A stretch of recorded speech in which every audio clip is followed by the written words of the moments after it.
Greetings and salutations, friends, and welcome to this litmus test.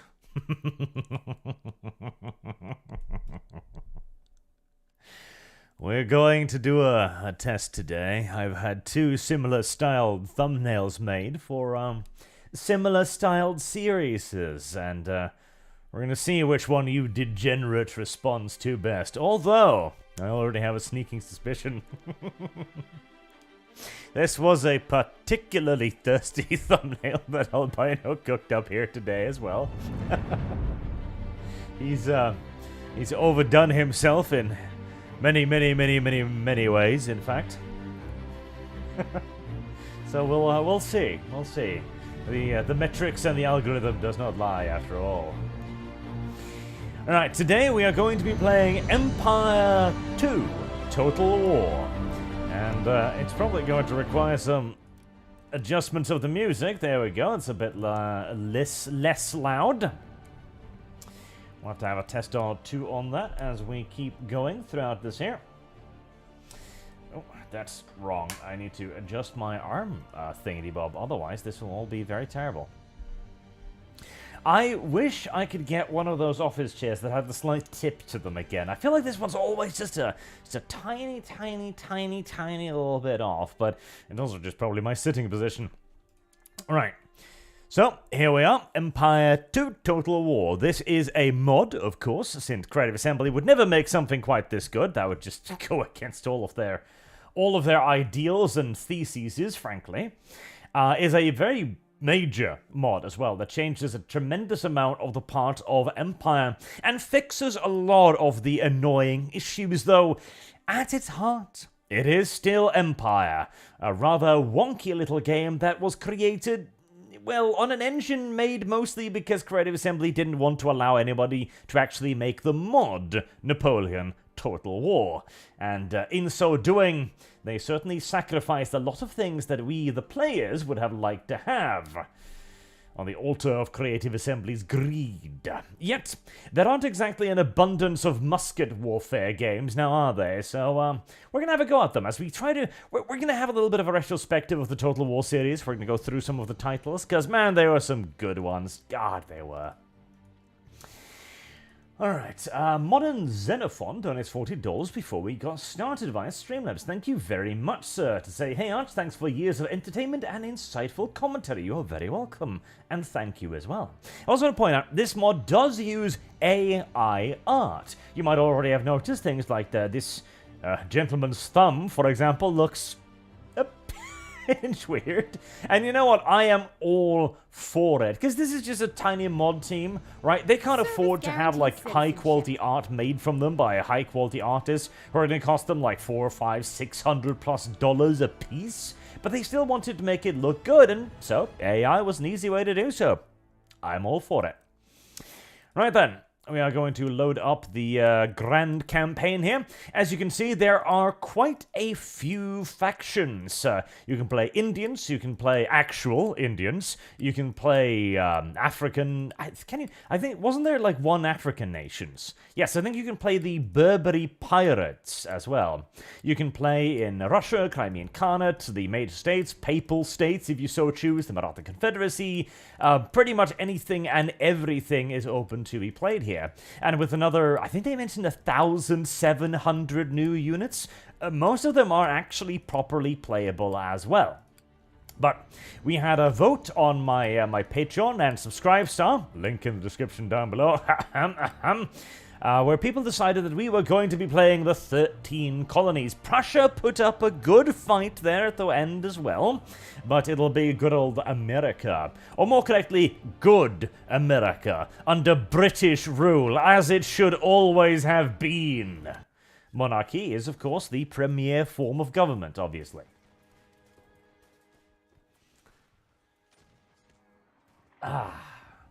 Bernd Burnson says, Bartley, you need to get a handle on your artists. I actually... Okay, hold on. I need to remind myself real quick to commission an archlay from my artist here. I need an archlay made. Make archlay. There we go. A blonde version of her. It'll be brilliant. That messes up my windows, but don't worry about it. It's fine. It's entirely normal and natural.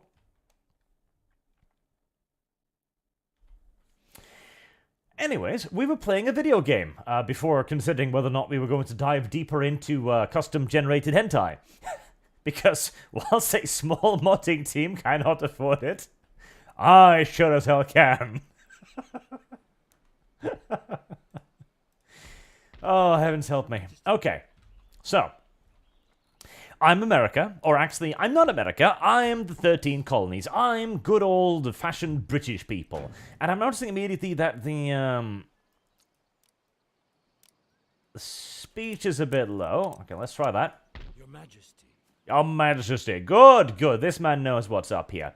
We are, of course, surrounded by some Indian tribes, and also the French up north, because during this time, America was a pretty popular colonial target.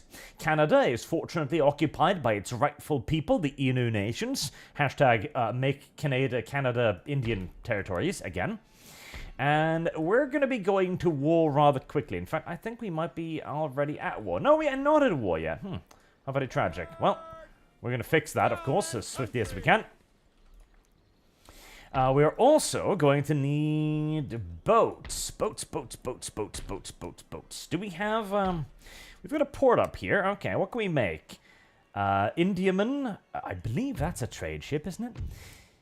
That's definitely a trade ship. Okay, so that's the Indiaman, like, warfare variant. That's the trade ship variant. Do anything else? No. Indiaman trade ships. Okay, we're queuing up 3 of those little buggers. Actually, we can only build 2, so we're queuing up 2 of those buggers right away because they're going to be very, very useful. Right, what do we got here as well? I'll put those in there. We've got loads of buildings to update. We've got, of course, the introduction of the external buildings system as well. That was an interesting one. This was created, let's see, we're going to want lots of schools because that's, of course, going to be research. We're going to want mines because mines are maize balls. We are going to want fur harvesting, but mines take precedence. Fur traders, right? And now that I am most assuredly bankrupt... Alright, you know, the demi-cannons are cute. Now, we're going to keep a few demi-cannons for now, just for shits and giggles, but believe you me, you don't want to be keeping demi-cannons for very long. They are absolute and utter complete garbage. I mean, they're demi-cannons. They're designed to deal with castle walls, not, you know, infantry formations or bands of savages shouting, "Are they even human?" Or anything like that. Did I remember to do research? I don't think I remember to do research. Another little bright-eyed reminder of previous Total War games, the turn timer takes for absolute goddamn ever, and this is early game. Oh, believe you me, it's going to get so much worse. Oh, so genuinely so much worse. Right, we have an agent here. Trust me, I know you can't tell. It's fine. What the hell are you? I don't actually know. He's devout, though. That's nice. Who are you? Why are you here? What's your job? What is your job? Actually, do I have schools yet? I do not. Okay, well, I can't actually research anything then. How about you go... That'll be a school eventually. Just, yeah. God's will be done. You? Awaiting your instruction without further delay, as you desire, at once. I was hoping that his vocal quips would give me some sort of clue as to what exactly it was he was. I believe there's an agent button at some point here. Politics, national summary. Ah, yes! Oh god, I forgot. This is a video game with mechanics rather than the old ones. Wow, that's weird. Okay, you're shit at treasury, so we're just gonna kick you out immediately because you suck. His right honest opposition is actually better than the currently sitting cabinet, which is a pinch unfortunate for me, but such is life. How is public order? It's all yellow, that's fine. People are whining, but that's okay. A whinging populace is a happy populace. I do need trade deals.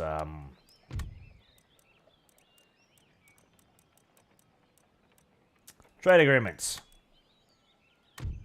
Apparently not. We need lots of trade agreements. See, this is one of those games too. Oh, God. So, I feel like...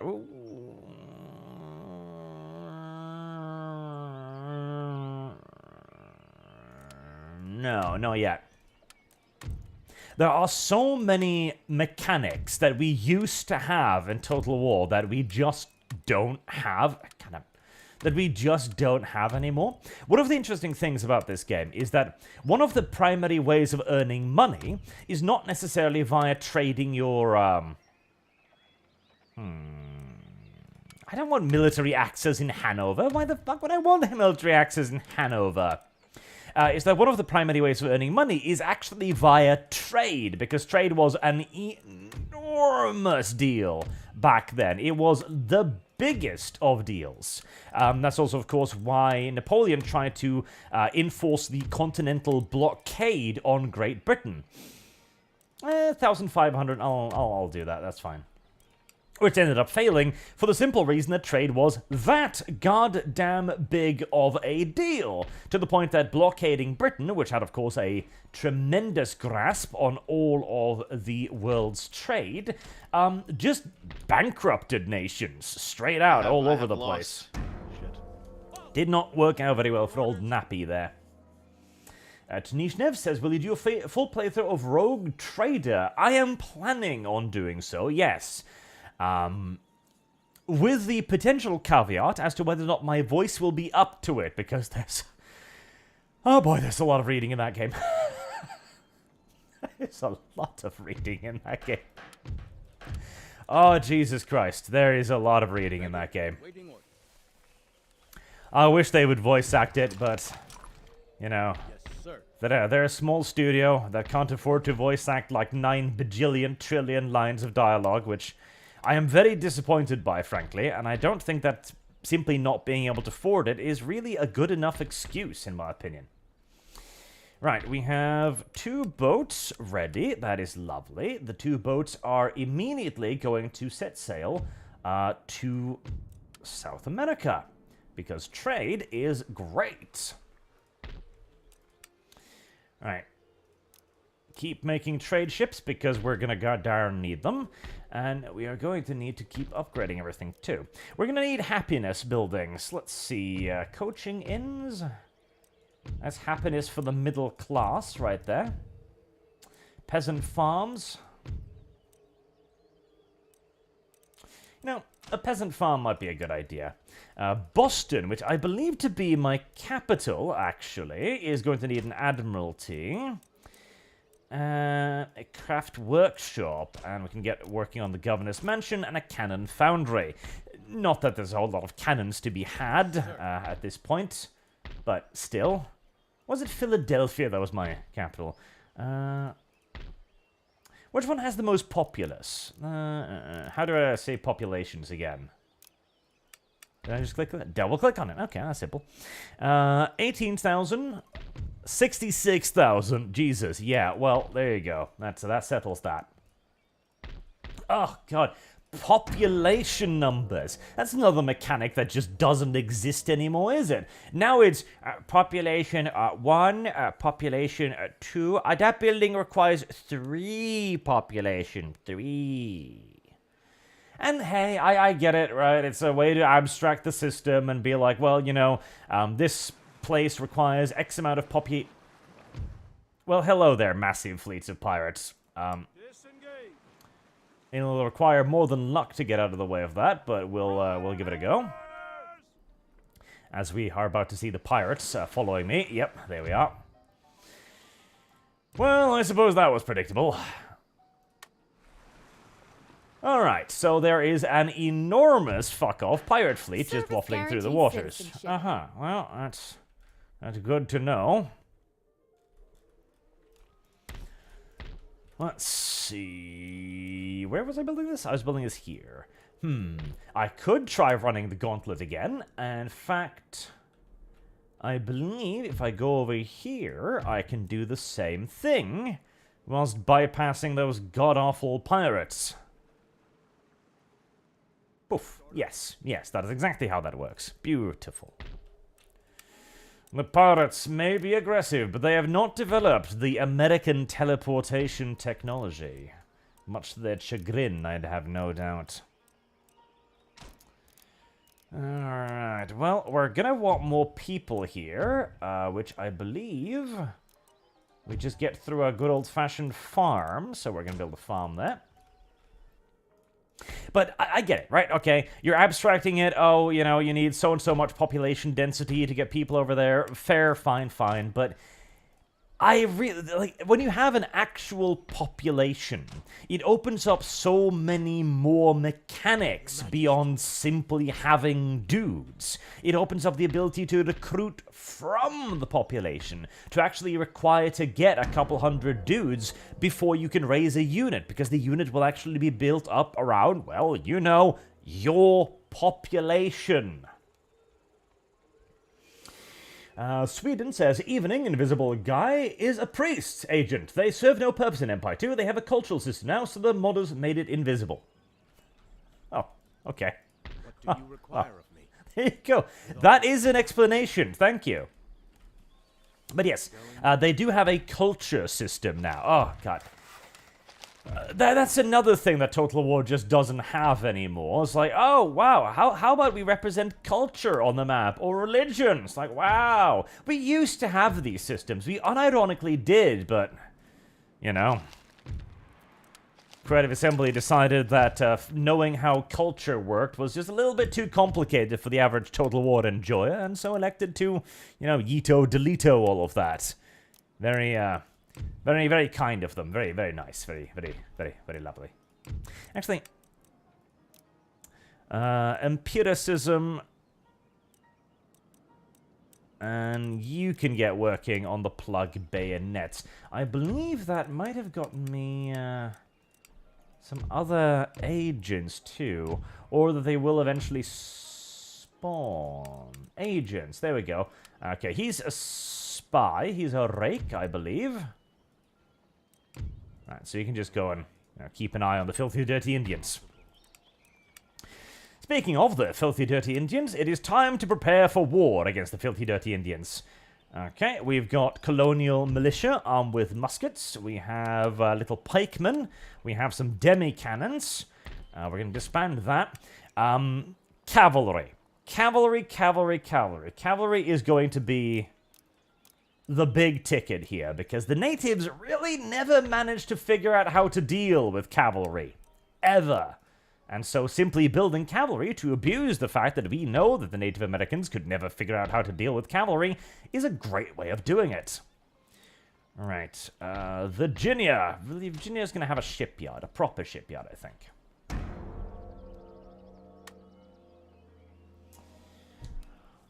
Oh, God, I could go on forever, honestly, about the sheer quantity of mechanics that we no longer have in Total War, and what a tremendous god-awful shame that is, too. And we probably will go on about that at length as well, I imagine.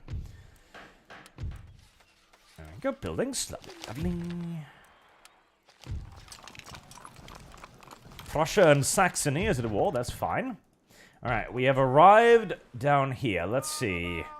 A lot of people have already arrived down here, in fact. We're just gonna slot ourselves right in there and start trading what I believe it's sugar, isn't it? I believe it's sugar. Yes, Coast of Brazil, sugar loaves. That's gonna be a big increase to our income as well, and an absolutely humongous one, in fact. Another ship ready. We're going to produce 2 more Indiamen, and we're probably going to try and send them over to Brazil, see what's up there. Not Brazil, Africa, yes. Right, the cavalry is going to take a while to produce, so what else can we upgrade in the meantime? Stables would be pretty good, yeah, particularly considering we're going to be building a lot of shit over here. I do want to be building stuff in Boston as well. So we've got Grenadiers, Mercenaries, range 100. It's like a little bit short. The accuracy is 49, reloading skill 39. The Irish Brigade. Slaves armed with pikes. Well, that is certainly an option, isn't it? The Irish Brigade might be our best bet at the moment. So let's add in 4 of those. We're going to need more regular infantry as well. Actually, we're going to need quite a lot of more regular infantry. Pioneer Riders would actually not necessarily be the worst idea either. An arquebusier militia. Goddamn arquebuses. Goddamn fucking arquebuses. I love that. I really do love that.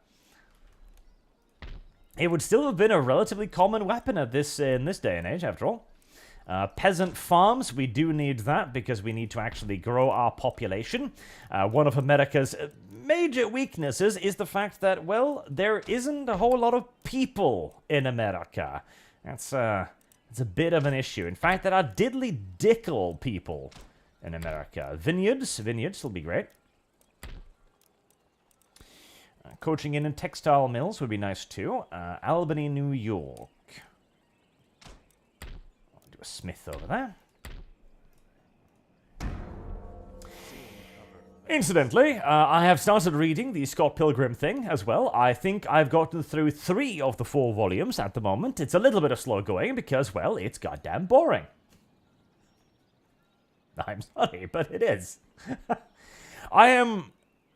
Okay, I think I'm understanding a fair bit of what's going on in the comic. I think I genuinely am.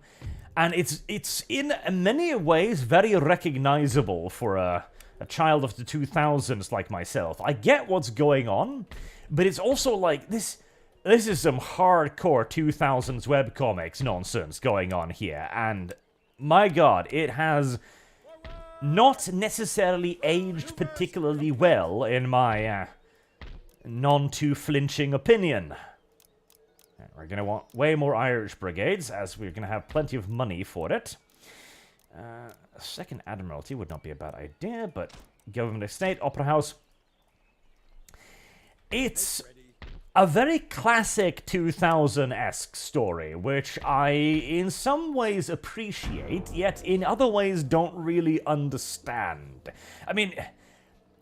I'll be honest with you, see, a lot of people go, oh, Scott Pilgrim, he's a lovable loser. That's what's fun about it, and he has lots of, like, complicated romance things, and I don't know if I agree. The romance elements in Scott Pilgrim makes the average harem anime look subtle by comparison, which I don't know if was the intended purpose, frankly. Your Majesty?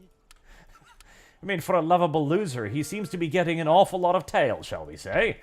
And he doesn't really come across that way either.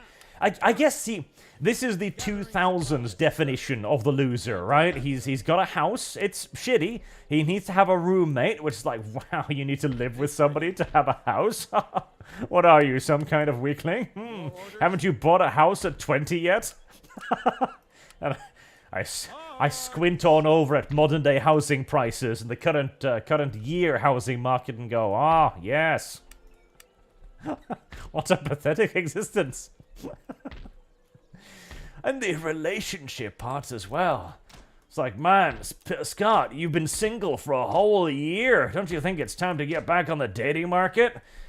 Looks at the modern day dating market and the marriage rates in particular. Like, wow, this comic did not do very well at predicting the future, as it turns out. Sir. That's a pretty decent little army. We can send that over to start oppressing the Native Americans, or pretty much immediately. Though we are going to need more actual oppressors as well. Camp skirmish, garrison policing bonus. There we go. Arquebusier militia. We shall oppress the natives, and they shall not be given a choice in the matter. Send something up to East Africa. More Indiamen. Sujad says something or other. Tiok Fadir Arla, and all Irish saying, our day will come. It's pronounced Chucky Arla. Chucky Arla. Okay, there you go. Well, your day will come indeed. You shall be cannon fodder for the new American colonial empire. Congratulations. Fractal Jack says current house in Toronto 1 million plus. That wouldn't even surprise me. It unironically would not even surprise me. Sorry, sir? Sorry, sir? You wish us to invade the Native Americans' territory? Yes! Okay, just checking. I imagine you shouldn't have too much of a problem with that, honestly. Alright, let's see. Anything free here, or have the dirty, filthy Europeans grabbed everything? No, we've actually got trading posts free. Beautiful. Right, that is what? That's... Oh! I see!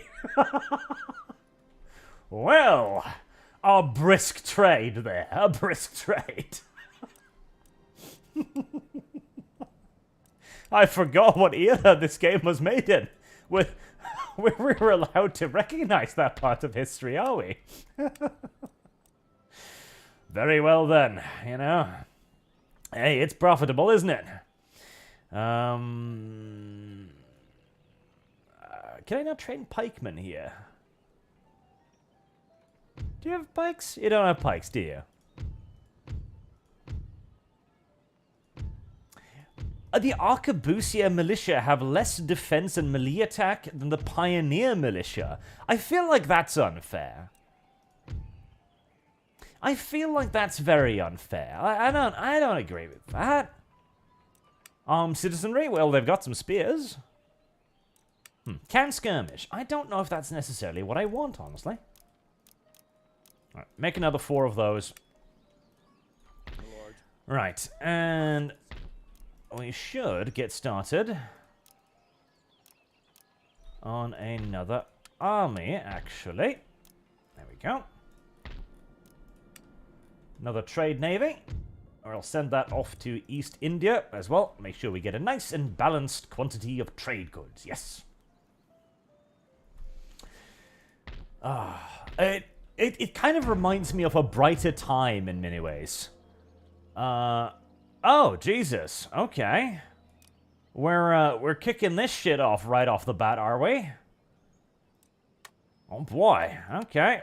We're kicking off the war with France right off the bat. Jesus. Looks like the Indians are going to get a break, as I'm going to need to prepare to push up to Montreal and Quebec and all of that nonsense now. That is also going to be very unfortunate for my trade fleets, as I imagine France is going to have a much, much larger fleet than me. In fact, I don't just imagine it, I'm pretty much guaranteed that they're going to have a significantly larger fleet than me. Service guarantees citizenship. Alright, well, turn around and begin the long damn journey up northwards. That is definitely meaning I'm going to need more armies then. Okay. Right, well, we have the beginnings of a garrison militia, which is nice. I could get grenadier mercenaries. They require 2 turns. Why? Because they're way better in melee. They're way better in melee. Okay. They'd be great against the Indians, actually. I think the French might have some Indian allies, though, so let's continue creating these armies. Ooh, that is going to be very, very bad for my trade routes. What's the biggest thing I can start creating? Flutes. 42 guns, not bad, not bad, not bad. And a privateer. Maneuverability low. Why is the upkeep cost on the flute so much less than the privateer?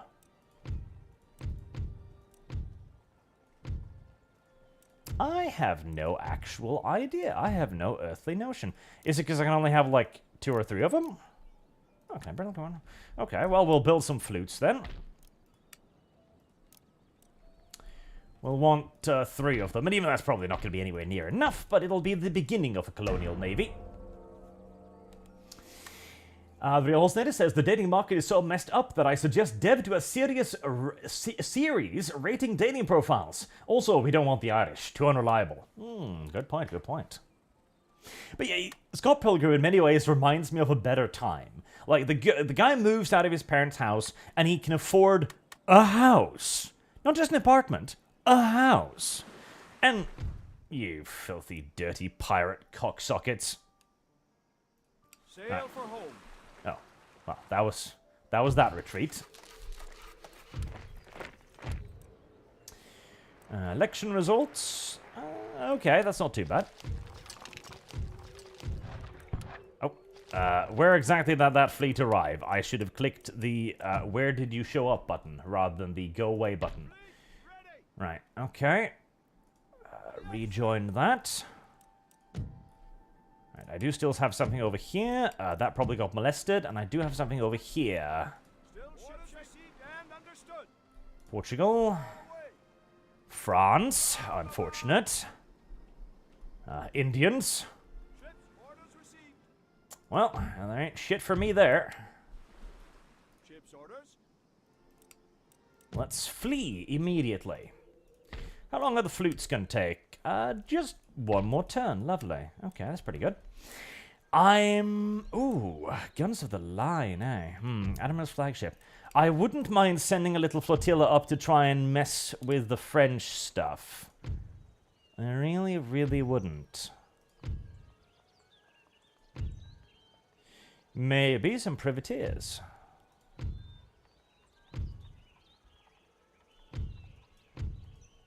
Some nice little 6 rates will do, I think.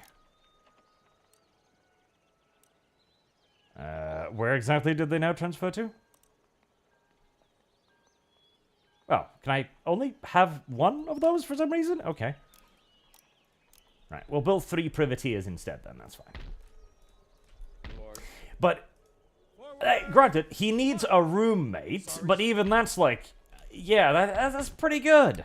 That's pretty goddamn good. There's no real problem with that. His roommate is gay because this is the first truly progressive comic, of course, but again, what else is new? Like, I'm sure that was a really big deal back in the day. It's like, wow, a gay character, my god. Today, it's like, oh, it's gay character number 743. Lovely. And it also has a heavy dose of 2000s random nonsense. Where, like, suddenly, the entire comic will be like, yeah, we're like a romance comic with relationships and character building. And then they're like, okay, we're going to have a Street Fighter fight now. And Scott Pilgrim is going to punch somebody, and they're going to disappear into the ether, and they're going to turn into $2.35. Alright. Why? Oh, for the same reason that this guy over here has superpowers. Okay, well, if you say so. I suppose I'll just nod my head and accept that, more or less generously and kindly. It's a weird little comic in oh so many ways. Not necessarily in a terrible way either. I mean, it could be a hell of a lot worse. Jesus Christ, could it be a hell of a lot worse? I have read a hell of a lot worse stuff than Scott Pilgrim, but I'm not through with it yet. And I'm going to go through the movies and all of that nonsense as well later on to see how they is the answer. measure up, I suppose would be the term. Right, cavalry. Cavalry is going to be very, very, very important. We've got grenadiers. Grenadiers are going to be very, very important. Yes. Ready for order. I'm fully recruiting a general over there, so I need to worry about that. Here I am. Right, 4 more infantry. I'm tempted by the mortars or the sackers just to have some artillery, but early artillery is muy awful. Alternative says, remember to genocide the Canadians, Art. They will let your enemies infiltrate your ranks, regardless of their past transgressions. They will. There is no doubt about it. There is no question. I would love some more of those rangers, but I don't actually think I can recruit any rangers yet. I don't think I can, no. Right, well, just general issue infantry will certainly do the job. And if I'm going to send... I'm feeling frisky. I might... Where's that rake? There you are. Come up over here. Oh, yeah, well, that's the Total War I know, alright. Well, it's all Indians, actually.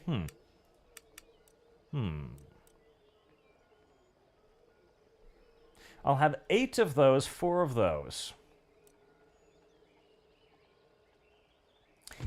Maybe some dragoons.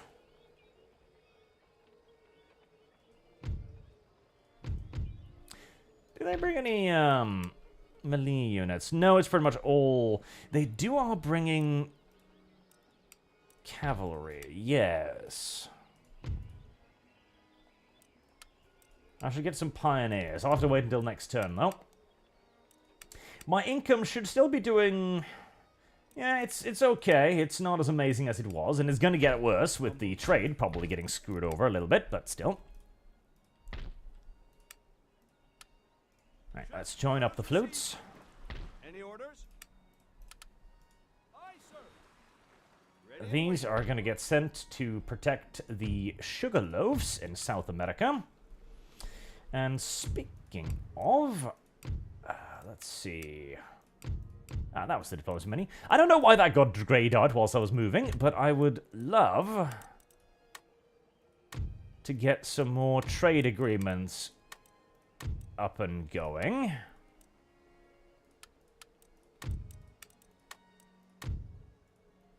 To make sure we've got plenty of trade routes so that even if the French decide to squat on one of them, we'll still have a decent path through.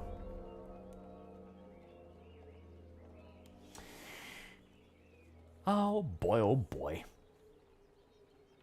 I'm looking forward to the Netflix show, though, to watch Scott Pilgrim get killed in the first episode and replaced by Ramona, because that sounds like exactly what the progressive clique deserves out of a thing that they love.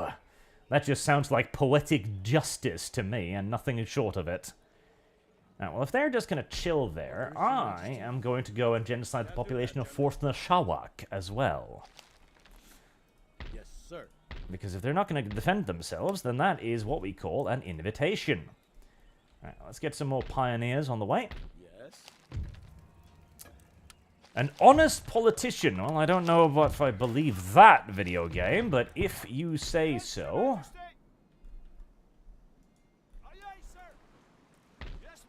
My trade in loaves is growing rapidly, which is nice. Right, 5,000 bucks. Do we want more flutes? I think we'd kind of want more flutes.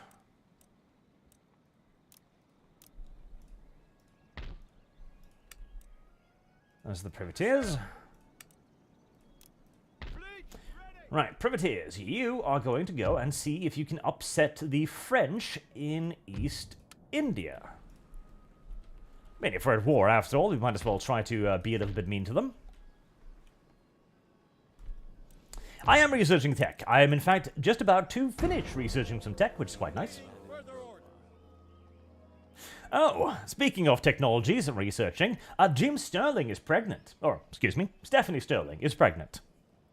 If you don't know who that is, well, on the one hand, you're quite lucky. On the other hand, you did miss out on some pretty good early content. So, there's that. Jim Sterling. He reminds me of a day where the worst thing we had to worry about in video gaming was abusive companies. Like, the worst fear we had was EA being a bit of a douchebag. Like, that was the worst. That was the worst thing that could possibly happen to video games, was that Electronic Arts would adopt an abusive monetary policy. Like, that was as bad as it got. And today, well, not so much. Today, we have other things to worry about. It was a simpler gosh darn time, it was. Jesus Christ, but it was. It was an elegant time. That's what it was. An elegant time, yes. Okay, we'll have 4 more slots open after that. The enemy seems to just be bringing an absolute arseload of infantry. I'd love to get some skirmishes, but I don't think I can... I don't have the technology for those yet. Just more grenadiers, maybe. I mean, they're sure as hell bringing plenty.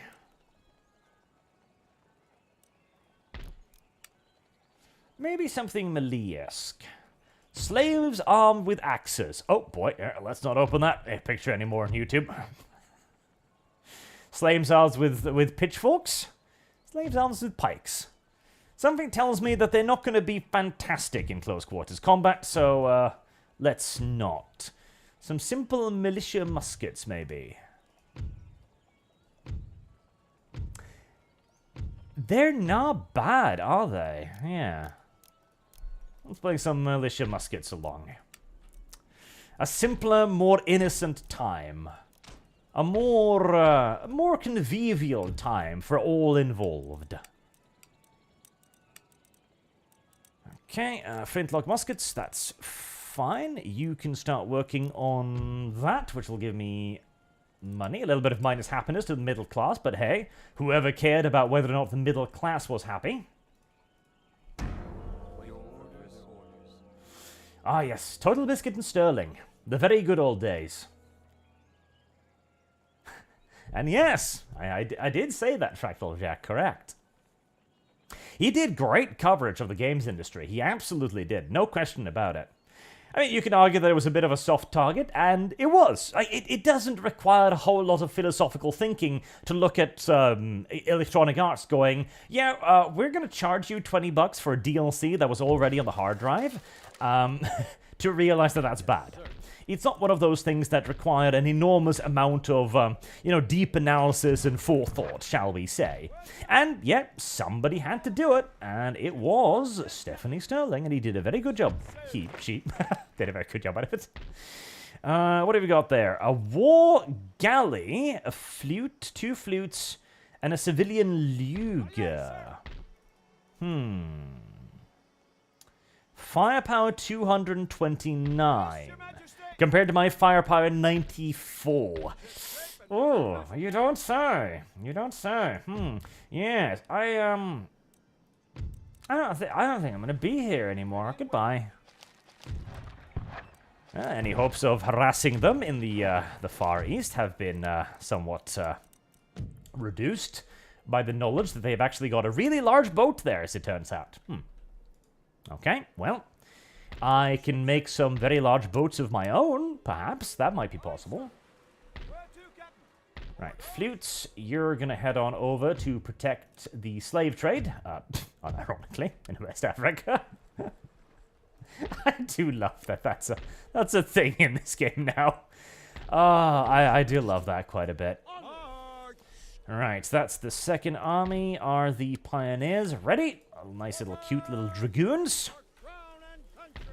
Right, and we've got 4 musketeers. That should round out another stack. Lovely, lovely. Not possible, sir. Your humble servant. Yes, sir. Alright, we should have some defenders here, but it shouldn't be a whole lot. In fact, it's literally nothing. We are going to autosave because this game can be a little bit derpy on that. And we'll just auto-resolve that. Nice and simple.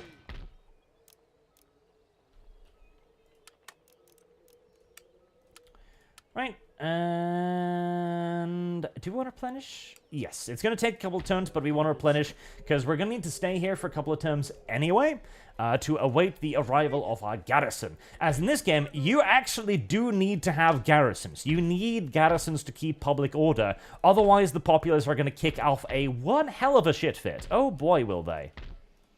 I'm a little bit at the mercy of the Indians here, which I'm not an enormous fan of, if I'm to be entirely honest. How's my economy actually doing? 3,000 from taxes, a lot from trade, so I can probably afford a third stack to start screwing with the Indians. I think screwing with the Indians might be a brilliant idea. Mercer Holt donates a very generous $50. Thank you very much, sir. Honestly, I think a game based on East India Trading Company could be interesting, if handled well.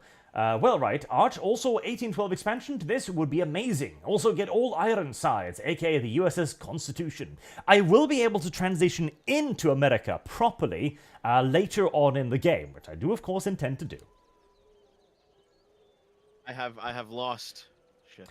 The mod's name is Empire Total War 2. Yes, this is not base game Empire. This is Empire Total War 2, or Empire 2. If you just Google Empire 2 mod, you'll find it. Excellent mod. Our paths are blocked, sir. By what? By the enemy. Well, you know what to do, click-clack. Don't do that, video game. This guy kind of looks like Elon Musk, doesn't he? There we are. You know, yes, what we really need, what we really actually need, is like a mod that focuses on the colonial era, right? We need colonialism, the game. That's what we need. Because it required a very different form of strategic thinking. The fact that you had the ability to actually engage formations that were vastly larger than your own. The fact that you could actually very effectively attack formations that were vastly larger than your own. Flutes. I can't build anything to deal with that war galley, can I? Firepower, 200. Well, some 74-gun flagships might be able to.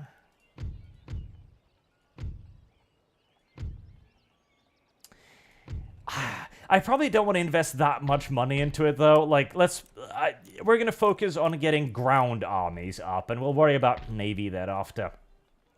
And where you also need to pay a great deal of attention to turning the enemy against each other, like making allies out of other parts of India, making allies of Indian tribes, in America we're talking about now, making allies out of African tribes, trading weaponry to them to a certain degree, not so much that they can threaten you, but enough to the point where they can destabilize the region and fight your enemies. It would also introduce just a terribly unexplored era of history. Like, I so want the dudes over at Game Labs that made, that are currently making the American Revolution game to eventually, once they've got that down pat, move on to make, like, Victoria Total War. Because that's the dream game, right? Victoria Total War. I do believe, what's the, there's a research, isn't there?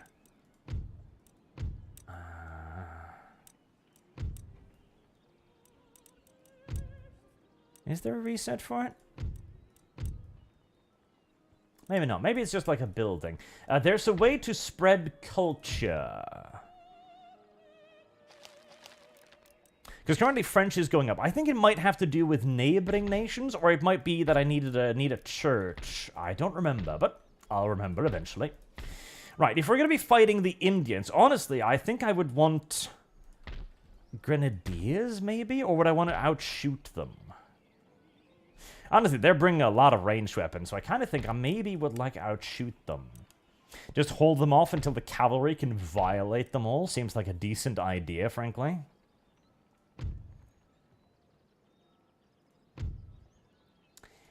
Pioneer militia? You know what? That makes sense. Let's use Pioneer militia. It's hardly the most effective choice, perhaps, but it makes sense that it would be the pioneers that would be taming the hinterlands of America, doesn't it? I think so. Alright, that's the privateers. Let's see, is there anything, you know, French over here?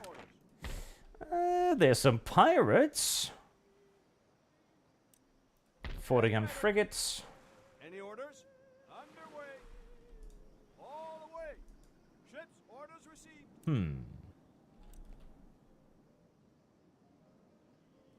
Orders received and understood. You can't trade, can you?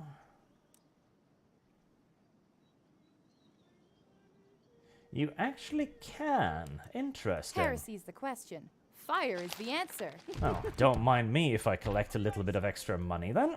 Right, and flutes. Ready and ready. Oh, hello! A single friendship! Get dicked. You know what? Let's play it. Because naval battles. That was like the big innovation for Total War Empire. That was like the huge thing. It's like, my god, we're going to have naval battles. Wow, that's going to be awesome. And it was awesome. And you know what? It is kind of awesome. But, again, it's one of those mechanics that Creative Assembly were like, well, you know, it wasn't perfect the first time we did it, and so we're just going to start canceling it and not bring it up in any game ever again. Now, the wind is going directly against me. Well, that's what we call goddamn unfortunate. Alright, we're gonna need to make a turn here. And they put it in Rome, of course, but it wasn't really naval combat. It was lazy and dumb and boring. So like, okay, what is like the defining feature of naval combat of this era? Well, there was a lot of ramming and there was a lot of boarding. So clearly, we need to make ramming and boarding really cool and really fun tactics to use, right? And they didn't. In fact, the most optimal way of playing naval battles in that game was to ignore both ramming and boarding, and simply just build an endless quantity of siege ships. Like, honestly, they shouldn't have allowed there to be siege ships. They should have just been like, no, we're not putting siege ships in the game. Because if we do, it's the only thing anybody's ever going to actually use to be, you know, min-maxing optimal. Instead, they should have put in some effort to actually make the boarding and the ramming good. Because the ramming is not good either. Because it just becomes a click fest where the AI will try to ram you, and you'll try to ram the AI. And whoever clicks last gets the order through. So if you simply just keep clicking the ramming button, you can out-ram click the AI, and thus ram and destroy their ships near instantly. Like, ramming should be something that can only be done if you've got, like, a big speed advantage on the enemy. Oh, God, that looks good, though. And the rest of it should very much so be focused on needing to actually board and neutralize enemy vessels.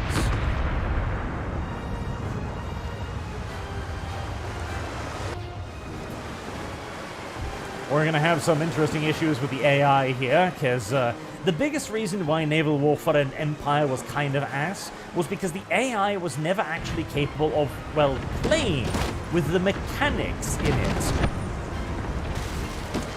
The AI would always just, like, steer in one way, directly down the center of the map, down the middle, and then eventually it would start turning. And it would not react in any way to the position of your battle line. Meaning that you could never have, like, a good line fight. Instead, every battle always devolved into just 50 ships spinning around each other, desperately trying to find some way to shoot at the opposition.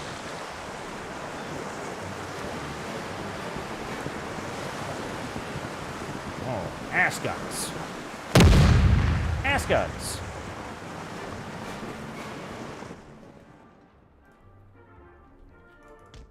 I honestly think that the introduction of the wind mechanic might actually just straight up have been a... Oh, are you...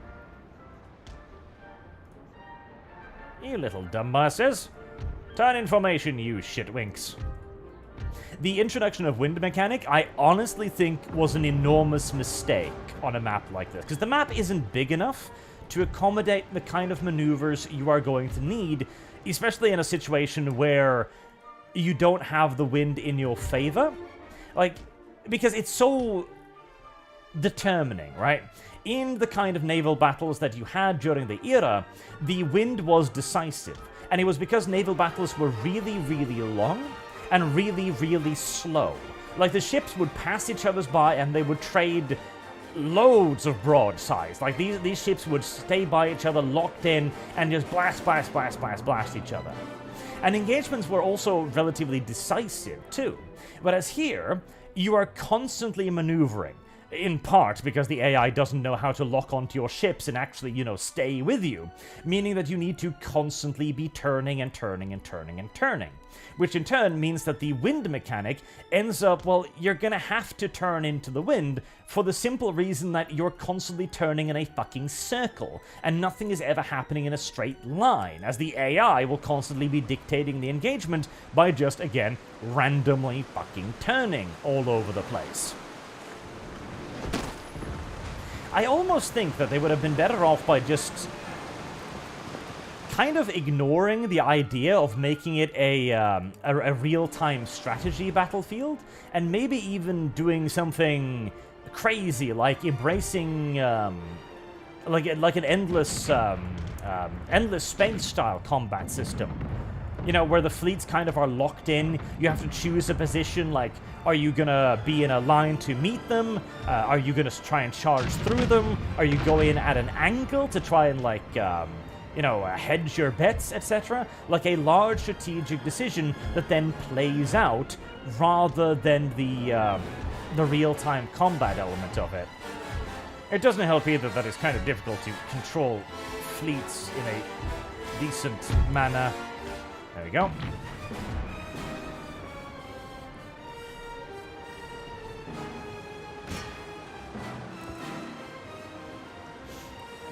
As it is too slow to have like a good gameplay system. Where really the best thing to do is just to cut the sails and just like sit there and wait. Because maneuvering is not worth it because of the AI. Because the AI will constantly maneuvering to meet your maneuvers, and so you will constantly maneuver to meet the enemy maneuvers, and you'll just keep spinning in a circle. I have accidented my way into a decent position on them here now. But of course, again, we're just turning in a circle. One enormous fucking retarded circle. We can use the manual fire option here to great effect. I also wish there was a bigger emphasis on the ships shooting at each other. Oh. That was a pretty big move. That was something that was a big loss in Shogun too, as well. I really loved the idea of, like, for example, the ships with the little turrets on them, the towers with dudes with matchlocks in the top, because that was absolutely something that they would have done, because naval warfare during that time was in essence all about elevation, and that was all it was about. If you could be above the enemy, then you would have an enormous advantage over the enemy. Whereas if you were below the enemy, obviously they would have plunging fire on you and they could keep beating the shit out of you. But due to in Shogun, everything being about just boarding and boarding alone, it also meant that the range combat were kind of pointless, or it was simply just, you know, fire burning missiles at the enemy. Citizenship. You know, they're in range. You could just shoot them. No? Okay, then.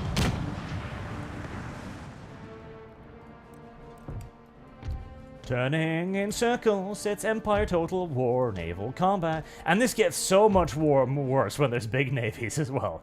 Oh god, does it get so much worse with big navies. Right, you just drop anchor and target it. Just become a floating gun battery. That is all you are now, a floating gun battery. You too. A floating gun battery. Marksman of 117 says, man went full furry with thumbnail today. It was a particularly thirsty one from Albine, I will admit. Blah, blah, blah, blah, blah, blah, blah. Orders, Captain. Right, well, rejoin those then. Total War needs to, well, two things. One of the biggest thing is it needs to stop being afraid of making subpar mechanics. Because subpar mechanics is the only way you're actually going to, grow at some point. Hello, why am I attacking you? A flute, a 54 gun ship, and a privateer. No, that'll all beat the ever-living shit out of me, so I think I'm not going to do that. Oh, it's because they're attacking me, and, well, you can't actually... You literally cannot escape, because the areas are so small, and the AI always knows where you're going. I probably should have seen that coming, to be fair. Oh, no, they must have moved in there. That's another fleet, isn't it? I think it is. Okay. Well, I need to get more escort ships in the area.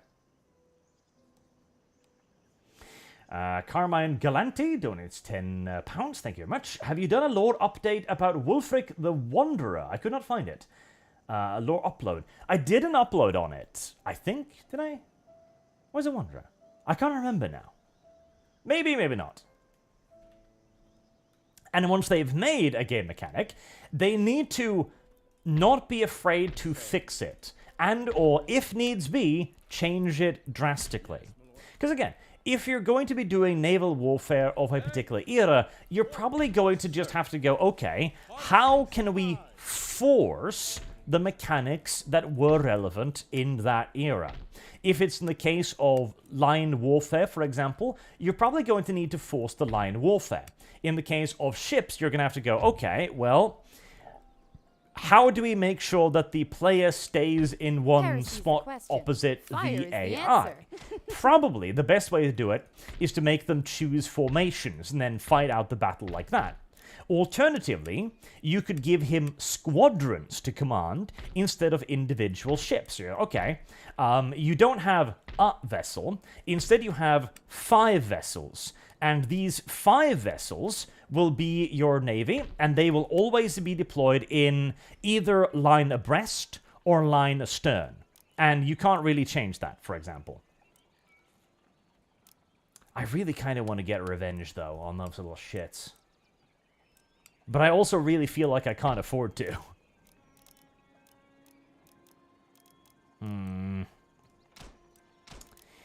We'll focus on the economy at home for now, I think. We'll play it conservative. As I'm probably never going to be able to contest the naval powers of France, at the very least not immediately. Because then you could have squadrons match up against squadrons, and when a squadron is matched up against another squadron, and attack, they would then be locked in. And you could move, of course. You could go like, oh, turn right, or turn away, or disengage, and stuff like that, and the enemy might have counter moves. And that would allow you to actually get an experience for the kind of combat that was relevant during the time. You could argue that it's more simplistic than this kind of combat, like the real-time controllable combat, and to a degree, you'd almost certainly be right, but I think when combat was carried out in a very specific way, you're probably going to have to be a little bit...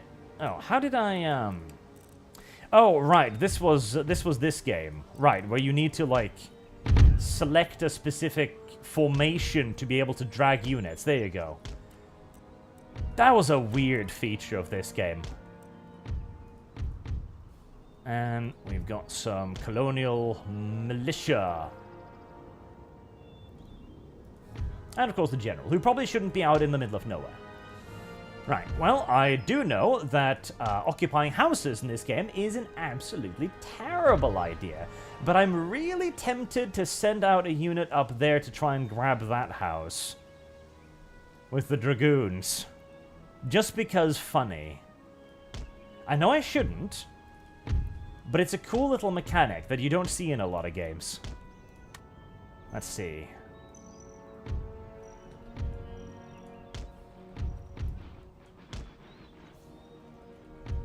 Alright. Mounted tribals.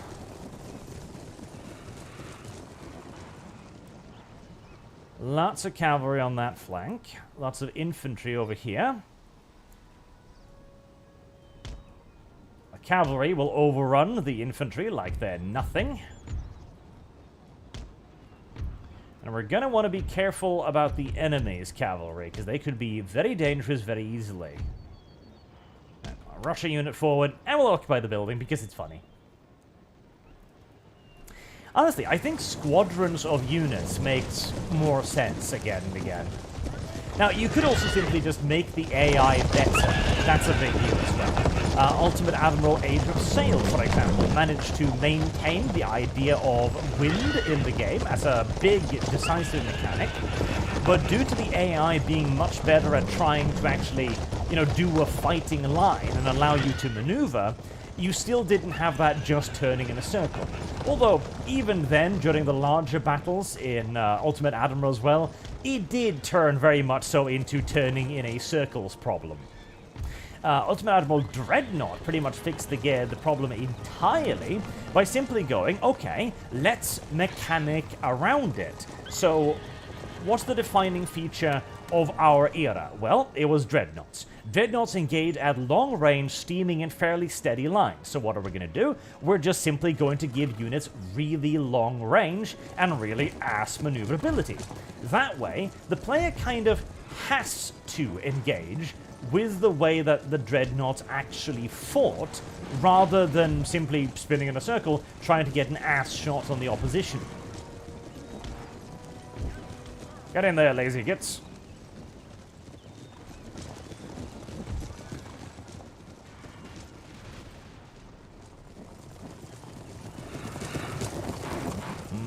The French.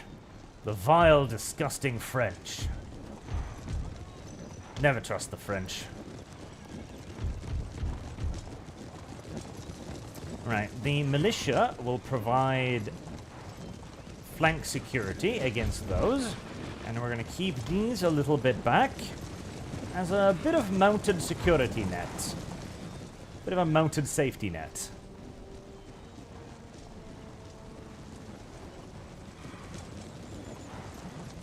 I don't know why I can't stretch the formation any further, but apparently I can't. That is a sight, though. Like, look at that. That is so many dudes. Oh, God. I wish I could get the 40 stack system to work, but every time, because there is a mod as well, because, you know, CA clings to the idea of 20-unit stacks like a dying husband to a particularly abusive wife. Because every time I try to do the 40 stack mod, whenever I create a control group, the game crashes.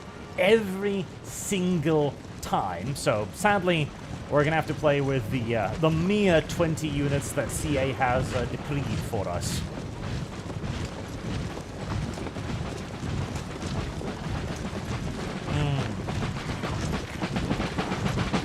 Total War used to be a visual spectacle of a game. It really genuinely did. Like these days, despite the graphics being so much better, it never feels as visually engaging, does it? And I don't even know why, honestly. Like, you'd think with better graphics, the game would just look better, right? Surely? Why wouldn't it? That makes total sense. And yet, I find modern Total War games way less visually appealing, way less interesting to, like, zoom in on and have a good long look at, you know?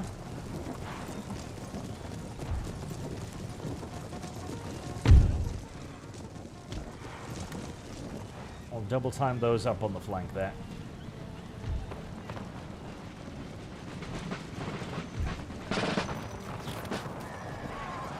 Enemy cavalry with muskets. Yeah, staying with those muskets is a very bad idea because, well, all it really achieves is making yourself a very, very, very large target.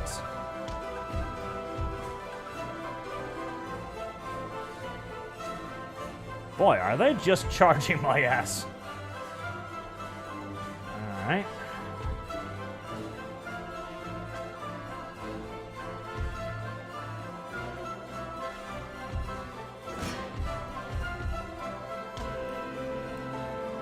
I pressed the wrong button. I thought I pressed the slow down button. I pressed the speed up button. That was not at all the button I wanted. Especially since that happened too. Yes, I was not paying attention and then that happened. I thought I was slowing down the game. I was not. Poor militia.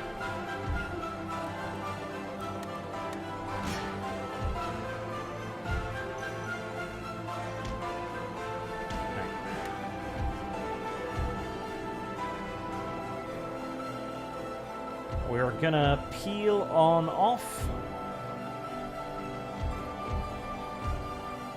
One unit here to begin moving over to the right-hand flank, as the cavalry is going to do to them what they tried to do to me, but more effectively and more violently.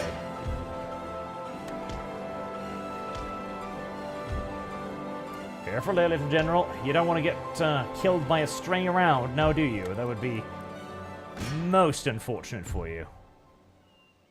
Oh, the music is having a little bit of a problem.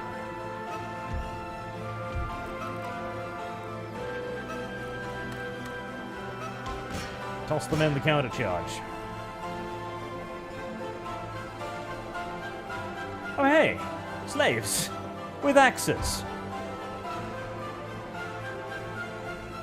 You know, this... I'm not sure about this music. I'll be entirely honest, I'm not sure about this music at all.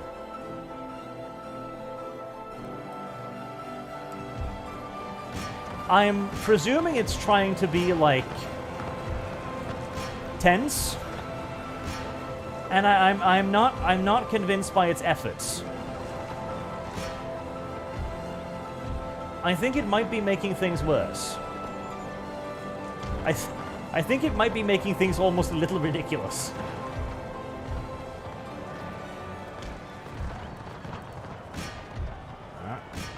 Keep those little bastards off the flank there. Oh no, you're still fighting something. Never mind.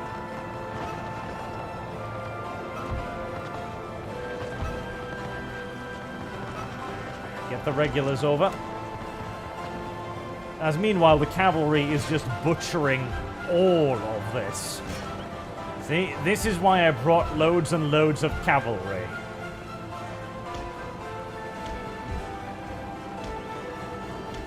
Because I knew that would happen. Native Americans on foot are really just not a whole lot of match for good old-fashioned heavy horse.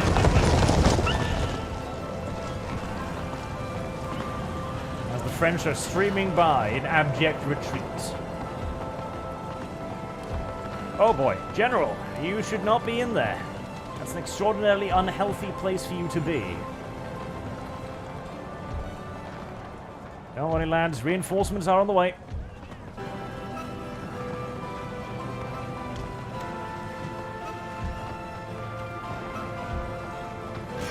Cavalry have completely molested that flank. They've completely broken it open.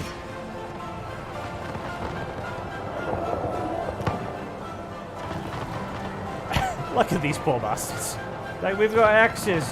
Oh, they're gonna throw the axes! Oh, that's inventive. I hadn't necessarily expected that. I don't think it's gonna work out well against mass musketry fire, but in fact, I've had enough of this nonsense.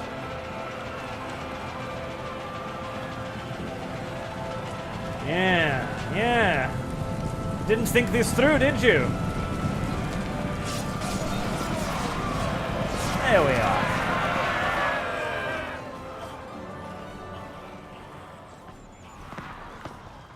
And that day,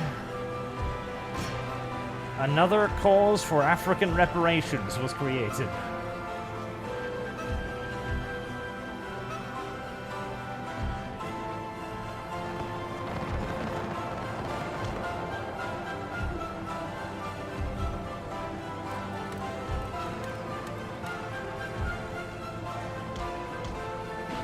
There you go. A parting volley, if you please.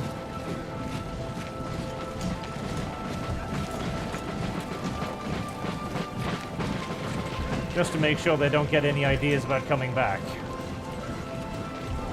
Aww. Come on.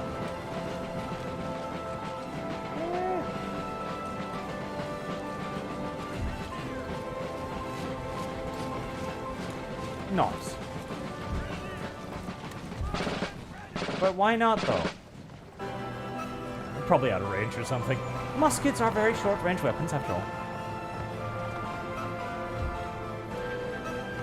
Mildly disappointed by the performance of the militia, but then again, I did let them get charged straight in the face by a enormous number of enemy cavalry, so I suppose I really can't complain too loudly about that. Speaking about enemy cavalry, we still need to clean some of that up.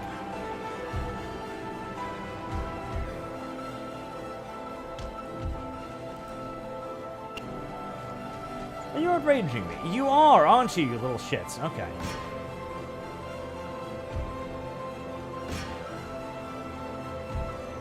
Make sure that the cavalry isn't just standing around, picking daisies or something.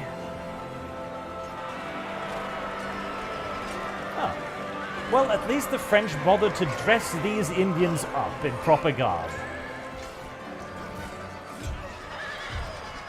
That'll make them feel a lot better about getting slaughtered.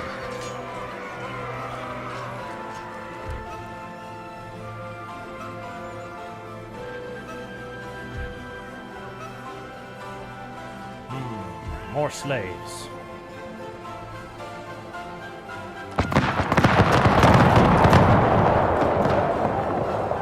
Some pretty nice sound effects. Now shoot the slaves before they throw more axes at you.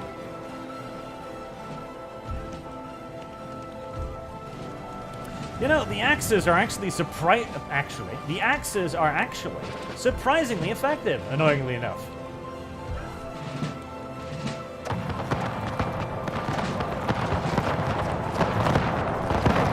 Still, sheer good old-fashioned quantity of musket fire, I'm sure will deal with the problem.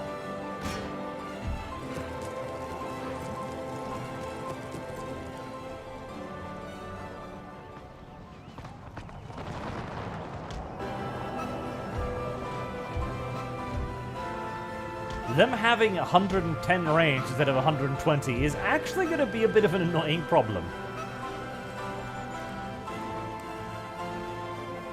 As it means a lot of units are going to be just slightly out of range for them. You will regret coming back, you silly willies.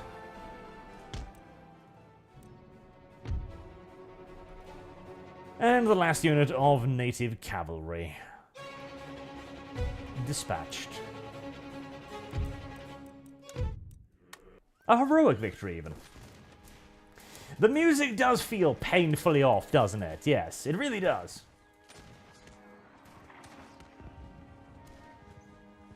Not Old Fatty says, what I miss from all Total War games are the little cutscenes, like when a spy sneaks into a city or an assassination happens. Yeah, me too. See, the rationale for why they removed those was because, well, nobody watched them. And I'm like, okay, that's probably true, because once I've seen a spy assassinate somebody once, well, I've seen it. And they're only going to have like 3 or 4 videos total, so it's like with the Shinobi and the Shogun games, right? You could figure out whether or not it was a success or fail on like the 2nd or 3rd screen of the video. And then you would usually just turn it off because, well, now you know, now you knew whether or not it was going to be a successful assassination or a failed assassination. And after having watched it like 200 times, that really was all you cared about. And so... Orders, Your Majesty? Sir. Oh, can I not?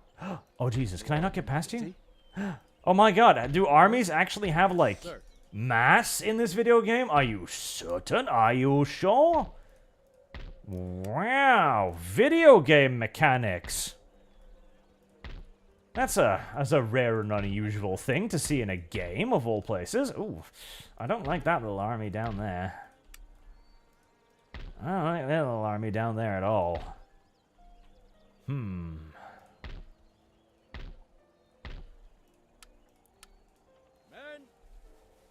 Video game mechanics.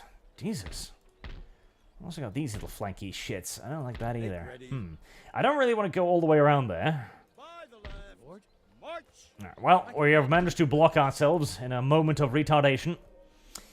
Maybe... It's not a full stack. Orders, Your Majesty?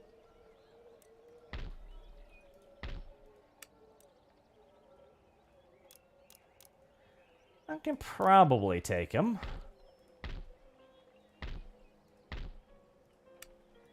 We're gonna assume I can take them. Yes, I think so.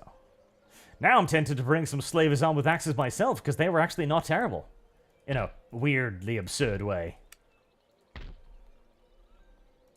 Alright. Warriors. Accuracy 56. That's a lot.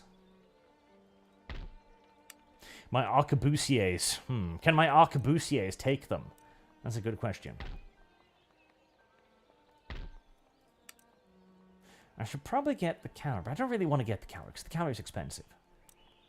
Any of you have, You do. You don't actually have a bonus...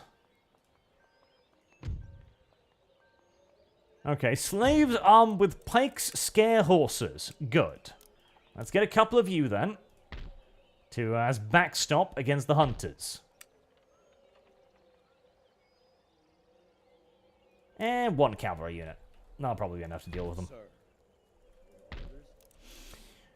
Yes. Right, otherwise, how is the economy faring? So, what we'll have here, we'll have 8 of those, 12, 13, 14, 15, 16? 17 with the general. So we need to fulfill, we need 3 more unit slots. Actually, we need to train another general as well from the Exemplary Military Institutes of Maine. I don't know if Maine had any exemplary military institutes, but in my universe they do. And maybe some Sakers. Yes, let's get 3 little tiny guns, because 3 little tiny guns are cute. Yes, I think that would be adorable. I don't think they'd be very useful, but they will be adorable.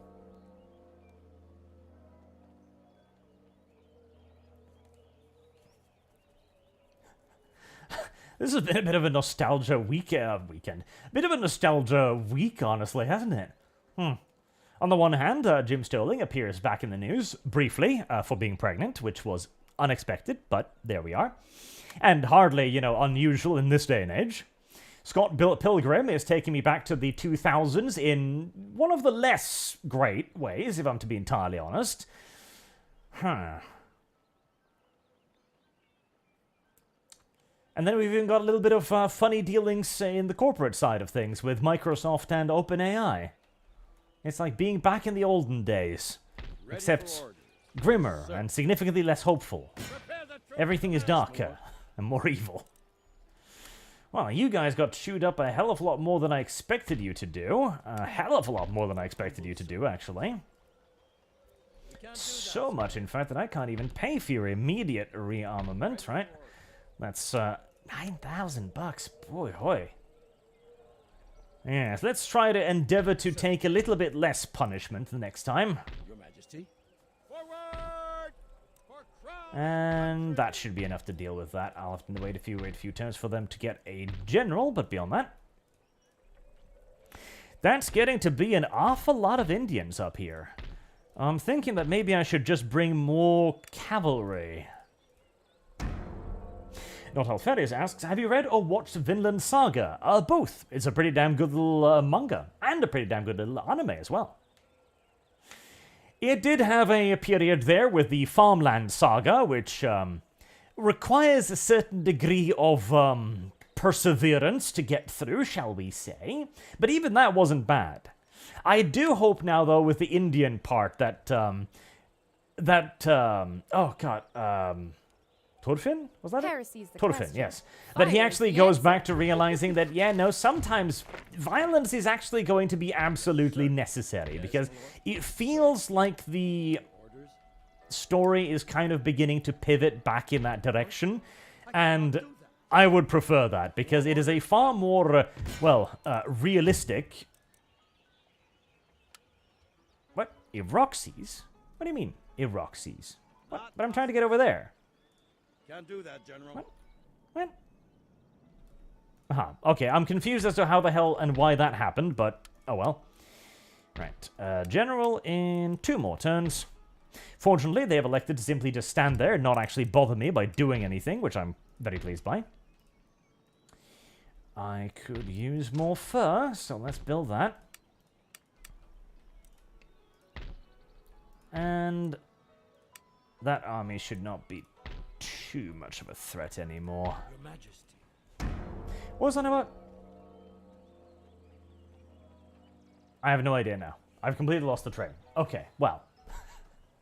What else is happening? What's a small enough subject that I can't be bothered to make a video about it? Pathfinder. Pathfinder's kind of interesting. So, as many of you probably remember, Dungeons & Dragons decided to revoke the open gaming license, which is what gave everyone the ability to do stuff with and in the Dungeons & Dragons universe. So, like, make homebrew rule sets, basically, right? And it was very popular, and it was tremendously successful, enormously successful. It made D&D Ready for order. what it is, really. It unironically did. Too malicious to discourage that. as it made it enormously popular with a lot of people. As they got to see this and they were like, wow, really? That's a thing? Like, yeah, let me try and make a homebrew thing. And everyone, well, did just that. They started making their own stuff. And due to everyone making their own stuff, it meant that everyone had heard about it. And since everyone had heard about it, random transit battery, 12-pounder artillery. I don't know what that is. Okay, so if I auto-resolve this, how badly are you gonna maul me? We are mighty and unbound. 500 men. Attack! I feel like I can do better. I'm pretty sure I can do better. I'm almost certain I can do better, in fact, than that. I'm very, very sure I can do better than that. Service guarantee. And Pathfinder, of course, having become its own thing at that point, while still using large amounts of D&D's bones, shall we say, got very, very nervous because they're a $1 million company now, and potentially having all of their rights to use their own setting essentially swept underneath them just overnight, that was gonna be pretty intolerable. It would be an enormous threat to, well, their entire existence as a video game. And they declared then that they were going to actually make their own D&D with blackjack and hookers. And so they did. And they've now finished doing that. They have made a Pathfinder version that is completely divorced from Dungeons & Dragons. They've removed everything. They've even taken out the owl bear, for example, and renamed it into Bear Owl, I guess. They've also renamed all of the rules, so flat-footed is off guard, I think. They've removed the alignment system, like true neutral and stuff like that. Rewrote it from the ground up to make it its own legally, quote-unquote, distinct entity from that other entity that you totally don't know that we're referring to when we're talking about this game. And good on them. Good on them, honestly. See, they have learned a lesson that, frankly, a lot of us haven't learned well enough. Namely that if a company screws you over once, you really should just assume that that company is going to screw you over again. And you're going to need to make every effort to make sure that they literally can't screw you over again. Because it is the only way you can possibly prevent them from screwing you over. And in their case, it was by transforming the entire game. Because they even mentioned in the, when they talked about, like, okay, why did you do this? There was this was surely a lot of work, and he said, was, well, because Dungeons & Dragons backed off. Why did you need to put on all of the time and effort into doing this, right? Surely you could have just kept making Pathfinder the way you always had. Yeah, but what is to say that Dungeons & Dragons Wizards of the Coast isn't just going to do this again in a year's time? Exactly. Like, that is what I've been preaching to everyone in gaming for a very long time. Okay, sure, maybe Creative Assembly stopped screwing you for now, but there is absolutely no guarantee that they aren't just going to turn around and reinsert the dick into your ass when you're not looking. And then you're going to have to fight the same battle of opinion every single time. And next time, you might not get the same reaction. You might not get as many people going like, this is horrible, we need to rally against this. You might only get a few people. And if you only get a few people, then it's more likely to actually get through. And once it is in and established, there's nothing you can do about it. They have changed the rules, legally they've changed the rules, your time to object is past, and now you're simply just going to sit there and spin on the dick that has so thoroughly been reinforced inside of your sphincter. And you've got no other options. It is far wiser for Paizo to just say, screw it, we're going to take the expense to rework everything now, rather than wait to get boned in the future. And believe you me, I hate taking Paizo's side in anything. Paizo is a very, very woke company. And I'd rather not praise anything they do, but in this they have been entirely correct. And they have done something that the rest of the industry, and us as consumers and gamers, really should be learning from. Now, the sound effects in-game are way too loud. As our mass of heavy horse moves their way on the flank. Our mass of clone heavy horse as well, mind you, because this is before Total War figured out how to make different models for faces easily. So everyone in this squad is going to be a brown-haired dude. Well, red hair. You know what? Yes, it's the Irish Brigade. They're all gingers. Guarantees citizenship. An army of gingers are descending upon the French to presumably eat their souls, I can only imagine. Sorry, I didn't mean to hit that button. Calm down, gingers. The time to flee is not yet nigh. Doman don'ts $5. Have you seen the expansion for COH 3? It looks terrible. It only adds a battle group, Germans and Americans, not British, and Africa, and that's about it. Yep, no, I've seen it, and yes, you are entirely correct. It looks fucking terrible. Like, see, okay. So this is another good topic, I suppose. Pause that for a second, because I'm about to get attacked by cavalry there. Really? You're that far spread out, are you? Okay, what about this then?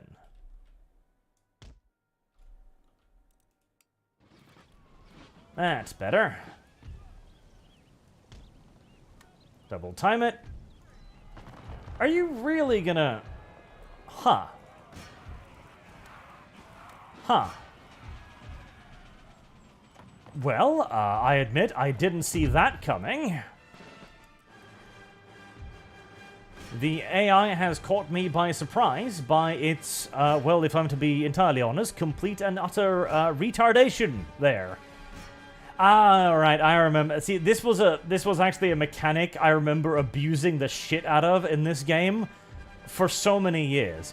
If you place a cannon exposed in the front line between two infantry units, all the AI sees is an exposed artillery gun. And so it will charge it with its cavalry, regardless of whether or not you've got it loaded with grape shot, and regardless of whether or not there are units standing right next to it, ready to butcher the cavalry once they charge. I remember that exploit now, and I should probably keep it in mind so as to not get rando charged like that again, if at all possible.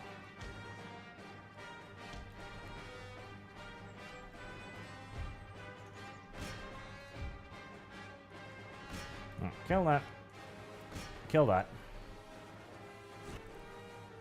Is that Star Wars music in the background? Ah, a good effort, little Frenchman there, but I think you will find that heavy cavalry is really good against infantry. Really good, in fact.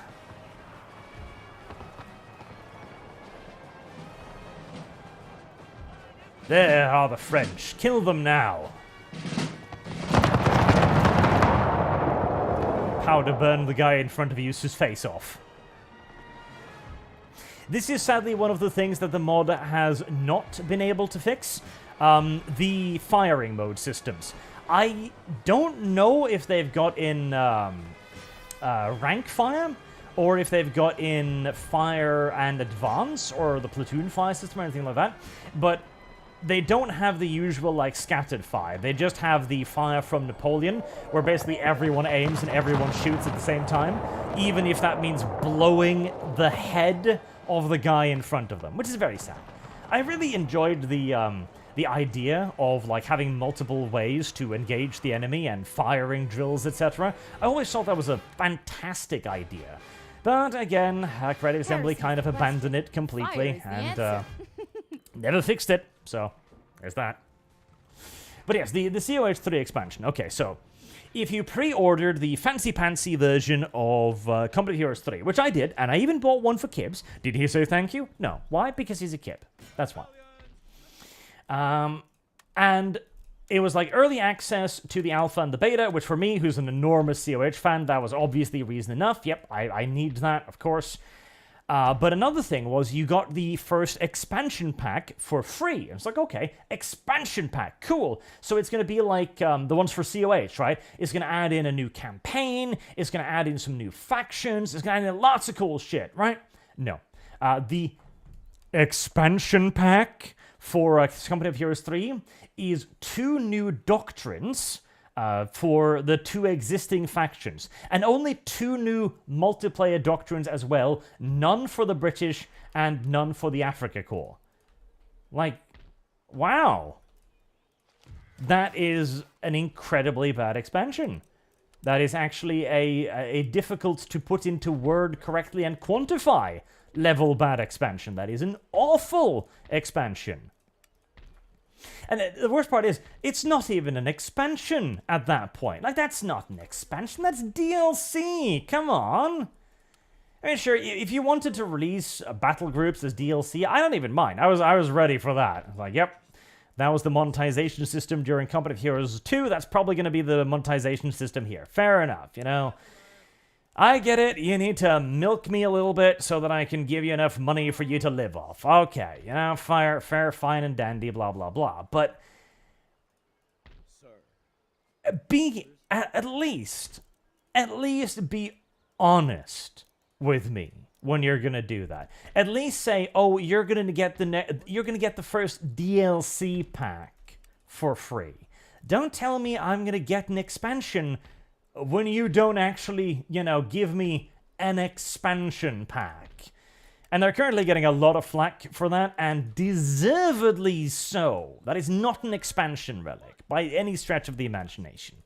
And probably what happened was that they were planning an expansion pack, I'm guessing. Then COH3 released, it didn't do very well. I think it's gotten better. I genuinely think COH has gotten better, but you know, the problem is, if you release a game these days in the state that it should have been at on launch, a lot of people are going to be very, very pissy with you, for very, very good reasons as well. 10 tech research rate, I am going to take that. Is that a... Oh, that's a French religious school. Yeah, destroy that immediately. That's why it's increasing in French population, derp. And they didn't get as much sales as they wanted, so they cut a great deal of their staff. And after cutting their staff, they were like, okay, well, we can't afford to make an actual expansion pack. What are we going to do? Our audience are going to kill us. And so they decided to do this and call it an expansion pack. Well, your audience are still going to kill you, and they're going to have a way better reason to kill you now. A very bad idea, in my opinion. You know, unironically, like Charlie Frank says, I've seen bigger updates this week than what COH3 is offering. Precisely. Like, Warno has released multiple patches that give equal amounts of stuff as COH's paid expansion. Like, just not good enough by any stretch of the imagination. You don't actually give a policing bonus, huh? Well, I mean, I suppose. Is that just a unit of Native American muskets? Okay, just kill them. Really now? I don't think that's true. In fact, allow me to demonstrate why I don't think that's true. I, in fact, think that this unit of cavalry is going to absolutely single-handedly massacre this unit with next to no casualties.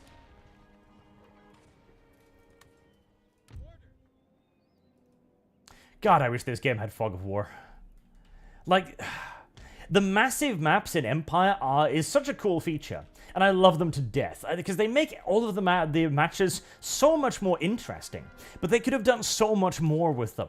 Like the amount of scouting, like the amount of gameplay options, the ability to capture territorial advantages, high grounds, watchtowers, fortified buildings. The ability to perhaps even, I don't know, intercept enemy reinforcements as they come off map. The ability to maybe force the enemy to attack via victory points. The ability to hide units across vast swaths of the map.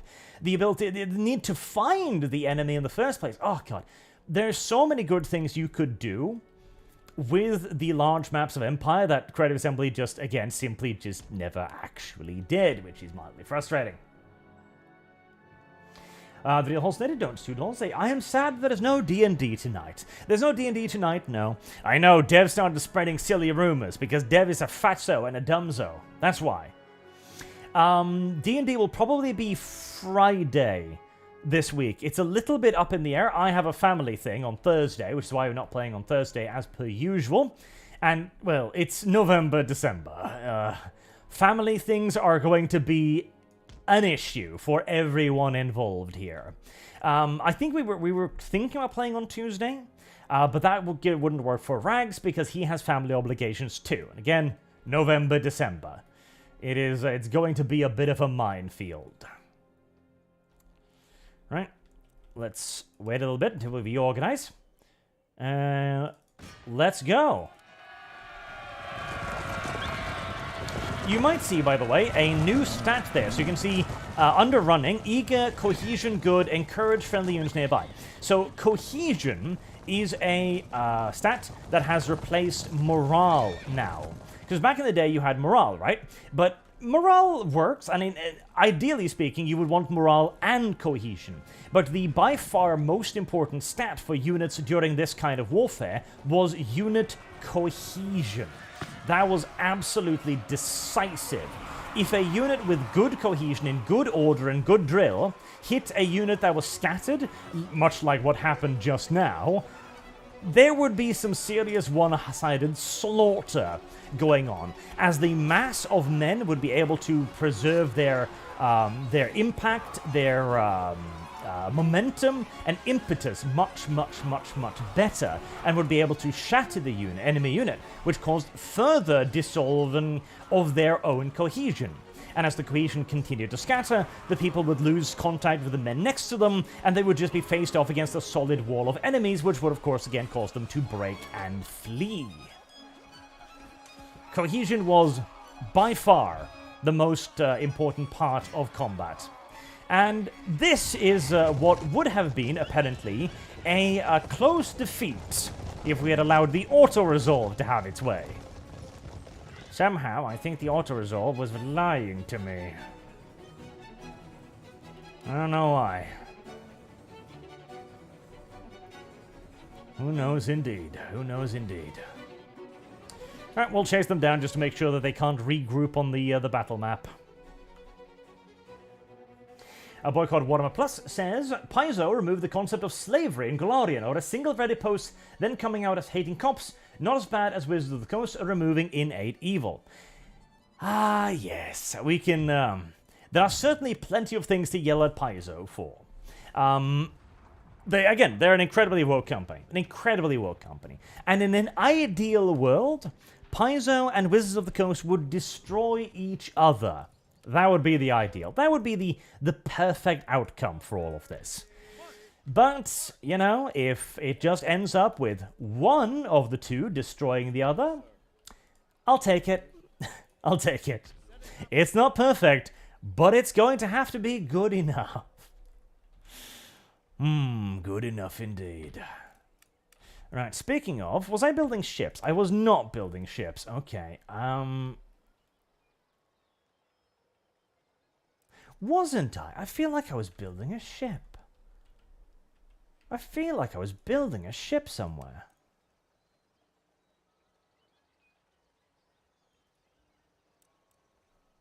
Oh.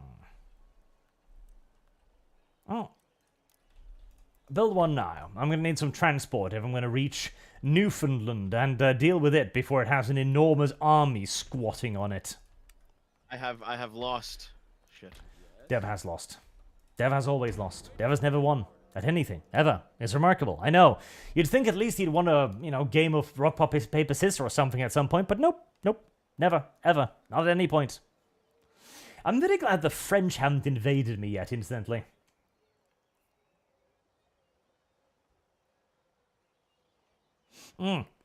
Okay, so we're kind of gushing with praise over this mod and like Empire and how many mechanics we used to have in Total War, but I will say, the auto-resolve, back in the day, the auto-resolve was, well, it wasn't really actually an auto-resolve at all, really. In fact, it was tied to the game's difficulty. so that if you were playing on hard or very hard, for example, the auto-resolve would actually actively screw you over. Which is an interesting concept, isn't it? It's a very interesting concept. Which one of you had... You had that.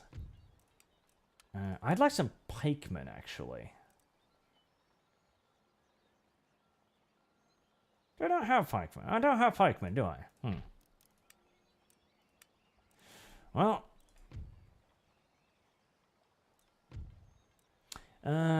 wait, you don't have,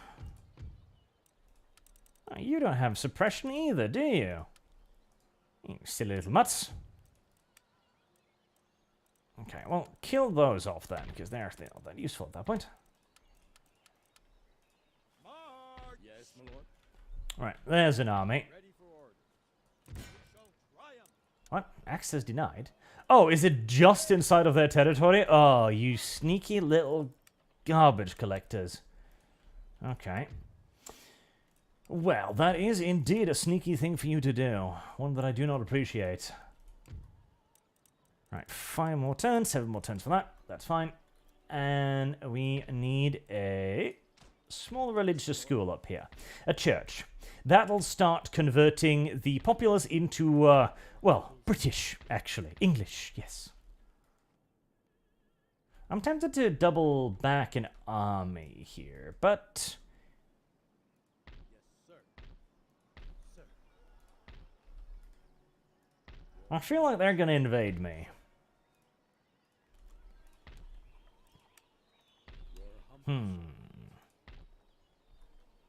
Sir.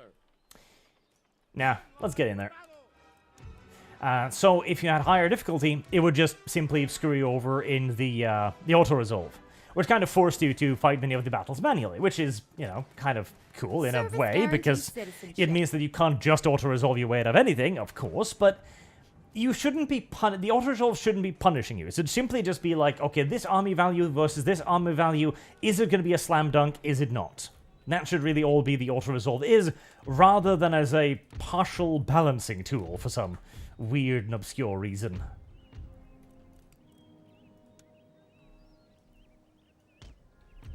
2, 3, and 4. Hallucinator says, totally understand family obligations. Hope your holidays are good. Thank you very much, Hallucinator. And yes, I'm sure everyone's holidays will be fantastic. We'll have a nice small Christmas in my area today Harrison's because the the question. extended family Fire is the is going answer. to celebrate with the other part of the family. My cousin is going to celebrate with the her husband's family this year, which is going to severely reduce our numbers. It means we're probably going to be opening packages, gifts, whatever, for only a couple of hours rather than the usual 4 or 5, 6 hour marathon. Oh, hello, cavalry. Oh, cavalry. Oh, cannons. Cavalry cannons. This is a problem I've had ever since Ultimate General Civil War. I was like, ah, yes, cavalry and cannons. Basically impossible to tell apart from one another. I don't know why that is the case, but apparently it is. Right, and the militia. And these guys, and let's get the cavalry moving on the flank. Right, is that there? Yep. 4 units of enemy cavalry. Let's try and not get the militia overrun this time quite as violently as we did last. Probably keeping them a bit more in support of the mainline infantry would not be a bad idea.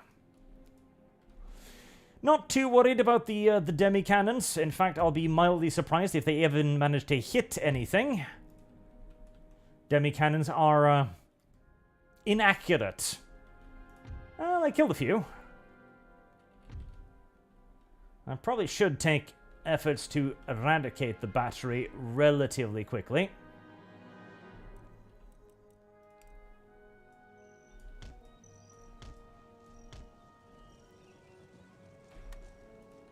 Right. Their lines are not really moving to respond over much. That's fine. In fact, that is preferable. Get the cavalry in position. Then we can simply just charge them down and engage the main line infantry with our own. Okay, now they're responding. Get the infantry moved up. Engage in a little bit of musketry duels. Oh, they've got some actual infantry this time too. They did blow 20 of them up by walking them in front of their own cannons, but such is life. This game does not have any sort of a friendly fire system whatsoever. And by that I mean it does not notice, ever, whether or not there are going to be, oh, you know, friends in front of the enormous cannon currently being discharged. It's simply just going to shoot, and damn the consequences.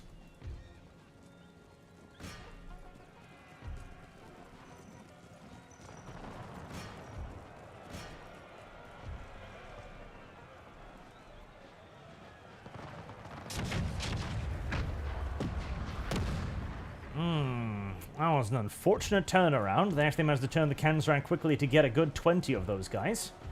Painful.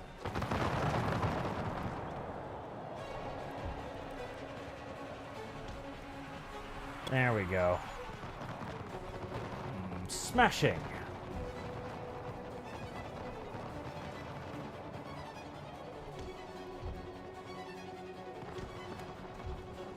Get the militia going, double time.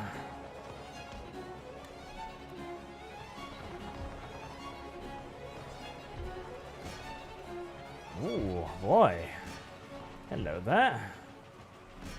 We've got ourselves a little bit of a mass rout going on, maybe. I don't want to overextend the cavalry too much here. Because I don't want them absorbing too much in the way of casualties, but as I have an enormous momentum advantage, I might as well just roll on into it and get what I can out of it.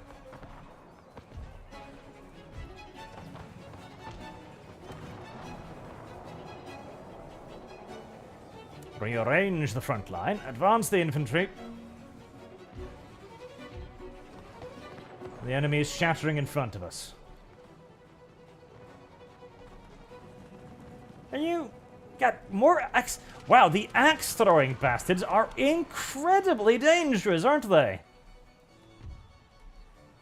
The axe throwing bastards are actually kicking the shit out of my dudes, which is unfortunate. Right. Kick the shit out of them in return, then. There we go. How do you feel about that? And cavalry can continue the push there to just rout them.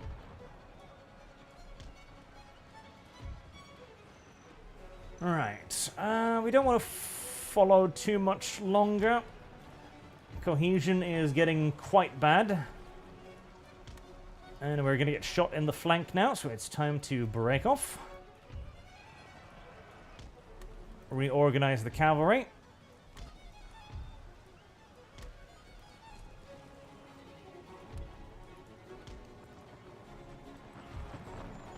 There, the infantry charge will work out quite well. To be fair, actually, there is absolutely an argument to be made for why axe throwers should be interesting. Where on God's good earth are you guys going? Nowhere sensible seems to be the answer to that. Okay, well, if you want to sandwich yourself in between two of my units, I am not going to complain about it. I'm going to be quite grateful. An argument can absolutely be made for why axes should actually be a really damn good throwing weapon, in fact. Simply because they are going to require a tremendous amount of skill to use effectively. Oh boy. God, they are absolutely nightmarishly damaging, aren't they? They really are. Okay. I need to be a lot more afraid of axe throwers, as it turns out. Tribal auxilia there. Irregular bowmen.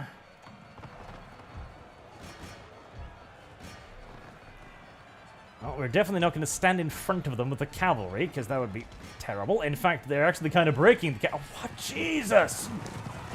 Yeah, we need to be very, very afraid of axe throwers. We need to be very, very frightened of axe throwers. Okay, well, standing in front of those are not an option. Okay. Stop minimizing video game.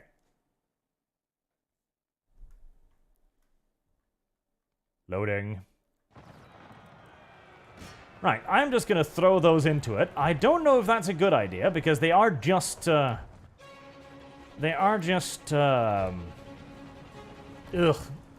Pioneers, or something. They're not actually proper mounted units, so they might not do very well in melee. In fact, there is a decided chance they might do awfully in melee. But they're clearly going to do a lot worse at ranged. Okay, good. The slaves have been taken care of. Right, they break easily at least. We'll leave the 34 just to chase that down.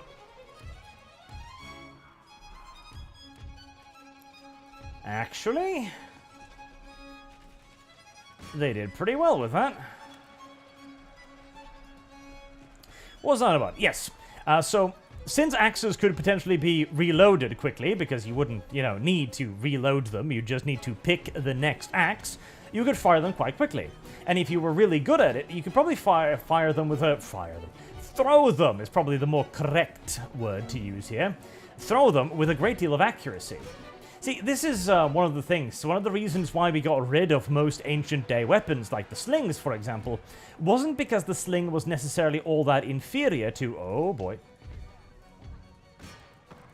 That unit of horsemen are doing an absolute number on me. Let's just get them from both sides before they start killing my general, which would be very bad. Jesus. Indian. Scary. The slings. The sling was actually a very, very good weapon. Are you... Okay, you're breaking off. Pilgrims. No, pilgrims. Pioneers are breaking off too. Let's see. Can you deal with any of them more of those slaves? The cavalry is the upon whose backs we are very much so standing right now. Okay, get the cavalry back and reorganized. As reorganized as we can get them. Did you break the enemy cavalry? You did. Good job. The sling was a very lethal weapon. I think we chased them off. I think we chased them off, yes. I hope so. Oh, God, more of them there. Okay. Did the audio give... No, the audio's still there. Alright. Face off against them. Just cock block them.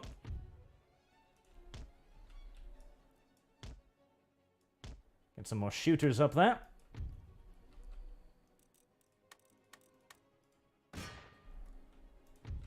Okay, the settlers have managed to deal with what they were up against. How's the cavalry doing? Some of it's flagging, but it's... Where the hell did you come from? Alright. Well, I am not going to stand there, because if they get off like one volley, they're probably going to shatter that unit. So we're going to throw them right in there. Try to get them in melee. Get some damage done. Come on, little grenadiers. Hold out. At least these only have bows. The bow is nowhere near as lethal as the thrown axe, we have learned. But the issue was, it took a very long time to actually get good at these weapons. That was the issue. Like, learning to be a good slinger, that was something you needed to start doing as a child, basically. Where are the... Oh, these must be enemy reinforcements coming up from off-map. That must be it. Okay, well, the cavalry will be able to deal with them. Thank God for cavalry. You had to start practicing doing that as a kid. And you had to keep practicing, basically, for your entire life. And that kind of discipline is not easy to come by. And worse still, of course, whilst you might then have indeed a superior fighter, the sound has died, hasn't it? Yeah, just only the music is currently playing. Okay, well, I mean, at least something is playing. At least something is playing. Yeah, you gotta look on the bright side of life. The bright side is also that the Indians are beginning to flee like the cowards they are. Right. Go after them. Make sure they can't rally. And when your enemy can train a bowman in, say, half the time to take a number, that it took to train a slinger, well, the bowman was the obviously superior solution, because it allowed you to have way bigger armies, of way more men, way more quickly. This eventually then became that the bow took too long to train with, as it did, particularly when you have, like, big bows, because there's a very large difference between, say, like a very simplistic bow and something like even a compound bow or a long bow being on the extreme end of the spectrum. Heroic victory. And a gun is objectively inferior. An early gun is objectively inferior to a bow by quite some distance as well. All right, hold on a second. I need to reorder the windows. There we are. As a bow, you can fire a bow much quicker than you can fire a musket. Much quicker. A bow is a hell of a lot more accurate than a musket too. Up until the point of rifling, of course. And with the certain... bows usually had longer range too. Like, the bow was just a better weapon in virtually every single solitary regard, except, of course, for the fact that all it took to train a rifleman was to teach him to point the boomstick in the correct direction, which was the big deciding factor. Alright, I think you guys should start heading for the coast now. The whole Senate says, Dev wins eating contests. That's perhaps true. Maybe. Dev could win an eating contest. I'm sure at the very least he would be a solid contender. Then again, eating massive quantities of food does not actually necessarily have to do with how fat you are. There are actually, competitive eaters that are pretty damn tiny and thin. It has more to do with, you gotta train your stomach to increase its capacity. As the average human stomach can't actually, keep that much down. So apparently what they do is they drink water, like lots of water. And as they get used to drinking lots of water, they drink a little bit more water. And then they drink a little bit more water. And so slowly but surely they will actually train their stomachs to have increased capacity. So their stomachs will literally grow larger, which is a disturbing little factoid, which would allow even a thin guy to become a competent competitive eater. Why he would want to become a competitive eater, I don't know, but hey, it might be somebody's dream. Like, I want to grow up to eat tremendous quantities of food. Well, that is a motivation that one is legally allowed to have. It is true. Quebec is looking a bit rebellious there. I need to save up some money for a occupation army. That's what I need.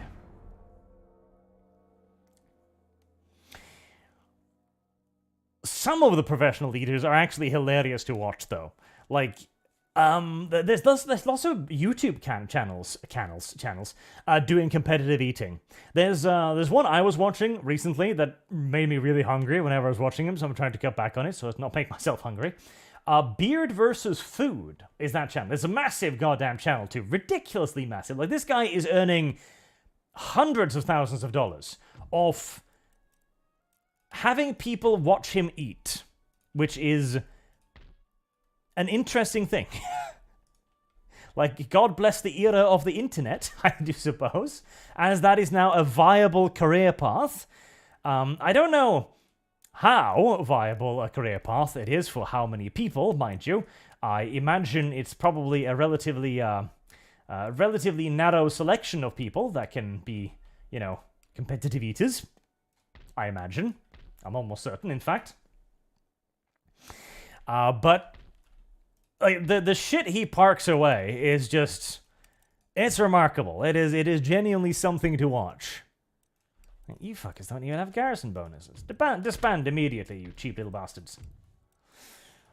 Like, there's just a sausage lying there, and you're thinking, like, okay, well, how do you eat sausage? Well, you know, you slice it into smaller pieces and you eat it bit by bit. No, he just deep throats the whole fucking thing. I'm like, oh, well, that is an alternative solution.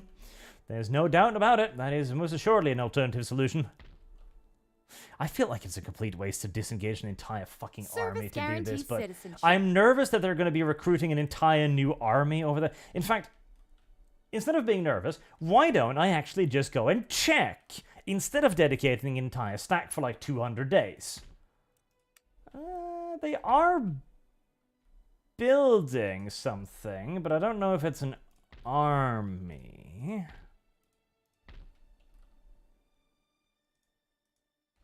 Maybe we don't need to. Right, well, we are going to need to kill this, because it's kind of threatening all of our stuff, so I do need to deal with that. We'll exempt this region for tanks from now, because they're still very French. Don't worry, we've opened a school. The school will teach them how to be less French.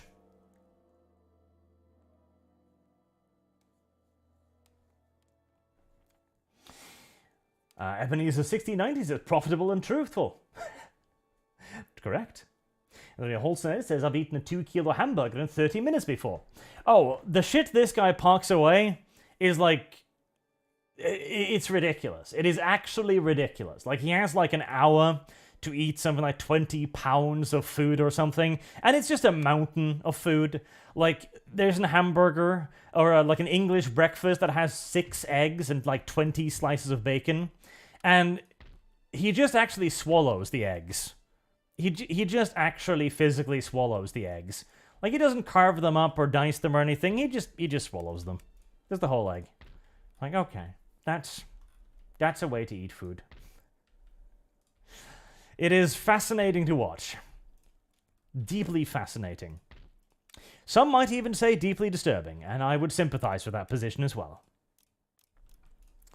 Right, I honestly needed to focus way more on occupation forces than on land forces here, because I'm not going to be able to leave these settlements for a very long time now. For a very, very long time now.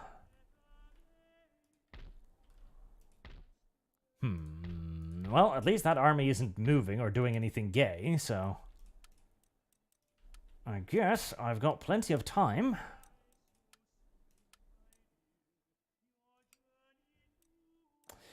To also reinforce what I can.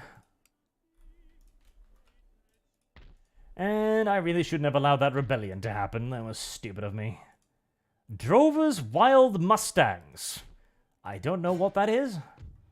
Don't know if I want to know.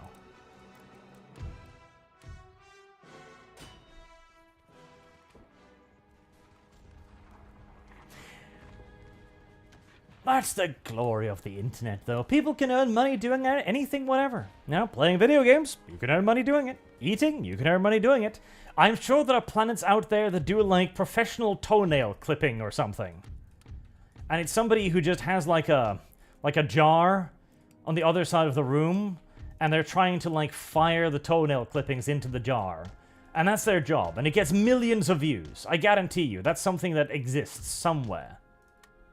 Hopefully not nearby, as that does sound gross and disgusting, but I'm sure it exists. We're gonna fight in the woods, are we? Can you guys, No. So, oh god, they're just black people with spears. I was like, slaves armed with pikes. I don't think those are pikes, video game. I think those are just slaves armed with spears. There is a difference between that and a pike, in my educated opinion. Are these actual arquebuses? Ah, they're not. Ah, I'm really sad now. I was hoping these would be like actual like Spanish conquistador looking fucks. You know, with the Saleh helmets and stuff. Oh, I'm really disappointed now. Is the... It's still not playing the sound, is it?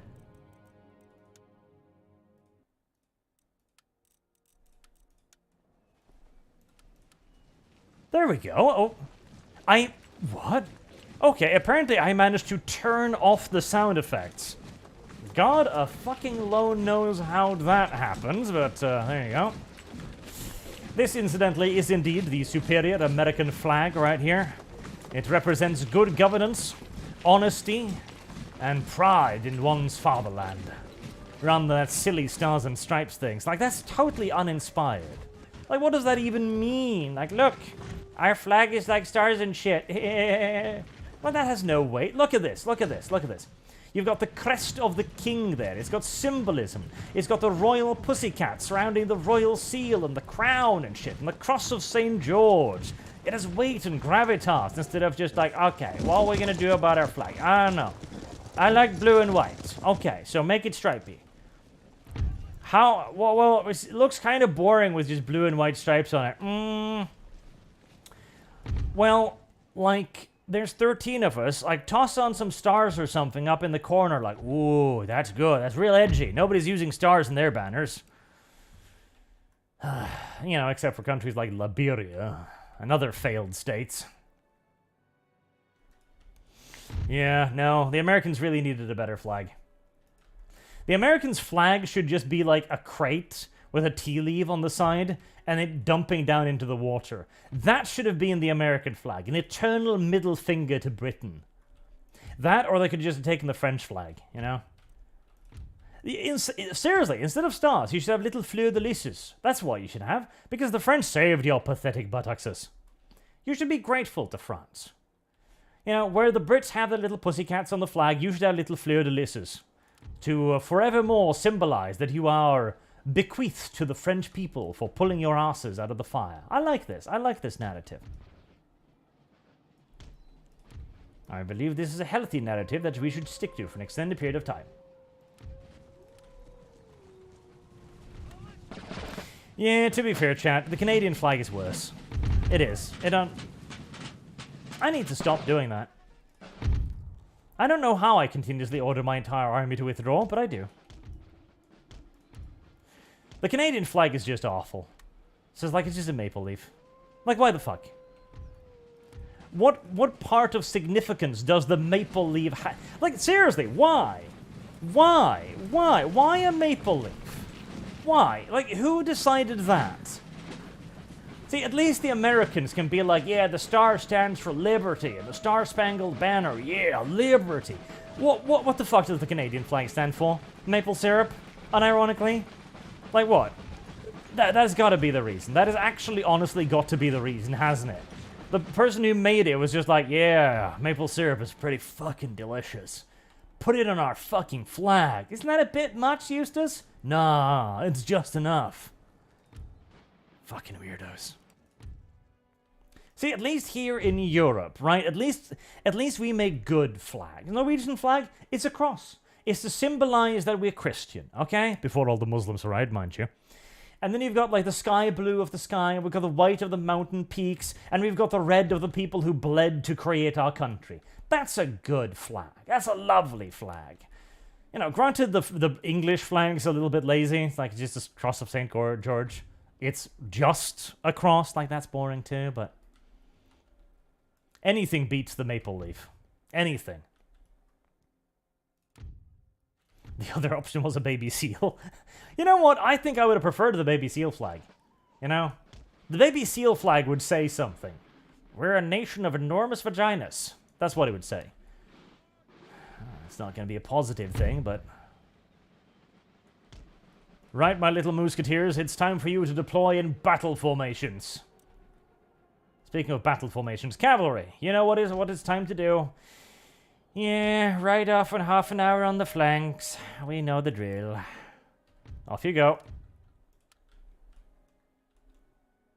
I am so disappointed these fuckers don't have, like, breastplates and helmets and shit. That is just devastating. But, well, that's the problem with Empire Total War. Since they gutted all of the mod tools, people couldn't actually implement any new models. I remember when people figured out how to make pickelhaubes for a World War I mod. And the way they did it was they took two models, one which had a spiked hat and one that had like something that kind of resembled the pickelhaube, and they just smashed them together, one on top of the other, because that was the extent of the capabilities of the modding tools. Like, that is just fucking sad. This is the game follow-on to the game that made, you know, Lord of the Rings Total War. And now we're smashing models together to create spiked helmets. Like, God. Fucking tragedy, that's what it is. Wait. Why on God's good earth are you doing that? No, don't reorganize the entire front line, you muppets. Oh my God. You've decided to put those units all the way on the other side of the battle line. Don't. Is it because that's in the way? Is that why? Because that's dumb, but at least I could understand why. Alright. There, hurry into position. The Hunters of the North, a mercenary band, is coming to try and bother us. You're gonna just charge me? You're gonna fucking charge me, aren't you? You know what? Fine. Fine. You're gonna do that? We're gonna put our little plug bayonets on, and we're just gonna surround you, because you put your backs to the wall. And now you're all gonna die because of your retarded headdresses. How does it feel? How does it feel to die because your hat was stupid? Actually, they're dying surprisingly and worryingly slowly.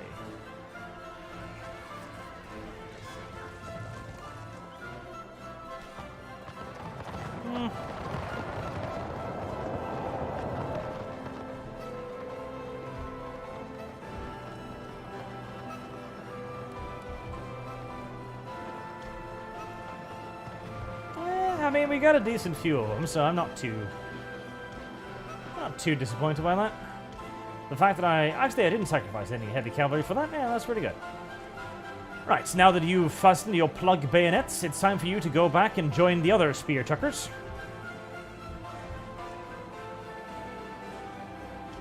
You're seriously coming back for more. Okay, come on. Get behind them. Because, of course, once the plug bayonet is fastened, you can't actually remove the plug bayonets. It was a pretty obvious design problem that was swiftly solved. But not today.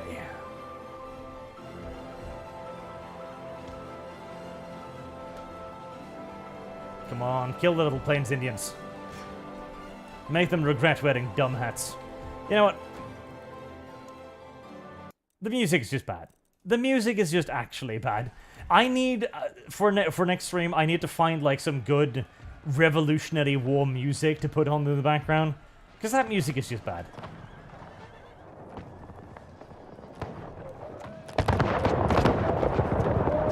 There you go. Fuck off back to Canada, you shits.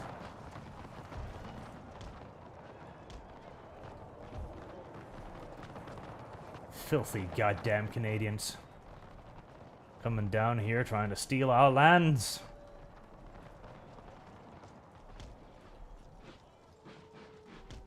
There's a big rock in the way. We must circumvent the rock. Because in this Total War game, there's a thing called terrain. I know that might be new to many people playing modern Total War titles, but back in the day, there were actually terrain features that you had to take into consideration when advancing your troops, rather than simply just selecting everybody and alt-clicking the enemy front line to see them all charge.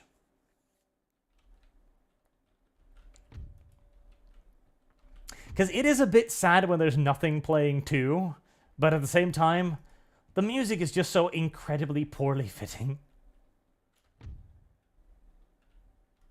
Oh, hello there. Are you coming? Why the fuck did you... Okay. They elected to just place some Spanish horses right there in the middle of nowhere.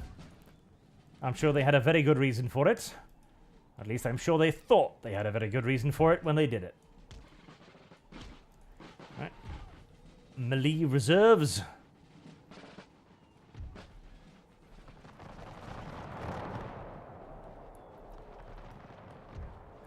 Tragically, the enemy will outrange me as I am using silly old muskets.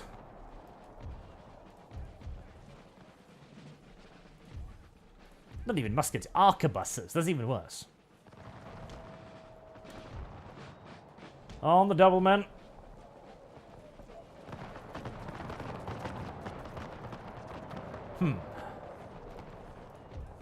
Gosh darn it. It's that damn terrain again. It means that units that are up a hill actually has advantage to units that are downhill. Wow. What incredible unfairness nature is.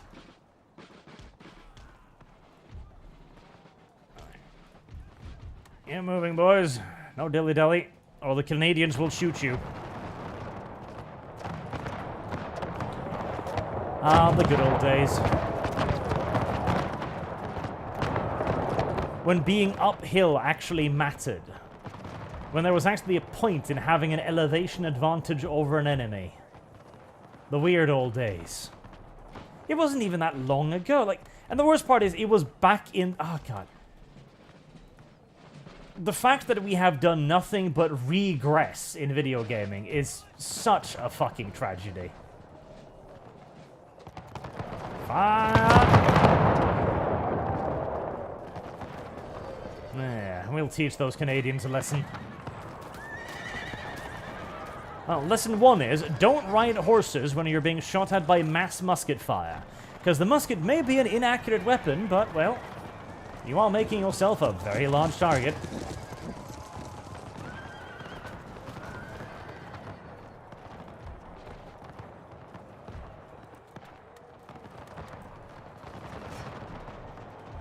Tragically, I am noting that the Indians are fighting unfair.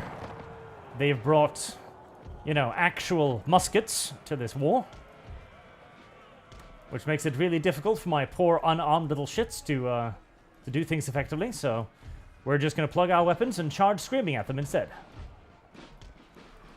It's almost difficult to tell who are the savages in this situation. There we are. Stab them. Stab them as they flee. They're savages. They don't have human rights. Impale them. Good. Good.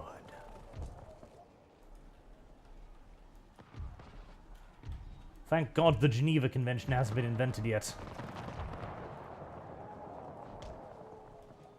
They might have a thing or two to say about how we treat POWs. Or, more correctly, the complete not absence of them.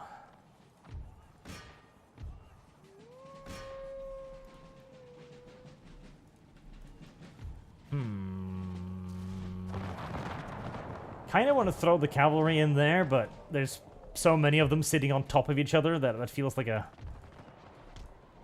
bad idea. I'll probably just take a lot of casualties for very little reasons.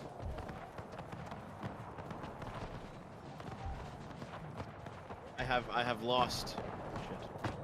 Come on, boys.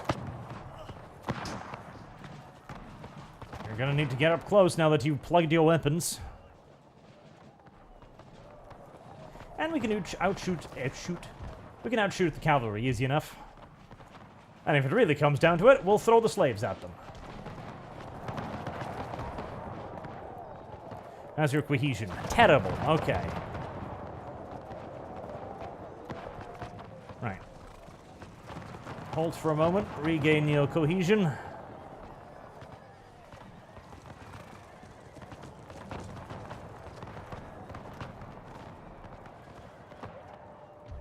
Oh, hello there. You rallied, did you? Shits. Now, we'll toss them into their flanks.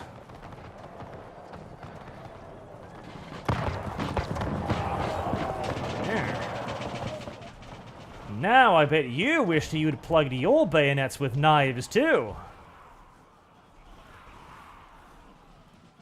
Silly Frenchmen. They don't even know that you turned your musket into a spiky stick. My unit cohesion is not ideal or admirable, but it's just gonna have to be the way it's gonna have to be.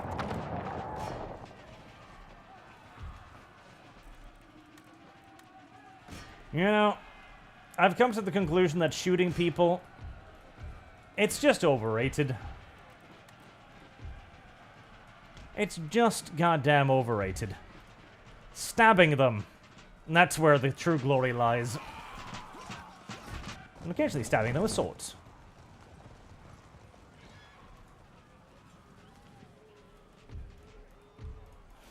Show them cold steel, and the Canadian will quiver and flee before you.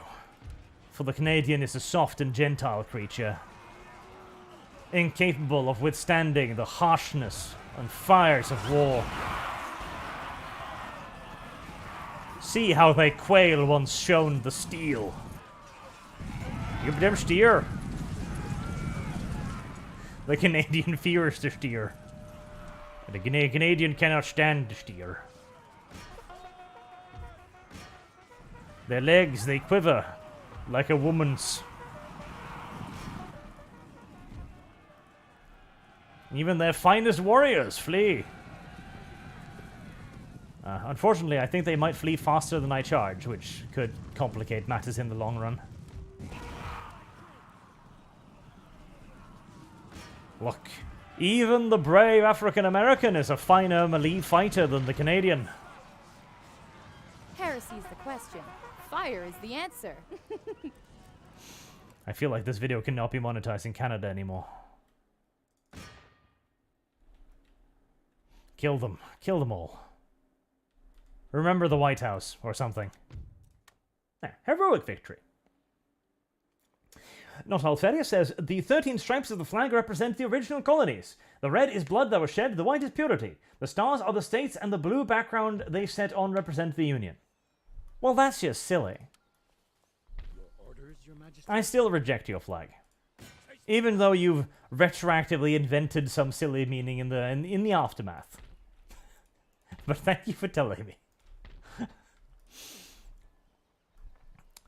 Right, well, we got ourselves a rebellion on our hands, which is annoying, but we'll get out of there. Nolly says, ahoy Arch, recently I was looking through the African military vehicles and discovered the Rukiet wheeled tank. I love it, even the Eland is adorable. Rukiet? You mean the rattle? Because they do actually have some cool ones. South America? Was it South America? South America had a pretty cool little armaments program, actually.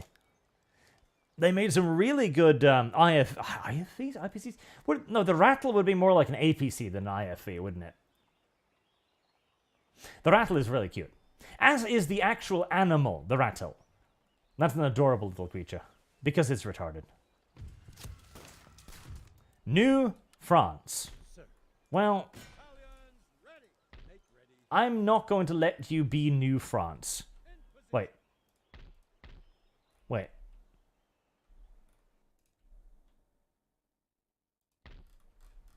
What just happened?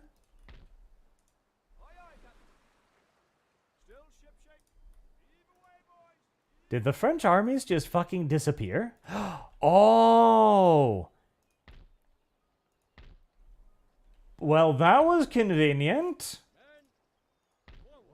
Because this is not France anymore, that means that the French armies in there were trespassing, I guess, and so they were kicked out? I guess? I don't know. I don't understand. I don't quite know what just happened, but what I do know is that it is highly beneficial for me, as that suddenly means I don't need to worry about anywhere near as many French dudes inside of my nation anymore. Huh. Well, the French teleported out of my nation and left me here in peace, which is quite nice. Quite lovely, in fact.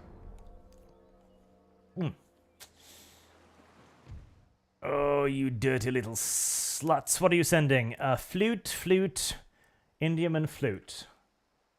Oh no, that's me. They've got... Oh, Jesus. Right, that is a massive-ass fleet. Okay, well, I'll try to flee, but I know exactly how that's going to work out. Yep. I'm going to move 5 inches, and then I'm going to die.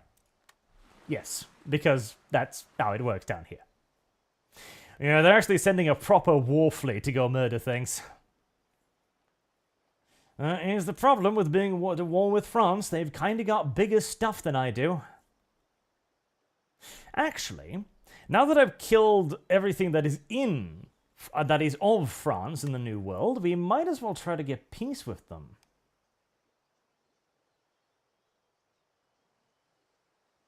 Quebec kicked out the French, how funny. It kind of is. No. No, I don't think so at all. I don't think we shall have peace. I think you have rebelled against the king's glory. What? Enemy raid. What? Where? What? Well, who raided me? Not those. Not those.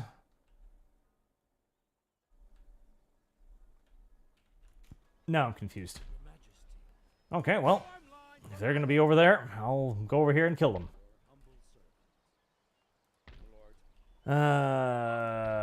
Is this place stable?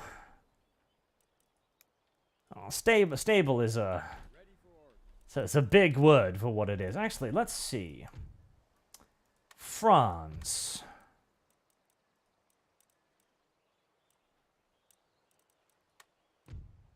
Hey!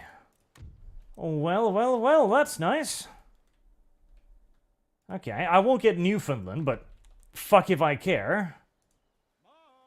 Oh, that was not what I wanted to do, actually. That was stupid and retarded and dumb, and I'm ashamed of myself. Heresy's the question. 4 of Fire you is the answer. go back there. The rest of you go up there. Alright, well, that has done a serious number on my trade lanes, so we're going to need to rebuild a lot of that. Which is non-ideal. So, France. I know I've taken most of your stuff. Give technology, flintlock, common landing closure. You know what? I'm fine with that.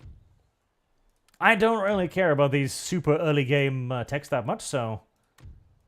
It's not a good deal, but it's a deal I am willing to take.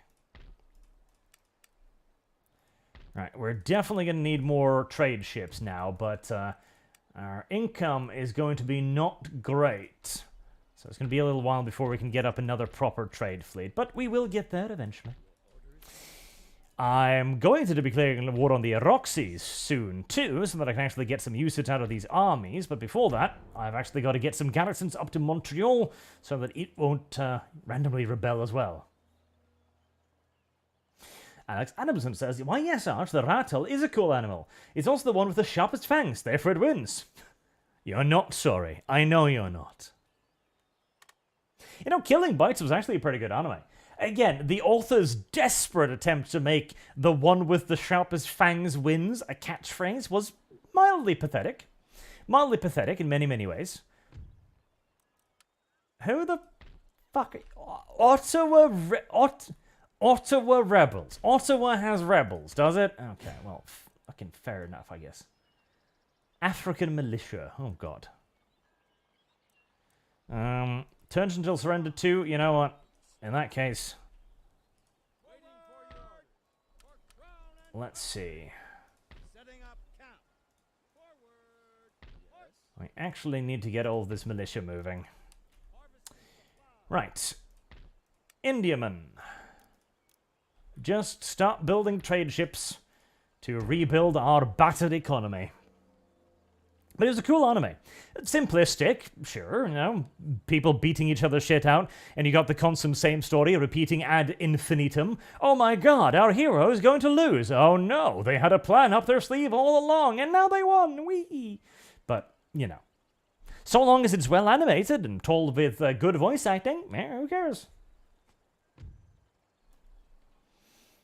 No. Ottawa Rebels equals truckers. I wonder when Dev will be, Okay, I'm not going to be able to deal with that. Somebody else is going to have to deal with that. I wonder when Dev will make his video. Speaking of video, am I at war with anybody else, perchance? Pirates, Islamic Emirates. Okay, well, I'm fine with that. I'm okay with being at war with the Islamic Emirates, I suppose. Alright. West Africa. See what trade lanes we can re-establish. I'll probably need to get better guards for them this time, but first I need to actually get the ships. Then I can worry about protecting them. Right, that should be enough. Yep, there we go. I can monetize this province now, as they are being adequately repressed beneath the boot of authoritarianism. How about you just die? Thank you. And now I'm going to have to repair this shit, which is going to cost loads. A slower economic start than usual. I know, a war with France on turn 3 will put a bit of a dent in your economic prospects, but not too bad, not too bad. I mean, starting out with Montreal and Quebec early on is quite nice. Getting most of North America secured. Oh, North, coastal America, anyways. Prepare for borders! Ah, right. I remember now. Sieging in this game is also utterly pointless because the enemy will always sally out one turn before being sieged out. Which, to be fair, is smart, from the enemy's perspective. But it does make the whole sieging process a little bit dumb.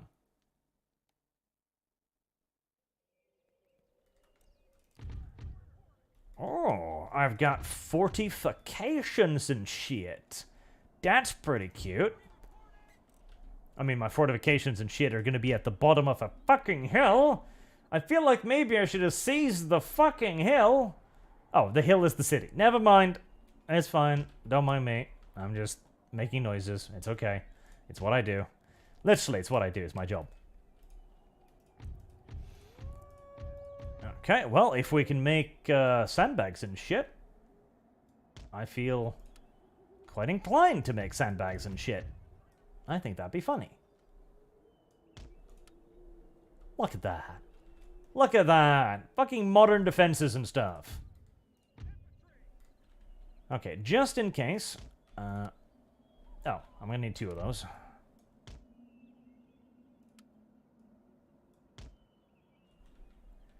Come on now, little pikemen. Apply yourselves. There. Multi-layered defenses. Landmines?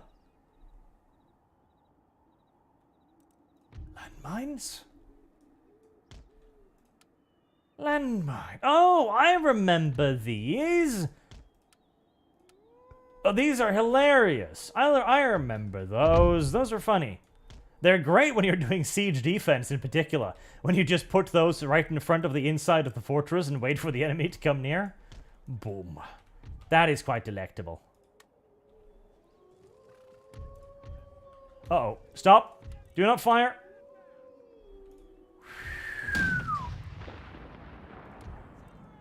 Motherfuckers. I thought I'd paused the game. Well, a few pikemen were just obliterated in front of a cannon. Don't mind that. You didn't see nothing. You were not just made mute witness to the execution of those poor lads right there. Alright, you get back to. Cavalry. Where's the enemy cavalry? We've got cavalry over there. Heresy's the question. Fire is the answer.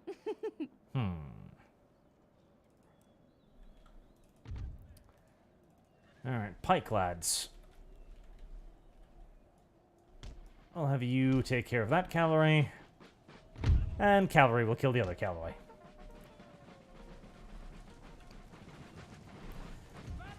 Get out of the way, men! Get out of the way! Cavalry's getting itchy again. There. Now you may fire. Uh-oh. Uh-oh. Never mind. No further friendly casualties created. I think they just dunked that shot into the ground in front of them rather than actually hitting anything either, but, well, they've got infinite ammunition, so we might as well let them amuse themselves.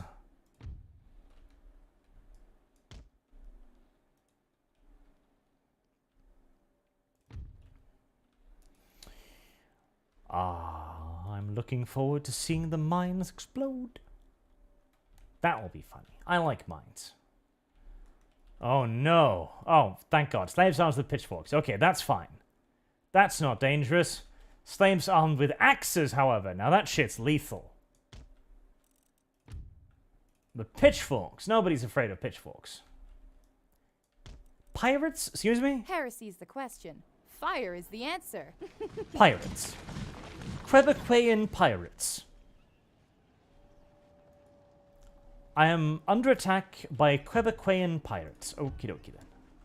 If you fucking say so, video game. Let's reorder these lines. I didn't even know that pirates existed in Quebec, honestly. Drovers Wild Mustangs. Alright, judging by the fact that they just dismounted, I'm guessing they're dragoons. Judging by the fact that they just dismounted in front of 400 heavy cavalry, I imagine they're also suicidal.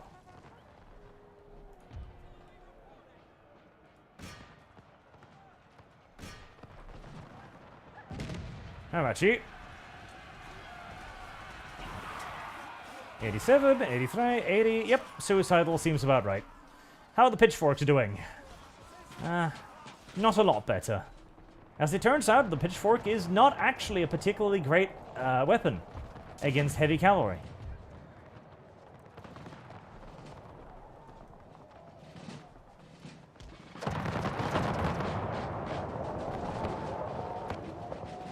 Form pike wall, men, and get ready to fight the pirates.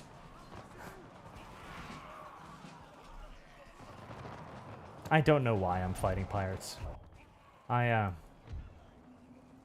don't know. I don't have any explanation for why I am fighting the Quebecoian pirates, but we are. And we're just gonna have to deal with it. Hopefully the Quebecoian pirates will be defeated by a pike formation. That's what I hope. Oh. God, axe throwers. No, charge them now. Before they kill us all. Alright. Yeah, turns out the Quebecoian pirates are not actually very good at fighting either. That's good. I really shouldn't be firing these behind my own heads. Alright, so cavalry has somehow drawn off the majority of the enemy's infantry. We're going to fall back. They seem to have all rather expertly managed to avoid my mine, which I'm not very pleased by.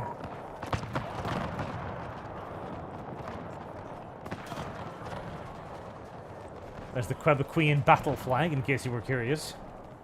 In case you were wondering what it looked like.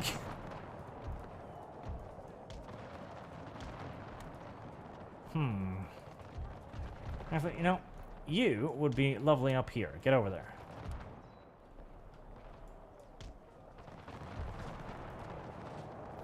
The axe throwers are, well, they're not out shooting me as bad as they could. And they are very, very close. They're actually taking a decent amount of damage.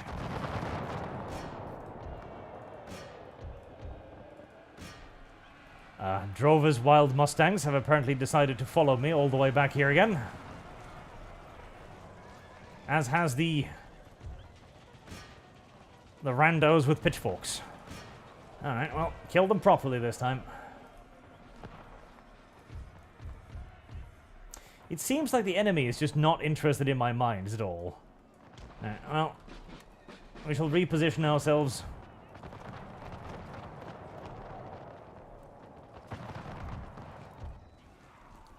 There is... Oh, God. I wish the modders could have fixed the AI as well. I really do. Because the AI is still dumb. It has the same problem that virtually every modern Total War game has, which is sad. The fact that the AI will focus far too much on, like, one segment of the front line and ignore everything else, usually at its cost. Let's have you not open fire at anything else. As mass attacking one area has its uses. You can absolutely do a little bit of an overwhelming strategy like that, right? But when that is the only strategy the AI ever applies, it gets somewhat predictable, shall we say. I have a sneaking suspicion that those mines might detonate on my own dudes as well as the enemy, so try and stay clear of it. It also makes it very easy to flank the AI, of course. I don't know why my cavalry just stopped in the middle of nowhere here, but apparently they have. Alright, you two, you can go up there and kill those colonial pikemen, as I'm not going to throw my cavalry at them for obvious reasons. Good job there, little... What are you? Irish? Oh, God, that's awful. Well, good job, little Irishman. You held the front line. Pikemen, throw yourself at those.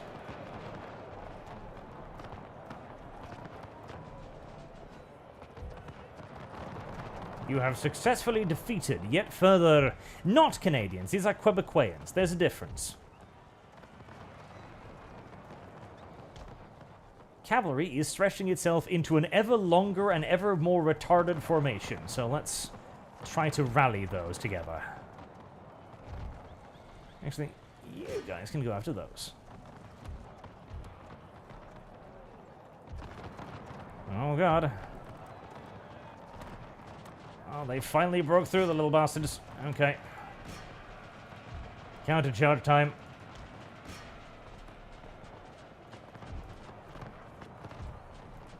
I do like how reactive the front line can be in this mod too. Like, if something breaks, odds are something else is gonna break. Like, it's actually got some Ultimate General mechanics in the game. Oh, I'd love to see you charge these guys.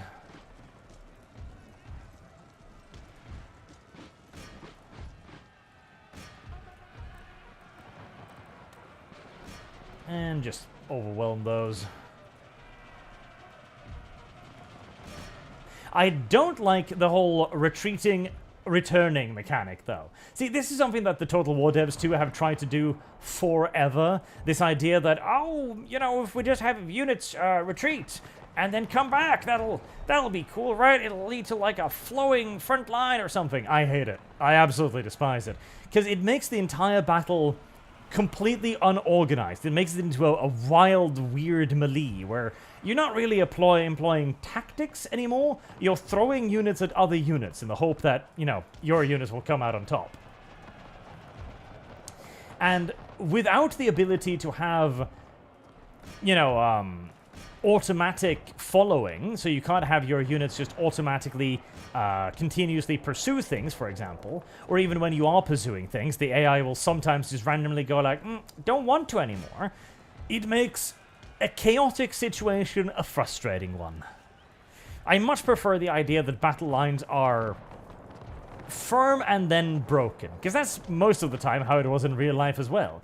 Units that were fleeing very rarely returned. Routes tended to be permanent things.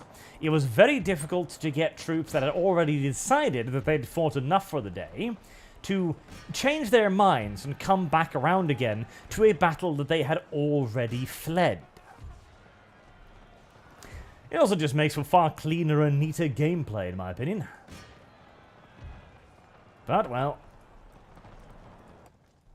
it's also part of the fact that we're fighting with just assloads of militia and irregulars and other garbage units here, too.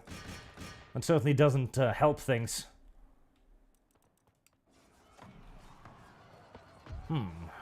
There's 20 of you. I don't think you're going to be able to win that confrontation.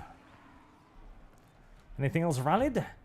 Ah, case in point for the randomly stopping.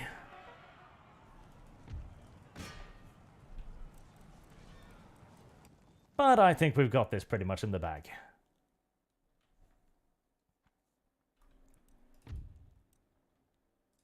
Oh, well, that's a nice big unit. Go try yourself to that. Come on, enemy. Surrender. You have no chance. You actually don't. What units of theirs are still fighting, actually?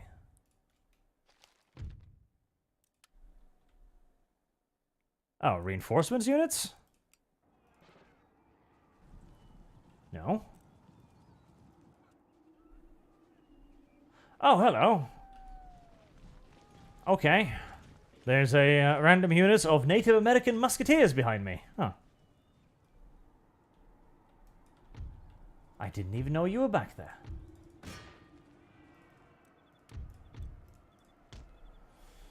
Alright, well, get the Jaegers around.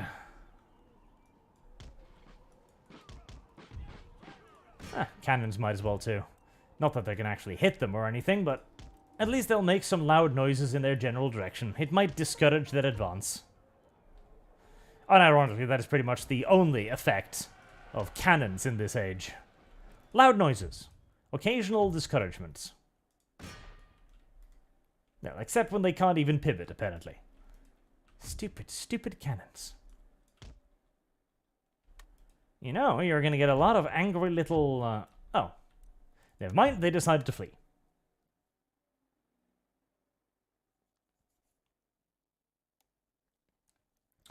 Nolly donates $5. Thank you very much. To say, gotta go Arch, but don't worry, I am too I too am grudgingly going back to Total War. On that note, would you suggest Tomb Kings or Silence and the Fury? Tomb Kings, definitely. Tomb Kings are cool. I like the Tomb Kings. Another election. And wow, okay. Eli Leggy is apparently a very good, and so is Ridley Baines too. Trade efficiency plus 10. Jesus, okay. Well, this new cabinet is great, and I hope they remain the cabinet for a very long time. Alright, both armies are a little pinchy-winchy bit beat up. That's fine, we still need to subjugate the Quebecoians.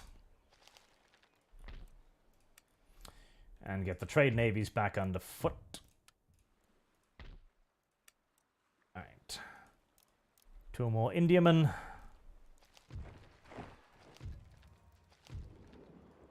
Nation destroyed. Quebec. Was it ever truly a nation? Was Quebec ever truly a nation? I don't know about that. I don't think so, in fact.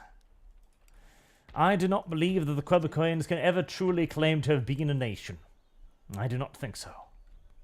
Very disappointed by the Pioneer Riders. The Pioneer Riders were kind of... Wow.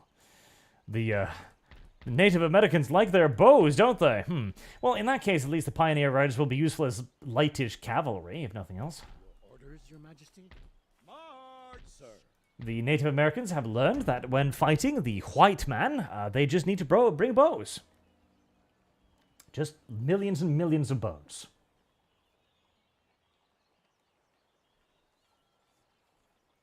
To be fair, it's not a bad idea.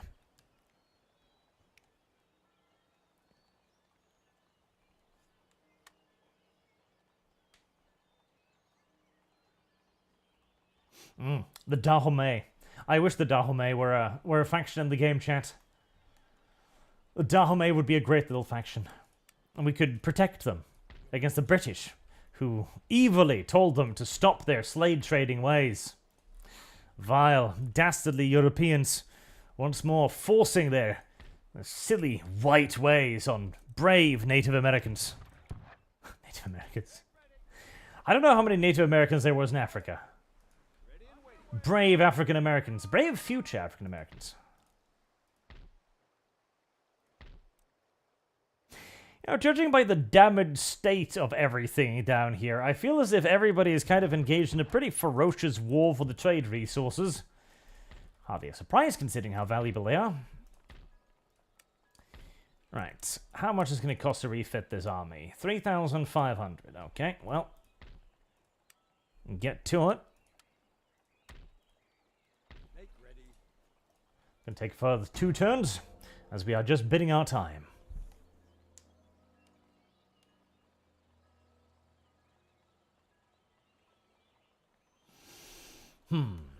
What do you think about the future plans for the D&D campaign, chat? There. Drillhole Center says, to be fair, as someone who has an unhealthy obsession with maples and Acer rubrum, the North American red maple, in particular, I still would not put it on a flag. Good. That means you are far more sensible than your ancestors. Alex Adamson, did I? No. Oh, I did. Thank you very much, sir. Alex Adamson donates £5. The anime was cool. 12 episodes, but the manga is out 100 chapters. So the anime covers what, like 20, 30 chapters? Plenty left for season 2 and 3. It would be. In fact, the first season wasn't even really like a season. Well, it was obviously, but the season of the anime was just basically there to be a teaser for the manga, as the anime actually ends where the manga sort of starts. As Ratel isn't even the main character; it's actually pretty pure or something like that. The Beagle, that's the main character. The Beagle. And to be fair, she's a cooler character than Ratel. Ratel is too aggressive. Yes. Too aggressive. We don't like women that are quite so difficult, you know. Right, I do need to upgrade that to full because that will unlock the research thingy I do need eventually. Utilitarianism, that's fine. Right, once you are done actually reinforcing, we can begin our campaign against the dirty, filthy Americans. The proper Americans. Coroner says, are you planning to try the Old World mod for Total War 3? The Old World mod for Total War Warhammer 3? Not sure. I don't know what mod that is. I'm planning to do the Lord of the Rings mod, obviously, and the Warhammer mod, at the very least, for Medieval 2. And then we'll take it from there, I guess. Peace treaty? Sure, why not? See, okay. My plan, at the moment, for the D&D campaign, is I'm going to be a nice person. That's what I'm going to be. I have elected to be a good person. That's what my Joan of Arc shall be. A good human being. Which is rare, for me. But I think it'll be a refreshing change. And so far, she has been a very good person. I think she has been a lovely person. She's giving money to the church. She's helping the poor. But I won't be quite such a good person as Rags. Because Rags get himself into problems when he's a good person. Rags is like, hey, I'm going to start healing the poor. Right in front of the sick, and the poor, and the lepers. And the lepers will then see that, obviously, and go, oh, hey, I can not be a leper anymore? That sounds like a pretty swell deal. In fact, that sounds like such a swell deal, we should probably gang violate this guy into giving us the healies too. Yes, that was a predictable consequence of his actions, particularly in Sargon's universe, where, you know, rolling a natural 20 on the strength test mean that you just kill the person. It's not about how perfectly you control your strength, it's about how perfectly you smash his head open on the side of the road. Not the natural 20 I'm used to, I will admit, but it is the natural 20 that I was quite happy to see at the time because, well, it wasn't hurting me. And I will, I think, refuse to heal people. I think the idea that, okay, Joan of Arc swore off healing people entirely due to 2 reasons. 1, the trauma of seeing what happened to Rags, and 2, the fact that her head chief was like, you gotta heal people, Joan of Arc, you gotta heal people. And since he stole her chainmail, she's just not been able to trust people anymore. She's gonna be a DPS priest. Yes, DPS priest. A DPS priest, which you can kind of do, I've heard, you know, it's not impossible. It's It's a thing you can be. You know, it's like the kind of rogue that doesn't actually rogue anything. A good old throwback to the Spoony days. I'm not that kind of rogue. It's like, could you pick this lock? I'm not that kind of rogue. Etc. Ah, Spoony. The good old days. I am reminiscing far too much today. Soon I'll start crying about Total Biscuit. Total Biscuit. Taken from us before his time. Unironically, the only goddamn good reviewer. The only goddamn good reviewer.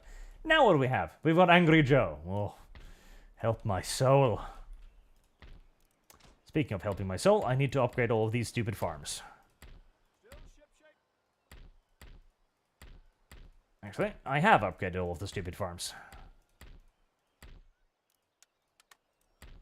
Oh, no, here we go. Ooh, a school. Ah, Jesus, I wish I'd noticed that one earlier. That's a lot of valuable research that I have completely and utterly ignored for a painfully long time. That's a lot of Americans. That's a frightening quantity of Americans right there. That's a lot of bows. That's a lot of bows. Okay, yeah, you go over there. You get ready to help against the war against the Americans. Oh, Niagara. Okay, right, that's fine. I only half saw the name there for a second, and I was worried that YouTube was about to be very mean to me for playing this game. More Garrison forces.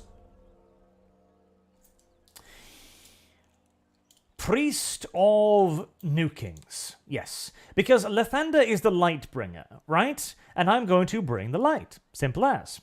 In his capacity as the Morning Star. And as we all know, the Morning Star has a rather aggressive reputation. He's not the healing kind. In fact, I don't think I've ever heard of an instance where the Morning Star has healed, well, anybody. Nor the sun, for that matter. You know, that really is nonsense. See, okay, Sargon... Sure. Sargon was like, hey, you're a priest of Tyr. And I'm like, okay, what does Tyr do? Well, he protects stuff. Oh, shit, okay. Well, I'm actually going to have to be a healer then. And that's what I base the idea about being a nice guy character around. And then it tells me like, no, you're actually a priest of Lathander or something. Okay, who the fuck is Lathander? Well, he's the god of the sun. Well, I mean, what does the sun do? The sun burns shit. That's what the sun does. The sun does not heal. The sun does not pet you gently on the heads and hope that you'll feel better. The sun burns. That's what the sun does. It's the only thing the sun does. The sun has never done anything but burn. Literally. It is the one and only thing the sun can and will do by design.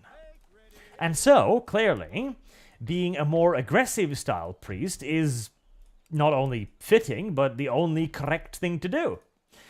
Sargon had the opportunity to make me into a healing priest, and he elected to reject that way. And so we're going to go with the opposite one.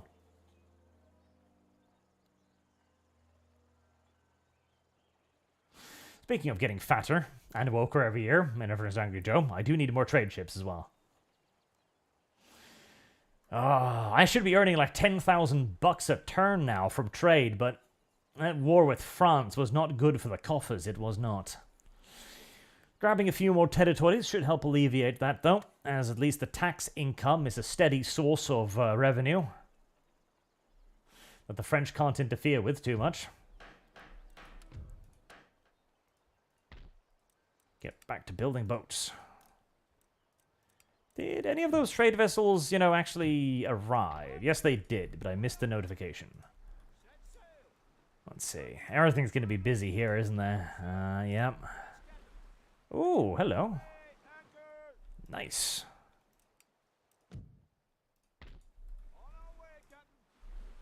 Well, now that I'm peace with everyone, including the pirates, at least I'm not going to be interfered with. Lovely.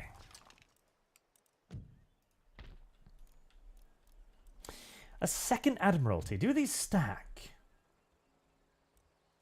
I have no idea. I guess we're going to be finding out. Sir. Alright, we're just about ready Yes, sir. for the war. Actually, do I want to grab that one first? Yes, I think so. Waiting for your orders. There, we are prepared. Make ready. We've got garrison units behind us, ready to take over control of the territories once everything has been properly subdued. In fact, this province can even be allowed to live on its own now. Wow. It has rejected its French ways and embraced Englishism. Englishism, that's a word. Mandalore Gaming is pretty good review, says chat. Yeah, I've heard so. So there's some, I bet, see, what I liked about TB was that, because Mandalore Gaming reviews a lot of stuff, and random shit too. What I liked about TB is he had reviews out on a timely manner about the important games at the time. And he would do some indie nonsense every now and then as well, but he would always cover the big things too. And he'd do so fairly quickly and fairly accurately, and he'd always do so in a very in-depth manner. Now, honestly, to be fair here, reviews are kind of pointless these days. They unironically are, aren't they? See, because gameplay streams like these are honestly just a much better tool to know whether or not you're going to like a game or not. Like, that's what I use. If I'm wondering what a game is like, and I want to look at it, I don't look at a review. I find somebody who was streaming it for a bit, and I look at that. Because then you can just look through it, you can pause it whenever you want, look through it, etc. And hey, having the mechanics explained to you on occasion, that's useful too. It's not completely pointless, you know? But, man, it was something else back in the day. Right. Do I want to... How do I want to go about this? Oh, how do I want to go about this?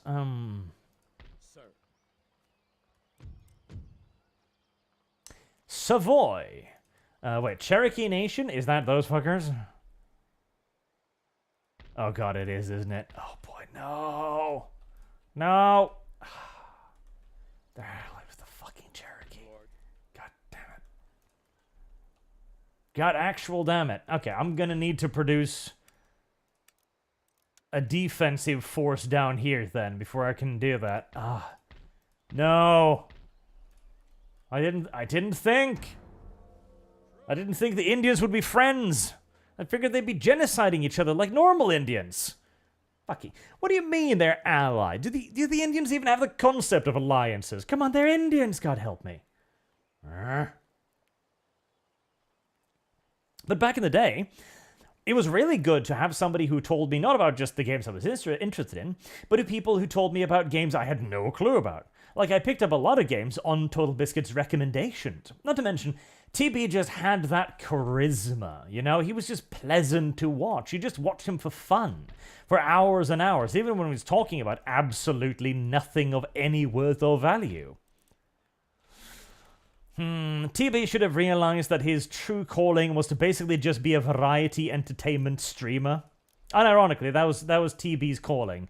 And he never fully embraced it. In fact, he actively rejected it most of the time. Like, I want to talk about video games. And he was always good to talk about video games, so it's not like it was a bad thing either. And he had the weirdest relationship with his audience, which he never quite managed to square. He always was actively antagonistic half the time towards his audience, which is not a great idea, I think. Navy professionalism? Upkeep cost? Yeah, you know what? I think I'll take that. Oh, goddammit. Well, the American genocide offensive is on halt for a little while longer. Because he thought... What was it? Oh, God. Because his idea was of himself as a television anchor. That was the problem, too. He always viewed himself as old-school entertainment. That he was supposed to be the newscaster, right, on the television. Or that he was supposed to be viewed as some kind of old-school celebrity, and that he wasn't supposed to have a relationship with his audience. That they should just consume content, and then shut up and consume next content, right? And that's not what YouTube is about. That's not what YouTube has ever been about. And the fact that he rejected that did not do good things for his sanity. It really didn't. He stressed himself out an awful lot due to the simple fact that he could never quite accept that fact that he wasn't a television anchor, that he was instead, you know, a dude on YouTube. And I know a lot of people accused him of having a massive ego over that. I'm sure he probably did have a healthy ego. I mean, he was one of the biggest game reviewers out there for a while. And it was somewhat revealed at certain times, too. There was, his I didn't know I had flutes down here. There was his artist guy. He talked about, like, talking with TB after his all too early and unfortunate passing. And he tried to explain to him why he wasn't getting review codes anymore. Because he was like, well, why aren't we getting a review code for, like, the latest game? I don't remember what. But it was the latest big game, and he hadn't gotten a review code for it. And he was angry at him because his artist was also responsible for sending out emails and requesting codes, etc. And he then had to explain to TB that with so many people doing YouTube now, with there being so many reviewers, there was no longer any point in giving a review code to somebody like Total Biscuit, who might love the game, and that would be fantastic for sales, or he might hate the game, and that would be disastrous for sales. They could simply just hedge their bets and send out review keys to 500 smaller reviewers instead. And that is what the entire business is today. It's saturation bombardment rather than the more influencer-heavy style of yesteryears. And, you know what? That's actually a good thing in many ways, because it does mean that we don't have as focused a sphere of influence anymore, shall we say. Like, you no longer have video gaming determined by a handful of people. You've got more space for personal taste and preference. Which also means that you can hit up, of course, specialized channels too, like channels that only do that thing or only do this thing. Like, if all you're interested in is MMOs, there's a channel for that. If all you're interested in is MOBAs or first-person shooters, there's a channel for that, and so on.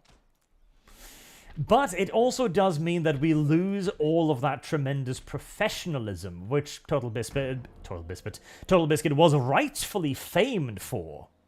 Professionalism that did slip later on in the years, it is true, but nevertheless, he was a man of strong integrity. And these days, oh boy, there's a lot of people who have never even heard the word integrity, who are making content, and who are making sponsored content as well. Without often saying that they are making sponsored content. I mean, shit. I remember oh god, this is still the good government. Good. I like this government. This government has lots of stats and points, which I quite enjoy. The Shadow of Middle-earth. Some of you might remember that game. It was a third-person game where the gist was that you could, like, mind-fuck orcs, basically, and make them into, like, your loyal orcs. And the idea was that you would actually undermine the entirety of the Dark Lord's hierarchy by placing your subverted underlings into his army. It was a really cool concept, and it was very, very, very well received at the time, but it also had a massive backlash due to the fact that it came out that a lot of influencers had been getting paid by the company, or was it a side company, to make positive reviews, and the NDA for it was very strict. No, that was it. There was a reviewer embargo contract, a document that came with the game code that was like, you can't show any bugs, you got to lead with this, you got to be positive, etc. And the fact that people signed that and accepted it was an enormous scandal at the time. Now, oh fuck, that's just like normal now. Like, you kind of just assume that the reviewers are at the very least a little bit biased in these regards. Industrial technology, eh? Okay, I'll move you over there then. Like, shit, we had an entire period there during Gamergate where the argument was made that, like, objectivity was a myth and we should ignore it, that impartiality was something that we shouldn't pursue. It's like, Jesus Christ. We've gotten to some strange places, haven't we? Strange fucking places indeed. Right, having bought enough time with random waffles about the good old days. Orders, Your Majesty. Is this place fortified enough now? Well, it's fortified to a degree, at the very least. And with 2 more cavalry and the grenadiers on the way, there's a decent expectation that it can probably hold out against the Cherokee, at least for a while. Okay. It is time for wow. Wow. I'll have the elevation advantage. Nah, I don't care about Britain. Forward, march. Oh, I couldn't go past them without... okay. They are decided to intercept me, the dirty fools. We shall accept their intercept. And hey, you know, if you're going to do something as an actual advertisement, then sure, you know, make clear in the ad, mark the video, and just run it like a 2-minute segment. That's fine. I don't particularly mind that. Hell, I do it all the time. So, it'd be a bit hypocritical if I did mind that, wouldn't it? But the issue comes in when you're making something in a way that makes it look as if it is just a review, you know? That I do not like. Oh boy. The rain is going to be rather unfortunate. In many, many ways, actually. The rain and the positioning is going to actually suck quite a bit. My cannons are going to be fucking useless here. Nor am I going to be able to see anything that's actually going on. Okay, well, let's try to see if we can get the enemy, because the enemy's attacking me, so they've got to come to where I am.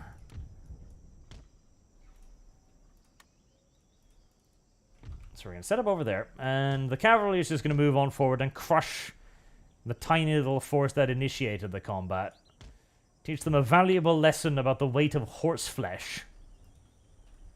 And you fuck... Well, that's a problem. I didn't see that mountain in front of my guns. And these are all immobile artillery as well. Right. Well, the rain has succeeded in neutralizing my guns then, which is not exactly ideal. I wonder where the fuck that hill came from. Did I save this? I didn't save this, did I? Alright, fuck, we're gaming it out then.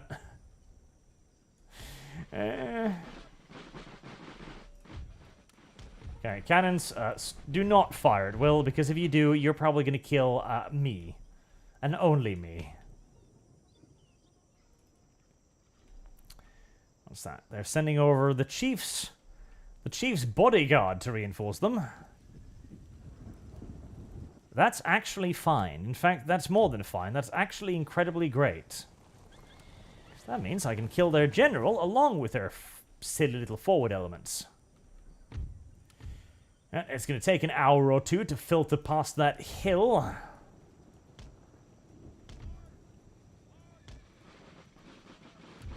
Luckily, the map is large enough to actually give me that time. Right, before we get in there fully, halt, reorder the formations. What do you got? Bowmen? Yeah, I don't think they're going to stand much of a chance. A second unit of bowmen, I don't think they're going to stand much of a chance either. More bowmen and warriors.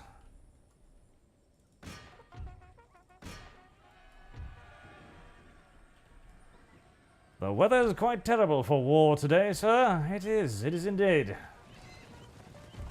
Comfort yourself with the fact that at least your weaponry is cold steel rather than flintlocks, which are going to probably not work very well today.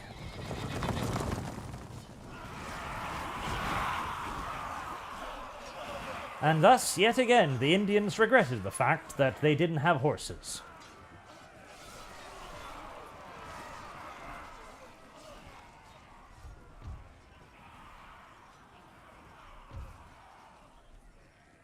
Ooh, there's the chief's bodyguard. don't mind if I do. Oh, nice and stretched out, too. He's a brave chief. He's chief I don't give a fuck, apparently. Great chief, I don't give a fuck. What is your plan? Well, you see the enemy over there? Yes, that's about 400 men of heavy cavalry. The white man's elite. Well, I'm going to charge them.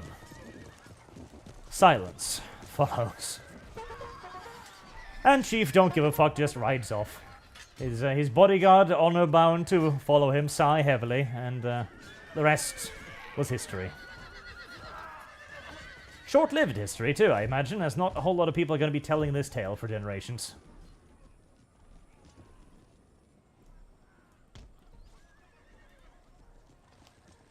Oh, look at that. Enemy general has died. Huh.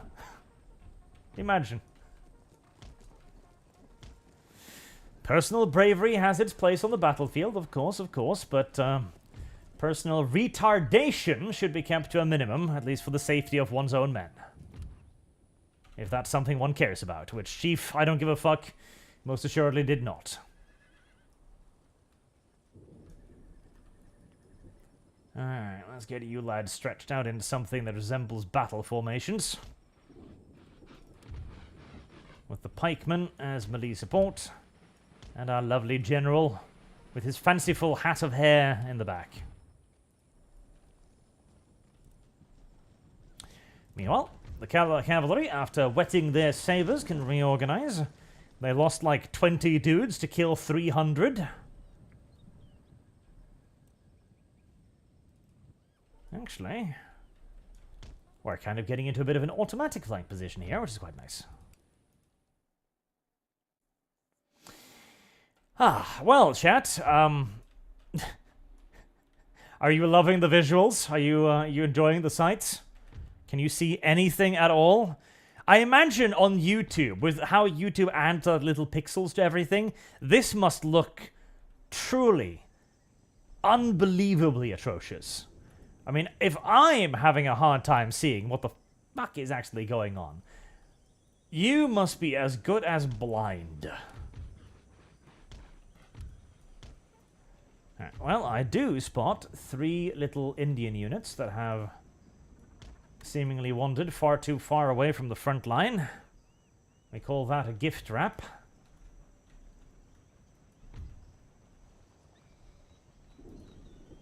I think the... Ah, yes, the musketeers. I don't like the musketeers. We shall kill the musketeers. The musketeers get to lie down in the grass and be gay and shoot at me from cover.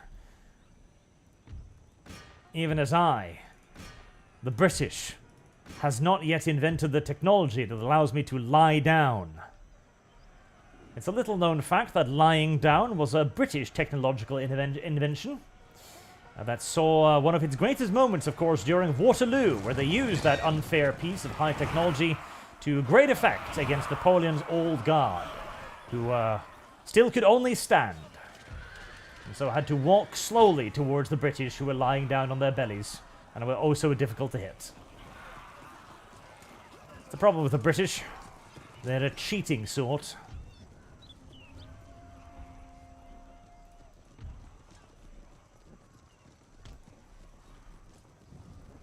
A nice moment of mass slaughter later, and the majority of the enemy's advanced element lies dead.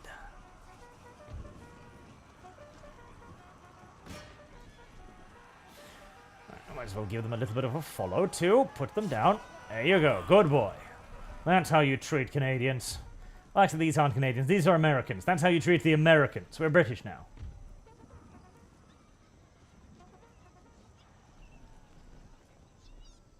Reform.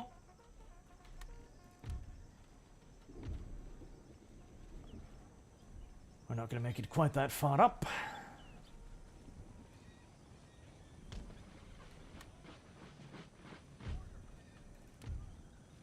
Come on, sons of Ireland.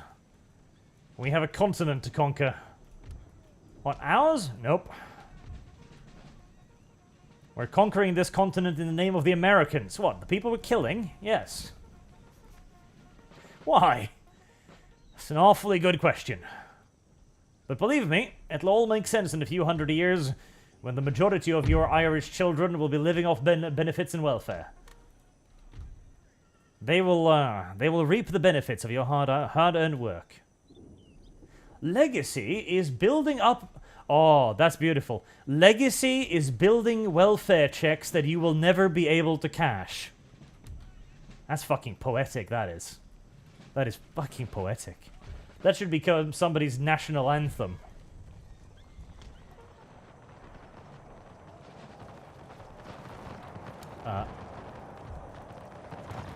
Oh.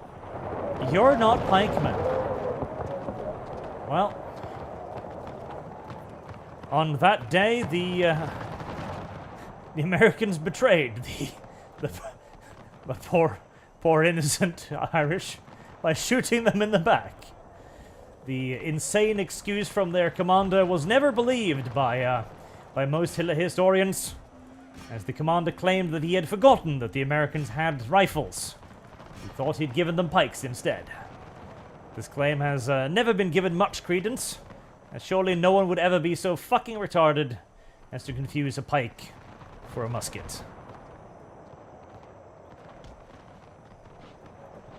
Future historians can be awfully biased in these things.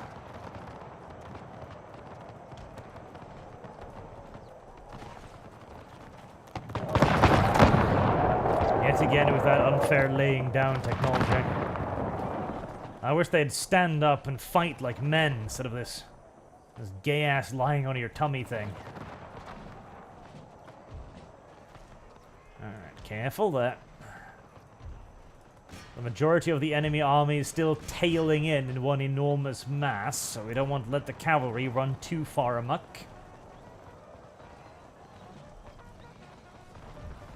I'll leave it to the Irish to hold the front line and to die. And the good, honest Englishmen in the cavalry will simply prepare to deliver the finishing blow.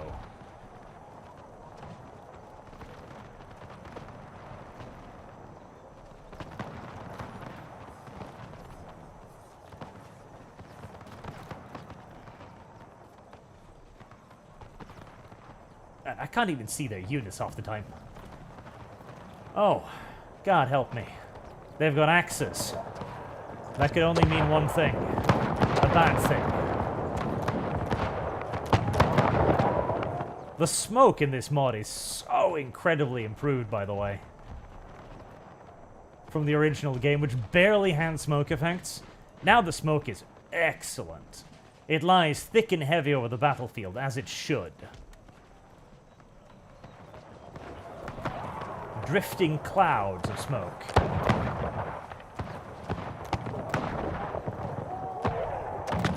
Steady, sons of Ireland. You are dying for a greater cause this day. One day, the lives you sacrifice will redeem vast quantities of oil for the American people. Your descendants will not participate in, but will watch the Americans invade many a nation, including Iraq, Afghanistan. It will only bomb Libya, mind you. And it'll be tremendous friends. Oh, hello there. That is an unfortunate thing that I'm very glad I noticed. Not too late. And it'll be tremendous friends to Israel. What is Israel? Oh, that's the Jewish state. Somehow I imagine the Irish would have an objection or two about that. Alright. We're going melee now, bros.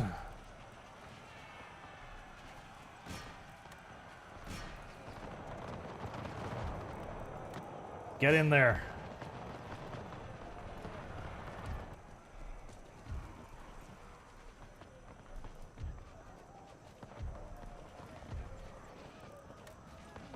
The fact that the screen is mostly just weirdly shaped water droplets makes it a bit difficult to figure out what I'm doing and how well I'm winning, but judging by the fact that all of the blue flags are blinking,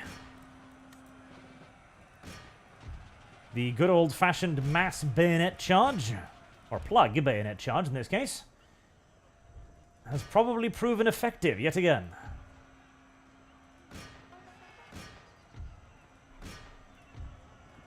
Go on, little British boys. Find yourselves some Indians to make your wives.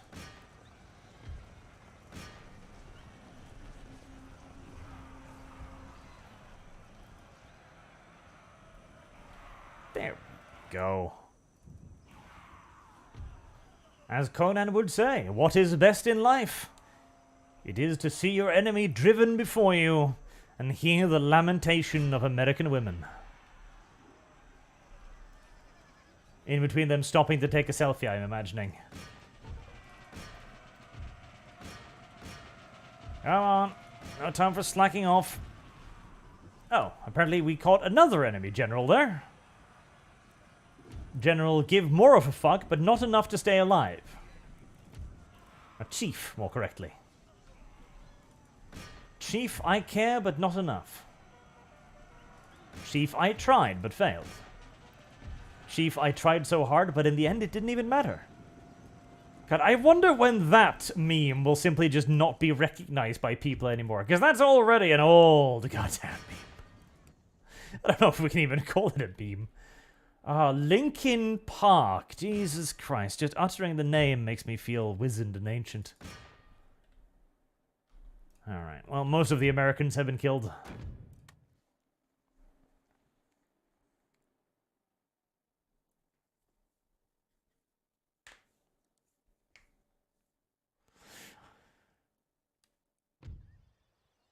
$574 men lost, you know. Considering the fact that I couldn't use a single one of my fucking cannons to do anything there, I think that's a pretty good fight, actually. It's a pretty good fight. Yes. I'm tempted to try another. Very tempted I am. Your orders, Your Majesty? I mean, At the ready. the cavalry's doing pretty good. Lord?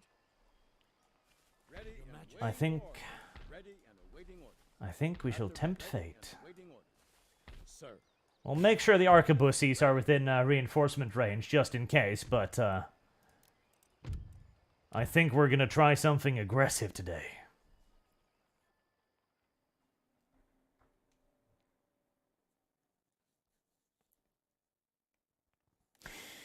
See, the only Native American chieftain who will survive this war, and will thus be able to breed and pass on his genes to further generations, is Chieftain Sneaking Woolen Carpet. He will survive every battle by hiding underneath a woolen carpet and then sneaking away. That's how he got his name. Chieftain Sneaking Woolen Carpet. And the British could never find him because, well, they never thought to look under the fucking carpets, I guess. Or rugs, as the British called them.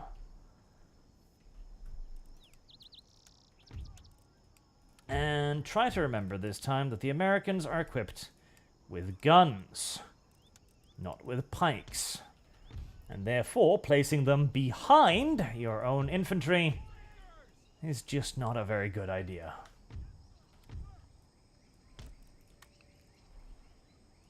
Okay, you're going to simply just take up the slack there in the front line. When it's required. I mean, I'd love it if they could be actually massed up right in front of the cannons. That'd be a dreamlike scenario. Let's see. I don't think these have grape shot yet. I don't think that's a technological innovation that we've come up with.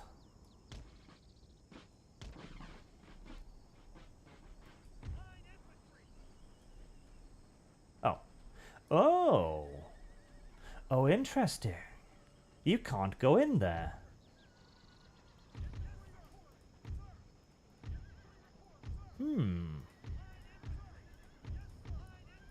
Opportunity arises, perhaps.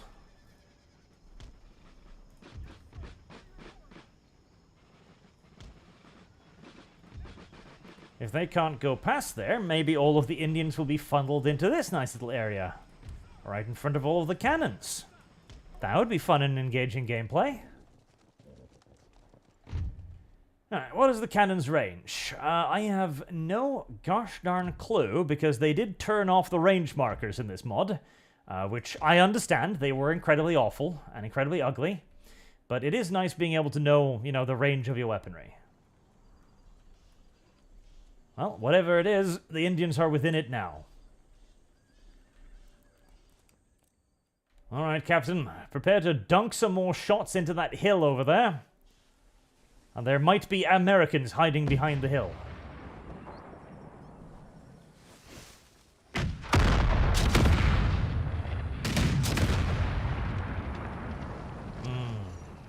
The sound of cannons.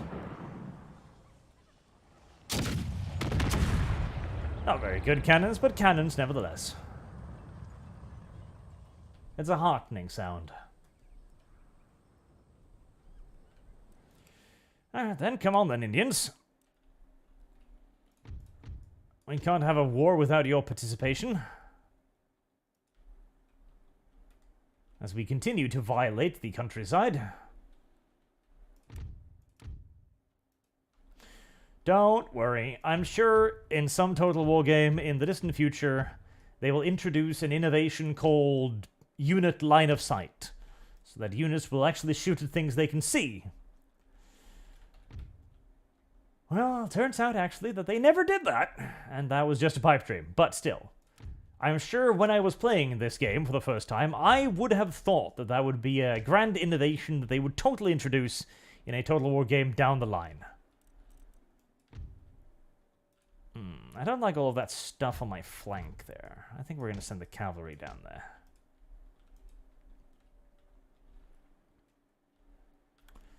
Yes, yes, walk slowly in front of my gun batteries. Considering their abysmal accuracy, they need all the time they can to get their eyes in. Is that? No. No, it can't be. It is. Right, well. Here comes Chief Don't Give a Fuck's son. I too don't give a fuck is his name. And he's following in his father's footsteps, quite literally. There's a reason why the Americans could never beat the other Americans. And that reason was they were born retarded. Violently retarded. Oh, look. It turns out that the general died in that attempt. Oh well. Does this count as sniping the enemy's general? I feel like in a way it does, and I feel like in a way it really doesn't.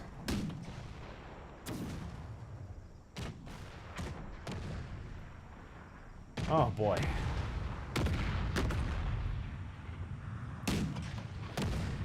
Could not hit the broadside of a fucking barn even if they were inside the barn. Get you boys stretched out as much as you can. Get as many guns as you can on the front there.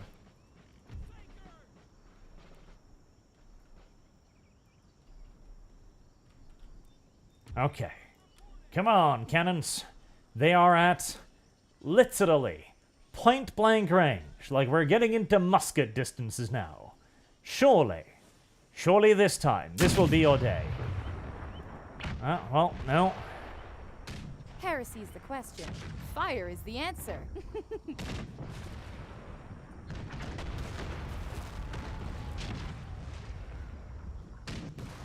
Oh, hey, there you go. Alright, out of 3 artillery batteries, 1 of them actually managed to strike the enemy. Not amazing effect on target, if I am to be entirely honest, but at least it had an effect on target. Eventually.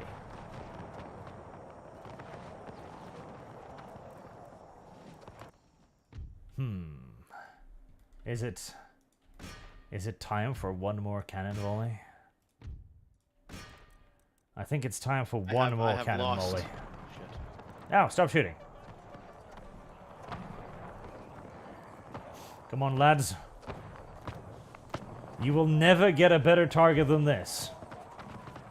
Literally, you cannot possibly get a better target than this.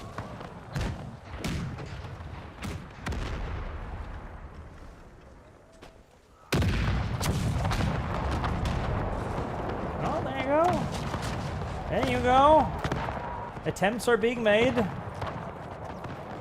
Some of them even reasonably successful.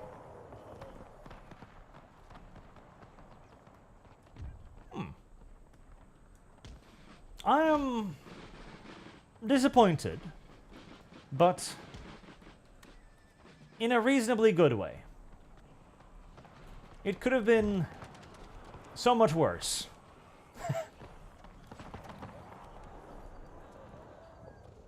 Yes, good. Stand there. Get shot to pieces. Oh. Oh, they started a charge, and then they changed their minds.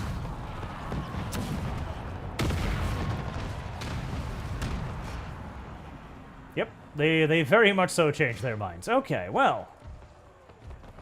Let me help you out there, boy. And hold the cannon fire, please.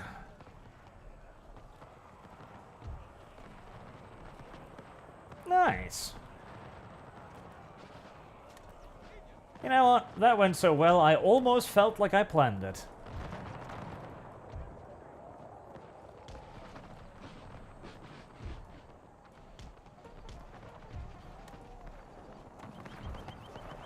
Okay, boys, you've got permission to open fire again any moment now.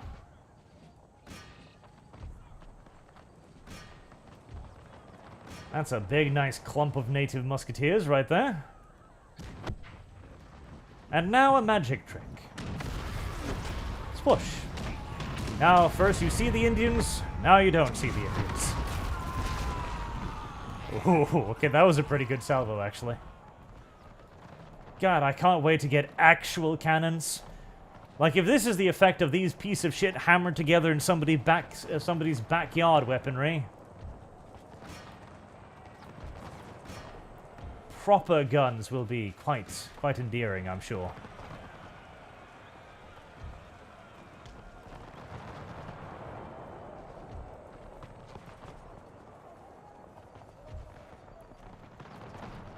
Alright, we can get up another salvo.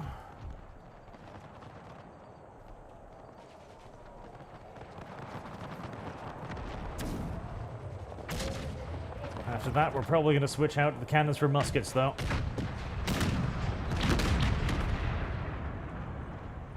Yes, yes. Alright. Move in the little guys and give them permission to fire, of course.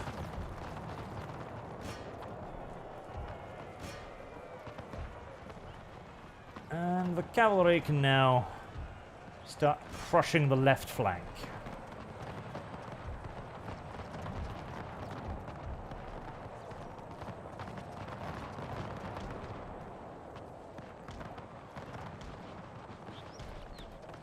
Move up. Into them, men. Hey! The Americans have figured out how to lay down, too. It's not just the Native Americans. Even the ones we brought with us know how to lay down. Oh my god. Could it mean? Alright, okay, Americans.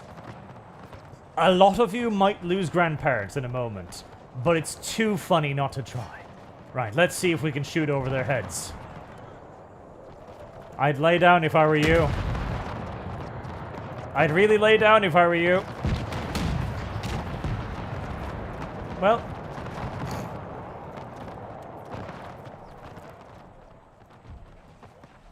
The experiment was worth a try.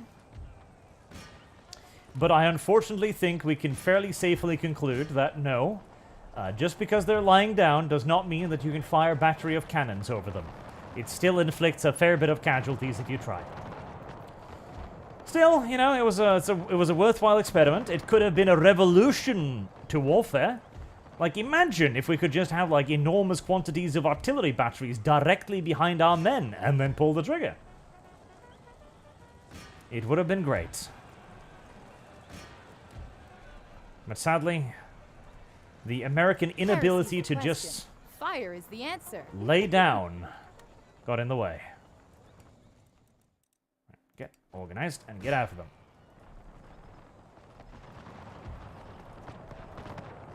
This is the closest thing we've gotten to an actual traditional battle so far. In no small part due to the amount of bows on the enemy team.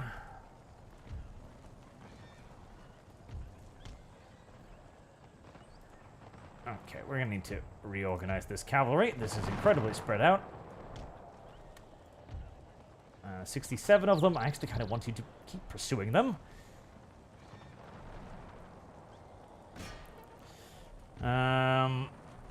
The forest is slowing me down too much, isn't it? I think that's it. The forest is slowing the cavalry down so much that they're not really actually being able to catch up to the little Indian bastards. Right. In that case, cancel the pursuits.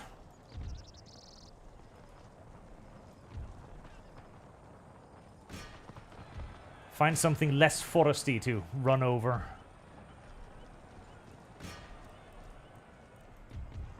I don't like running the cavalry around this much. It does exhaust them, but I probably shouldn't have dedicated the cavalry to the forests in the first place. That was probably a significantly less than ideal decision. Right, let's put our heavy horsemen in the woods. Oh boy.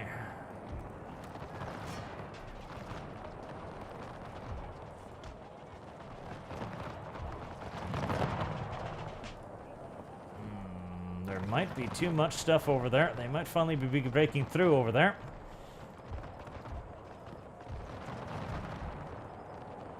Alright.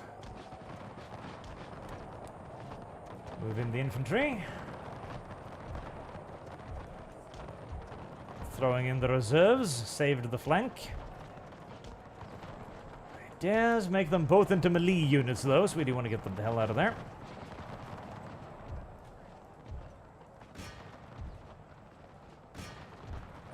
Oh yeah. Putting the cavalry in the forest was a very, very bad idea. And it shall be a lesson I intend to learn from the future. As they just can't actually finish units off properly in the forest. They get too slow. Their horses are not meant to maneuver around the trees, as it turns out.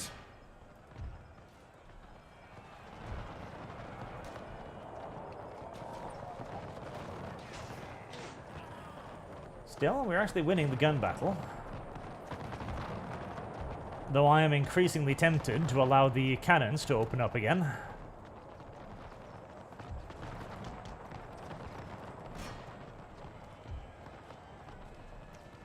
Good, good.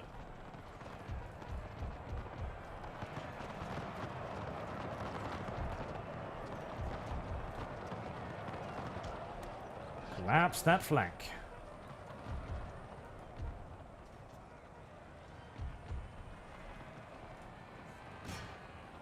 Oh boy, a far scrappier fight than I had perhaps hoped for. Second enemy general of the day. But the Irish are winning today. They're showing up the fine English horsemen.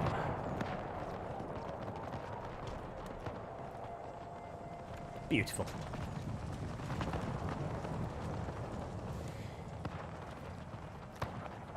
Sandoom, for $5, thank you very much, says, just tune in. How have things been going today, Arch? Things have been going just fine.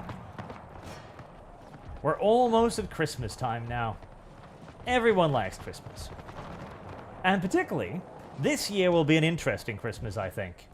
Because I suspect this will be the first, how do we say, corporate Christmas in quite some time. And by that I mean, there will be, you know, companies endorsing Christmas. That was a thing that used to happen all the time back in the day. And yet somehow fell off after the idea of certain Christian religious holidays in particular becoming non-progressive. I wonder how that's going to change. I wonder if we're going to see a Pride Month 2.0.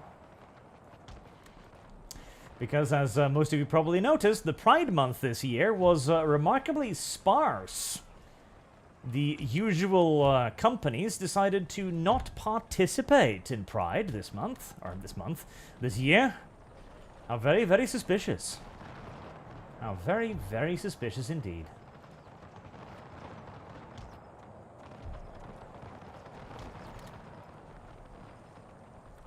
God damn it. Little shits came in behind me, didn't they?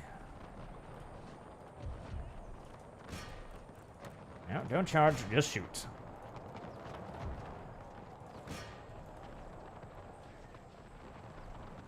Okay, just a few more units left. Time to deal.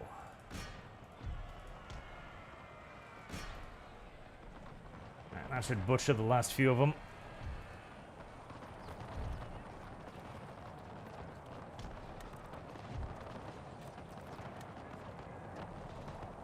We might see a return of the Christmas spirit. At least so I hope. I don't know if I'm that optimistic about it happening this year, but it's going to happen fairly soon. Fairly soon, as things begin to return to, well, normal, honestly. It will be a glorious time. Some enemy reinforcements still trickling in. Oh, shitty bastards. Don't they know the war is over?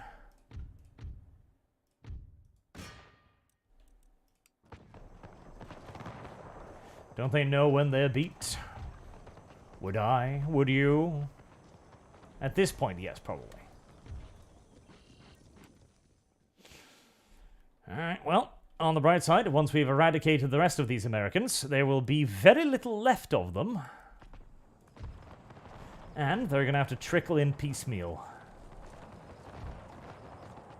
Oh, their morale is already actually shit.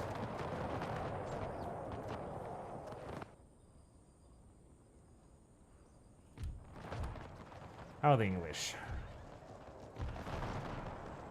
The fact that they removed the exhaustion thing in favor of the cohesion system, I'm very happy about, because it means you can actually run your units around, and considering the somewhat disjointed nature of a lot of these fights, that is something I'm very grateful for.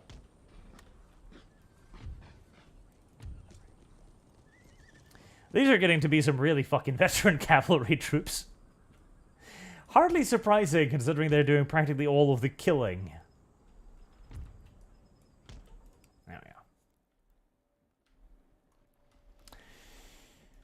go. Man, it'll be nice to return to normal. It really will be. The Dark Age is finally releasing their grips on humanity. Though there will be a lot of important work still to be done after that as well. A lot of gatekeeping to be done. We need to crack down on the devs amongst us who look at our previous enemies and think, ah, well now we can be friends. I mean, sure, this person tried to execute my ass, but I'm a dev. I like these people. Dev is an enormous masochist and should be kept out of public relations whenever and however possible. Oh boy, still that much stuff coming at me, huh? Okay. I'll fall back a little bit. Open up a corridor for the cannons. What the hell is that? Oh. What? How the fuck did you get over there? Okay, well, you're gonna have a long walk back home, aren't you? Oh, better get to it. Fucking little bow boys.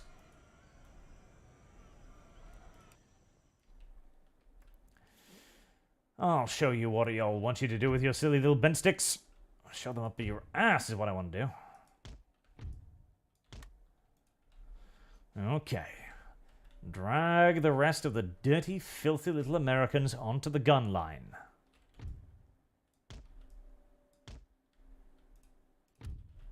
Still have plenty of cannon shells left to go.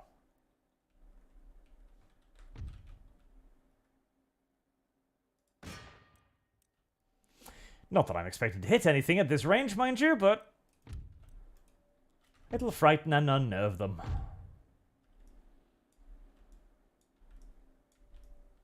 What the There we go. Okay. Invisible terrain that could not be dragged across.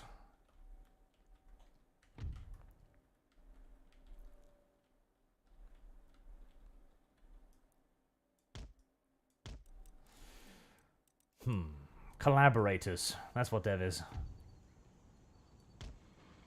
At the very least, he is the one who allows collaborations to happen.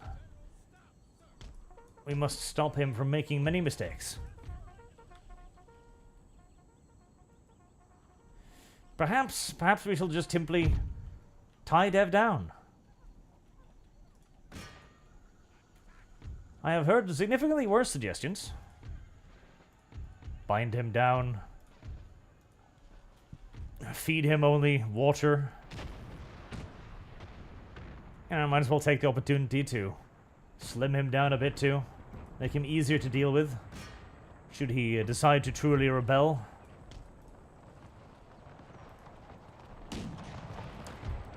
Oh, that's right. You're still on fire at will, aren't you? Okay, well. Don't worry. That's just a little bit of revenge for that time that the cannons shot straight through them.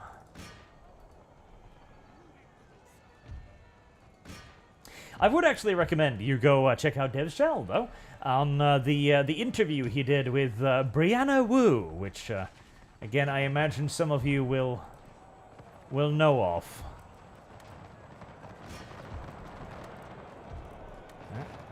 Plug bayonets.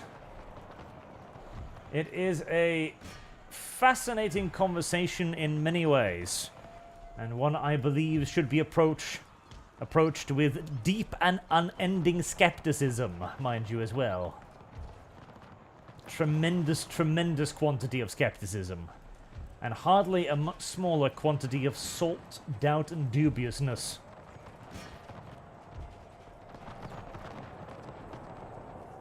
As Dev believes people can change. I'm not so sure. Why are you playing in a square? Just felt like it, I guess. Okay. Come on, goddammit. There can't be many more Americans in America.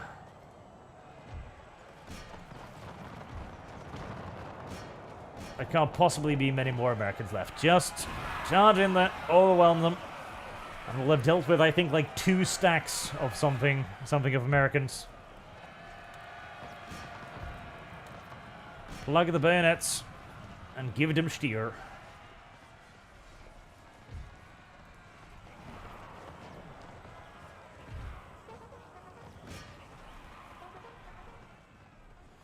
God, there's still a little trickle of them, isn't there? Well, that unit is dead. I am looking forward to seeing the cavalrymen's kills after all of this, as I imagine they'll be impressive.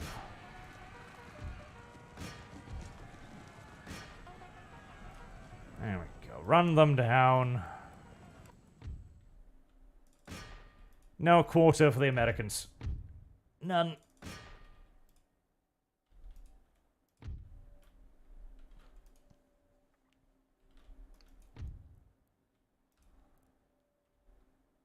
There.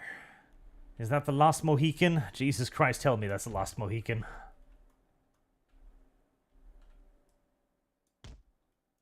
That's not the last Mohican, is it? The battle isn't ending. There's more Mohicans somewhere.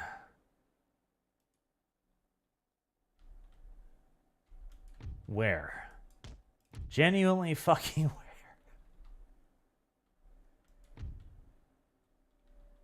Are they hiding? Oh.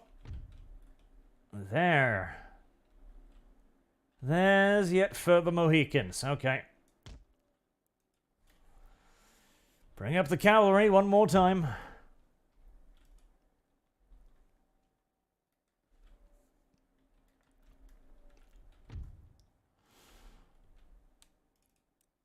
Dum dum.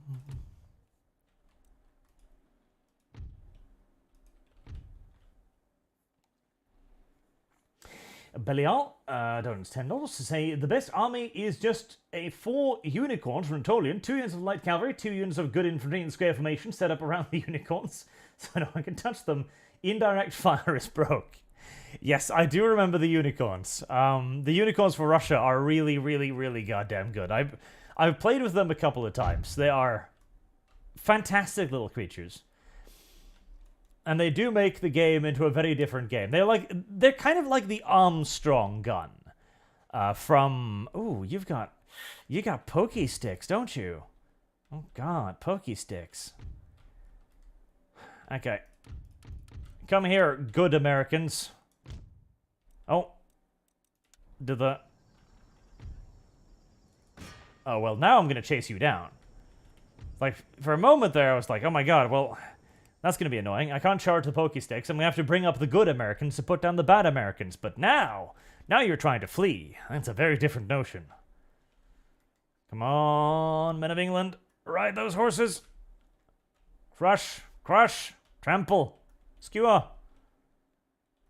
There we are. Don't worry, don't worry. You're not going to go to hell for killing so many hundreds of thousands of Indians. For you see, there is not a single true American amongst them. There's not a single person amongst the entire bunch of them. Close victory. I don't know about that. And Belial says, meant to say 2 units of infantry per cannon. Just nice little square formations. 1,000 men lost, 4,400 dirty little Indians put down. Let's look. Household cavalry, 449 kills. 438 kills. Horses. Horses are the way forward.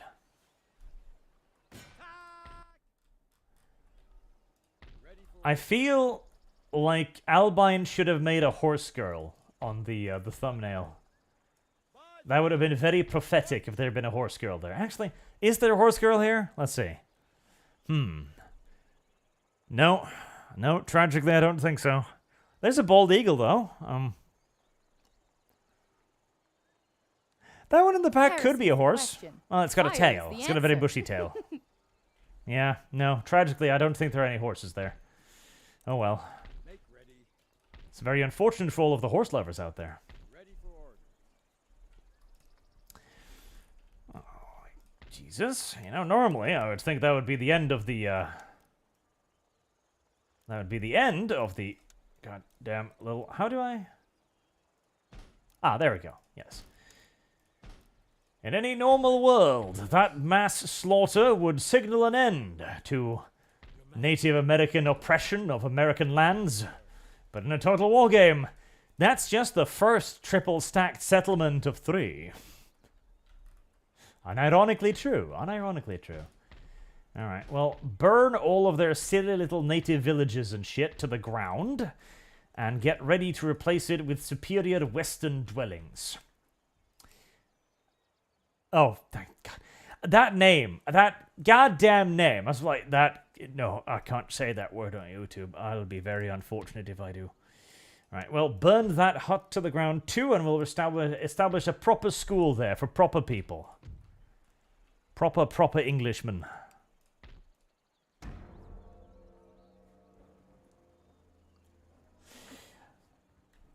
Now I feel like the sound is too low again. God damn it.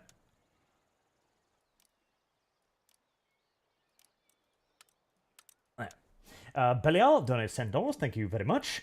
So, I am an ignorant American who has little knowledge of culture outside my country, but do you guys have celebrated holidays we don't? Like, I assume Thanksgiving has no point to you. Yes, that's correct. Thanksgiving has very little relevance to Norwegians. Frighteningly little relevance, actually. It would be funny, though. Like, Norway celebrates the holiday. Thank you, Indians, for giving the Americans food. Like, what the fuck do we care? I don't know. We've actually imported some of your holidays, which kind of annoys me. Letter of demand, Roxy territories. Oh, right, you're pissy because you know, you've been subjugated. Well, here. Have an assload of bully boys to step on your necks.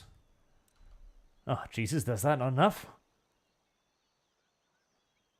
20 repression is still not enough. Okay, well, we're going to be dealing with some revolts, probably, then. Jesus Christ.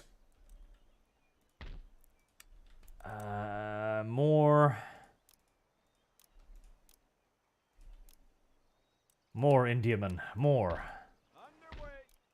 Countless Indiamen.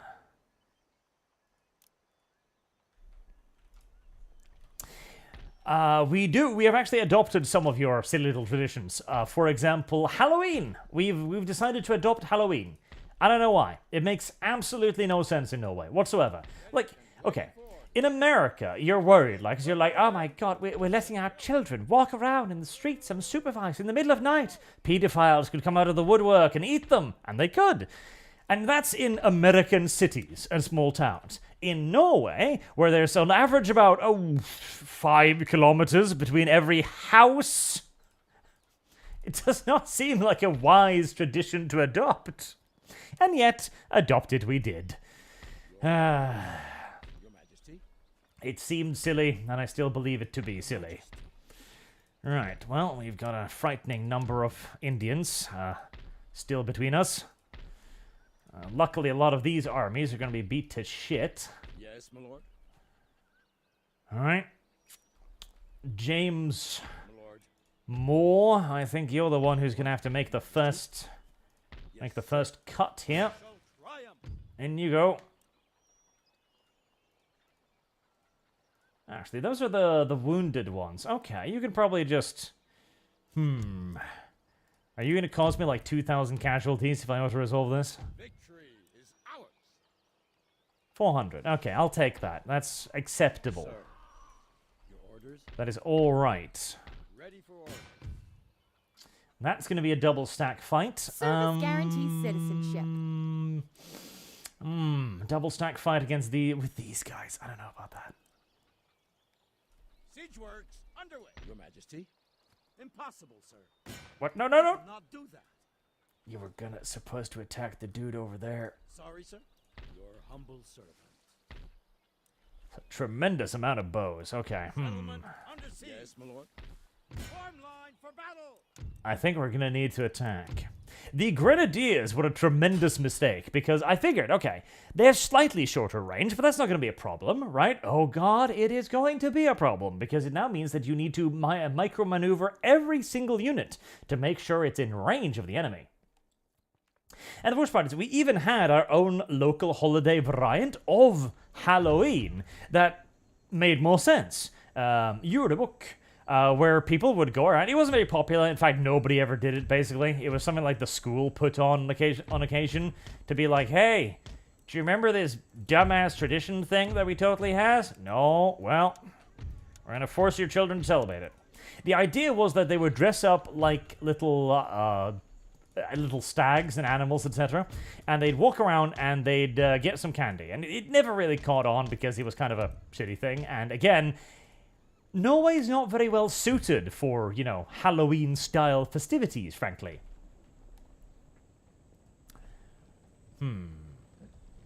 That's a weirdly... What the fuck? Why?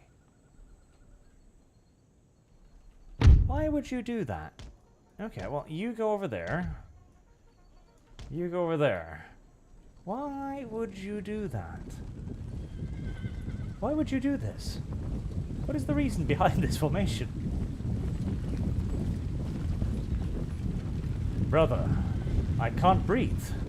We're too tightly packed. Okay, well,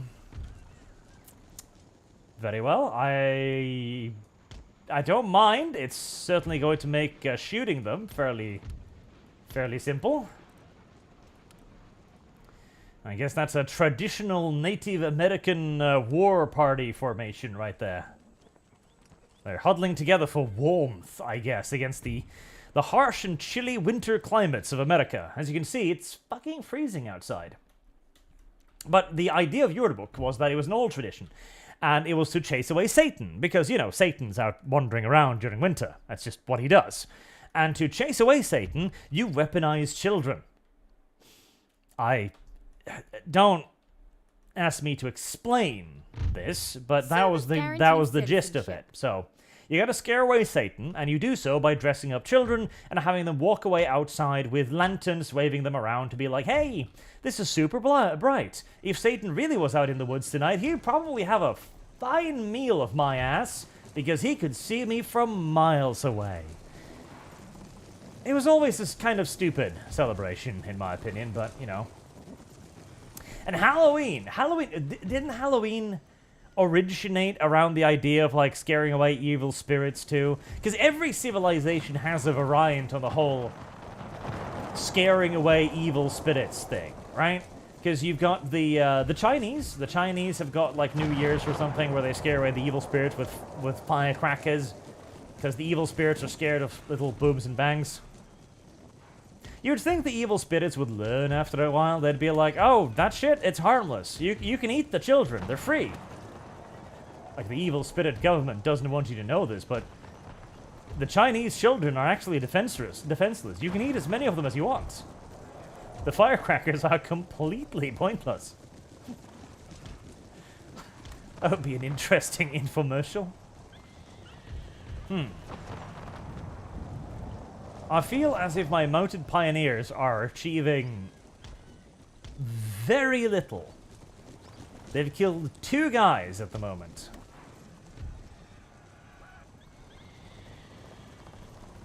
I'm tempted to charge them. Do you have pokey sticks? You do not have pokey sticks. Okay. Well, if you don't have pokey sticks, this makes all of this a lot easier.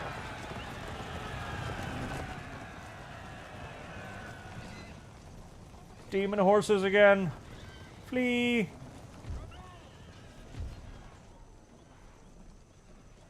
I tell you, the Americans are going to have a strained relationship with horses after these wars.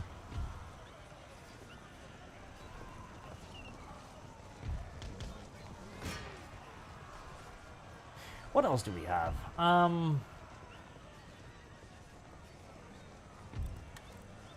We've got a bunch of Christian holidays, but I guess that don't really count. Honestly, most of our, like, properly Norwegian holidays were wiped out when we turned Christians, because, well, the Christians weren't very fond of competition back in the day. They really, really weren't very fond of competition back in the day.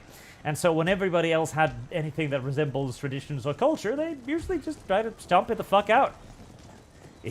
It was a very effective imperialist strategy. I'm not saying it wasn't, nor am I even necessarily criticizing them, but it does leave us with not a whole lot in the way of our own little silly traditions.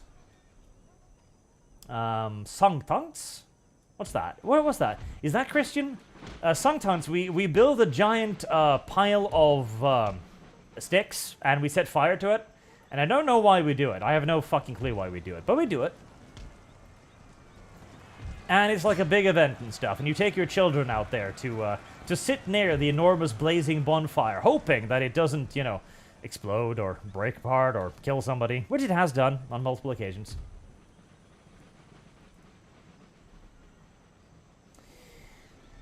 Not all Ferris asks, do Norwegians celebrate the most important Swedish holiday, Ramadan? Yes, we unironically fucking do. Not as a national holiday, mind you. We're not quite that cucked just yet. But yeah, no. In schools and stuff, they do celebrate Ramadan. Now, obviously, it's pitched more like an informational thing. It's like, oh, hey, you know, your fellow Muslim classmates, of which there are a lot. Don't ask any questions about that, by the way. They celebrate this thing called Ramadan. And all of the other children are like, wow, I couldn't care less. It's not Christmas and I'm not getting any presents. But, you know, they put on a show and they force them to hang out and they tell them about why they do it. It's like, oh, yes, this is in celebration of the day when Muhammad came flying down from the sky on an elephant spider made of pixie dust. And all of the children just, eyes wide open. You what now? He what? Like, wow, this beats the shit out of Christianity in so many ways. Seriously, the Muslims believe some funny shit.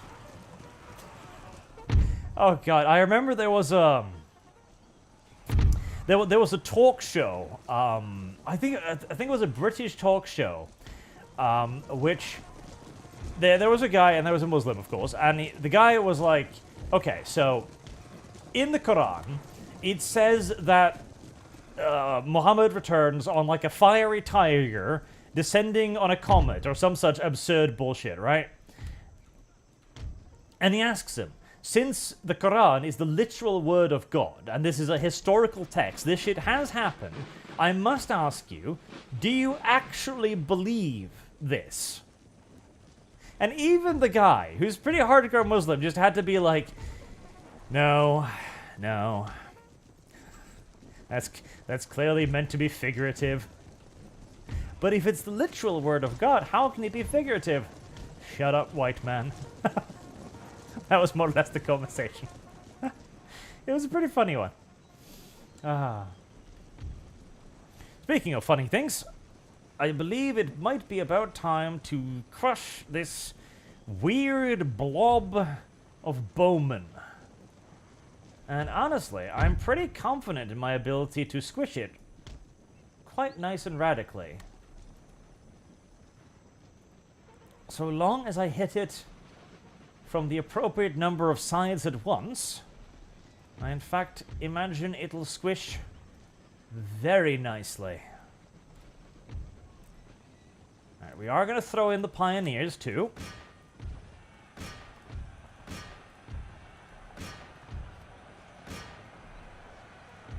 Simply because we are aiming for the maximum number of bodies. Actually, I would have liked those to go around the general. For some reason, I presumed that the general would dodge and get out of the way and not get himself fucking murdered. I don't know why I guessed that, because, well, they haven't done so at any point so far in the campaign, and so presuming that they would suddenly do so now does, in retrospect, sound a little bit dumb. But, well, such is life.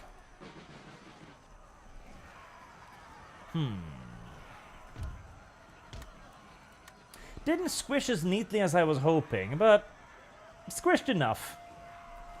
Especially when that general dies, that should send some pretty nice little panic waves throughout the Indian world.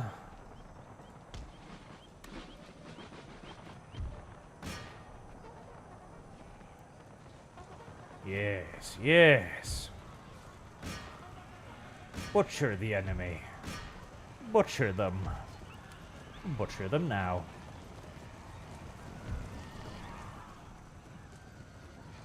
Do I just want to keep on charging? I think I maybe do. I think I do indeed.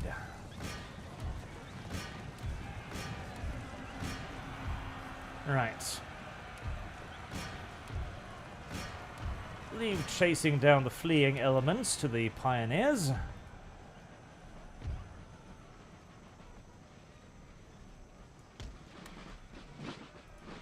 Going to take some not absolutely necessary casualties here, as they are going to be able to shoot me from a bunch of directions.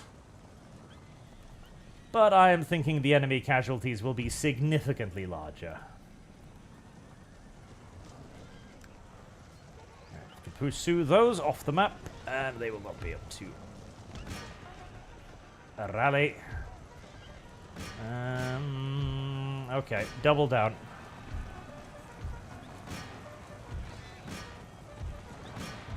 They charged me, so fleeing would be pointless.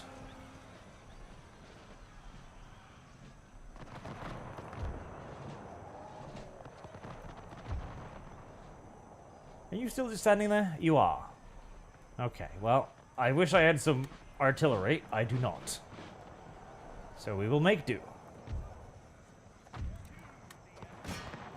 Hello there, random little Indians. I see you wish to be murdered. I am more than willing and able to accommodate your request.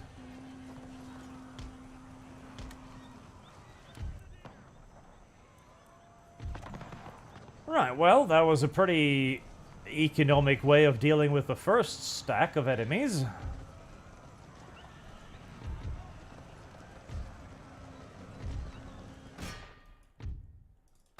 Getting a little bit worried about the sheer amount of these guys, though. Okay, like, let's get you over there, actually.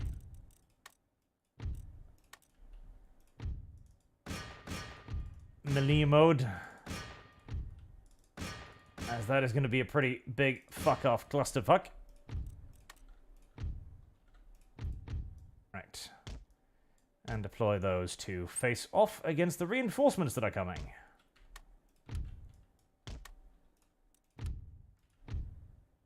Right, cavalry. Fall back. You have done a very good job.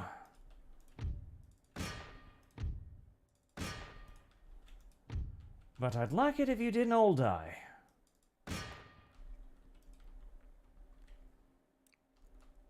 Suddenly the game went... Did it do that thing again? It did! I have no idea how it does that. Okay, music I turned off. So sometimes it just turns off the effects.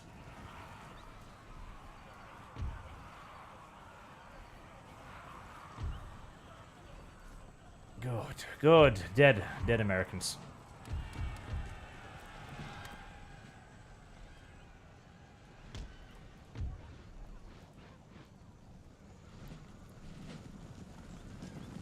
More dead Americans. Not dead yet, perhaps, but soon.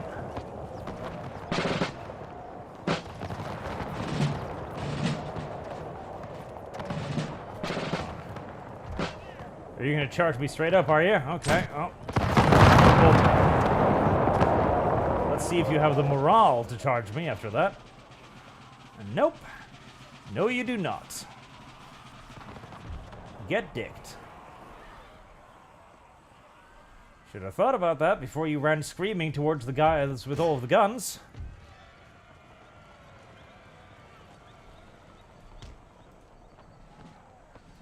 A poorly thought out series of life decisions.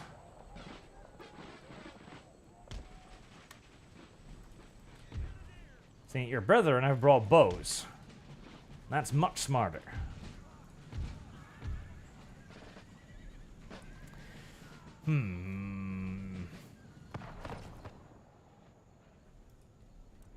I do wish the AI was intelligent enough to, you know, build up a little bit. The game still does have a lot of problems with its little old AI, it is true. It is not the most brilliant AI ever devised by man.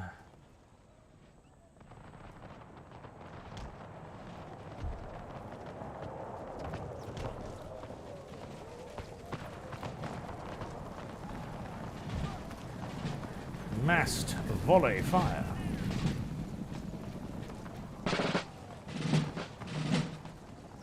For Ireland?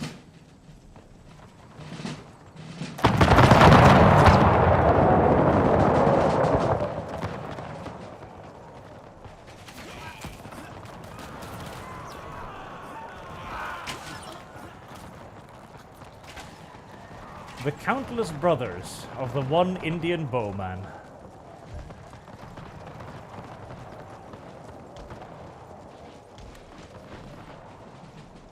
Advance upon them mercilessly, my children.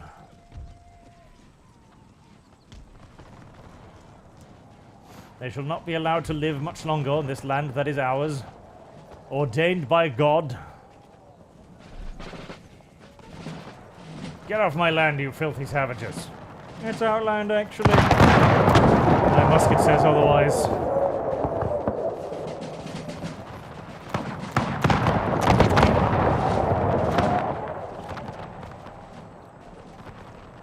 Your land is my land now. A story in precisely one part.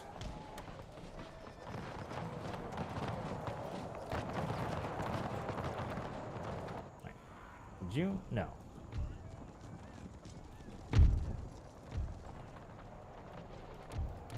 The pioneers have decided to run off again, coward little shits.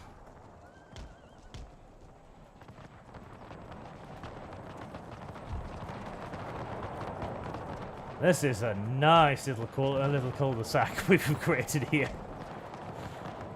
Let's get the good Americans in on the slaughter too.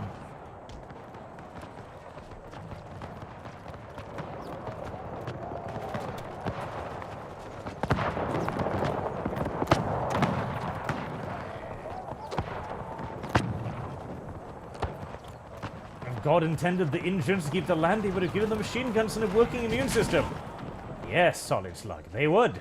He would have. But he didn't.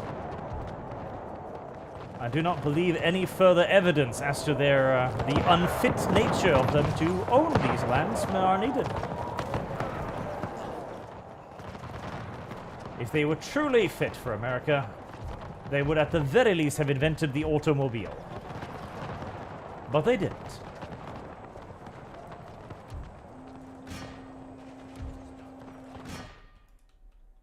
Oh. Why do you keep doing this video game? Genuinely, why?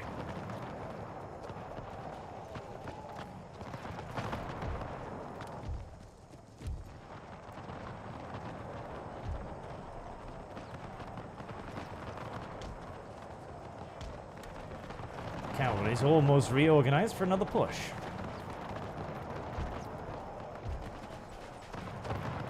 The question is if there's going to be all that many Indians left to push.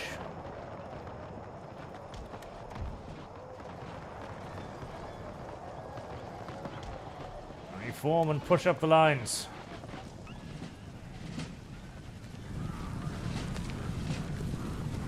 Ordered now, Irishmen. Somehow, I don't think the Indians fought like this.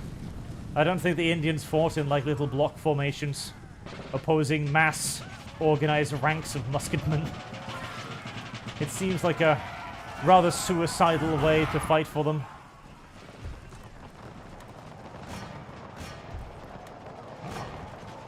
You want to go melee, huh?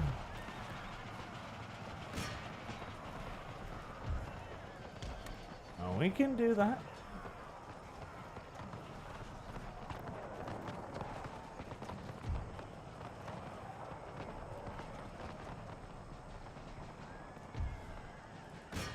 Once more into the breach, lads.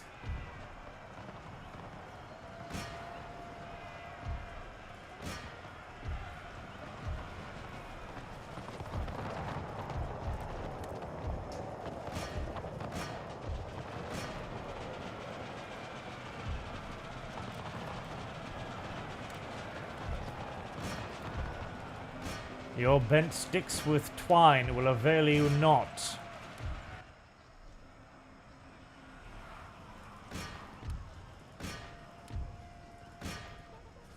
And so, another community of hostile, evil Native American terrorists was subjugated by the Crown, and the lands were made safe again for good, honest, proper, God-fearing people.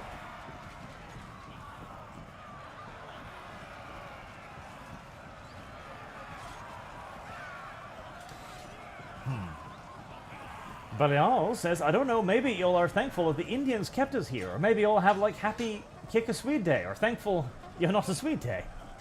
I do think we need a I'm glad I'm not Swedish day. Maybe it's like, we could have a holiday like that. The holiday would be, you would celebrate the lack of crime in the country. Or you'd dress up like a criminal and get caught by a police officer. That would be Happy Not to Be Sweden Day, as their crime has spiraled just a little bit out of control. Just a little bit.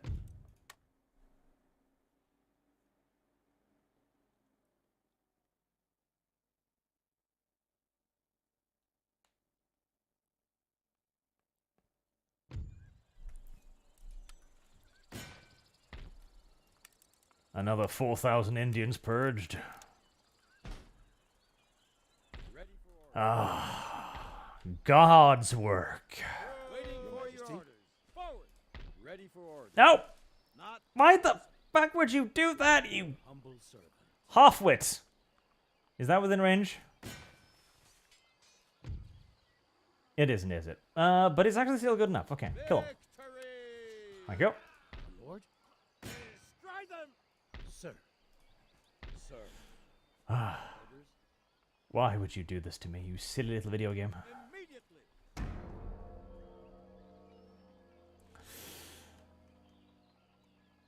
I don't think the, even Norwegian news barely covered this, actually, but Sweden had a whole rash of bombings recently. Bombings. As in actual bombings. As in houses being bombed. See, we've gone far beyond grenade attacks now. Like, Sweden got popular because they had grenade attacks, and everybody else in the world just looked at that and went like, that's retarded. Like, surely not Sweden. Like, grenade attacks, come on. Like, get a fucking grip. Now, the grenade attacks are nothing compared to the actual bombings that they're now having. Like, criminal gangs are blowing up houses. Like, straight up. Just house no more. They have passed beyond the point of being merely criminals, and now they're pretty much just straight up actual domestic terrorist organizations who carry out their campaigns pretty much in broad goddamn daylight too. Yep. Sweden is a lawless fucking nation, and no doubt about it. Not a good thing. Not a good thing. And more Indiamen.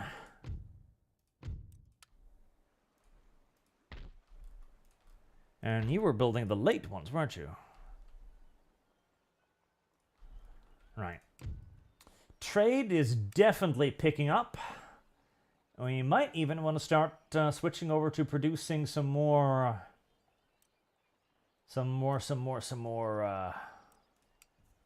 warships fairly soon, actually, to begin guarding our tremendous exports. Was that research thing for, that was the one. Yes, that was the one that provoked culture. That was the one I needed to fucking research. Right, go on to that one immediately.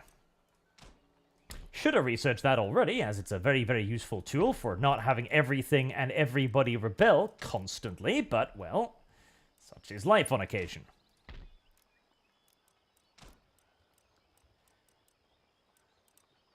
And economy buildings and stuff will be the better things here, obviously. Your Majesty. Right, well, these provinces are going to rebel, and there is not a whole lot we can do about it, honestly. We'll start moving you back, as these two armies are far more effective, I think. Your orders, Your Majesty. How much is it going to cost to replenish you? 2,000, oh. Cheaper than I'd anticipated. I'll take it. Apparently, there's a, like, one of the biggest criminal gangs in Sweden are having a dispute over leadership, and that's why Sweden is now a smoking hellhole. It's a Turkish gang, by the way, not a Swedish gang, but I imagine you'd probably leapt to that conclusion already. I don't think so, no. So please, white man, peace. No. There is no peace with the white man, Indian, only compromise. And I probably don't need to tell you who's going to be the one doing the compromising in this position. Assloads of horse dudes. Okay, well, kill, please.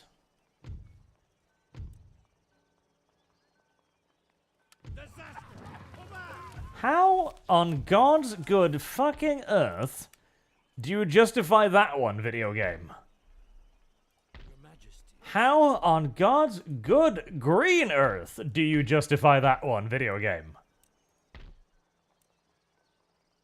Make ready. Okay, I guess I'm gonna have to turn around an actual army to deal with a handful of fucking rebels. This seems unreasonable, but the video game demands it. Now I'm going to need more arquebus militias too. The cultural unrest thing, that's the big thing. That's the one that's going to take forever to get rid of. I should have researched this ages ago. At least it's only 5 turns, so there's that. Alright. Garrison policing bonus. Let's start ordering some more of these then. Ready and awaiting orders. And you head down there. Aye, sir. Robes. Oh, that can't actually reach the edge of the map.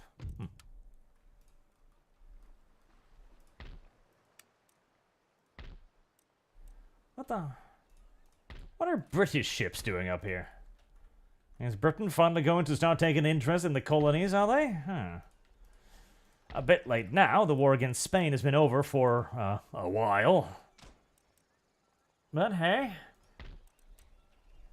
An absent parent is still welcome, occasionally, maybe, possibly. Cannon foundry. I feel somehow like it's going to be a bit of a waste to build a cannon foundry up here, but who knows? I might get a use for Native American cannons at some point.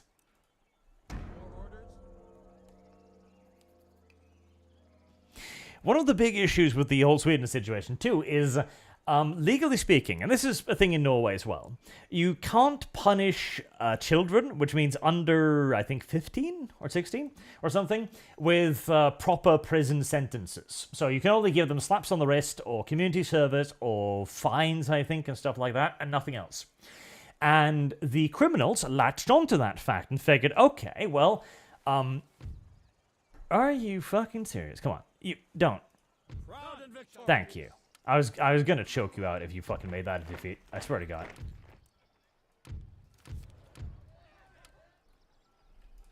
Right. I should probably just actually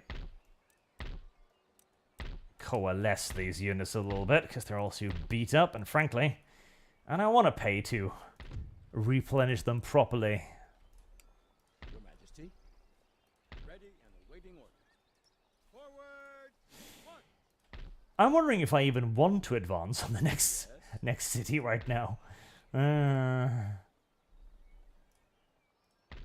Well, at least block out the little rebels. At the ready. Waiting for your orders. Okay, get the new armies moving. Oh, armies. The policing forces underway. And we've got regular line infantry now. Nice. Very nice. We're not going to need them just yet, but it's nice to have them.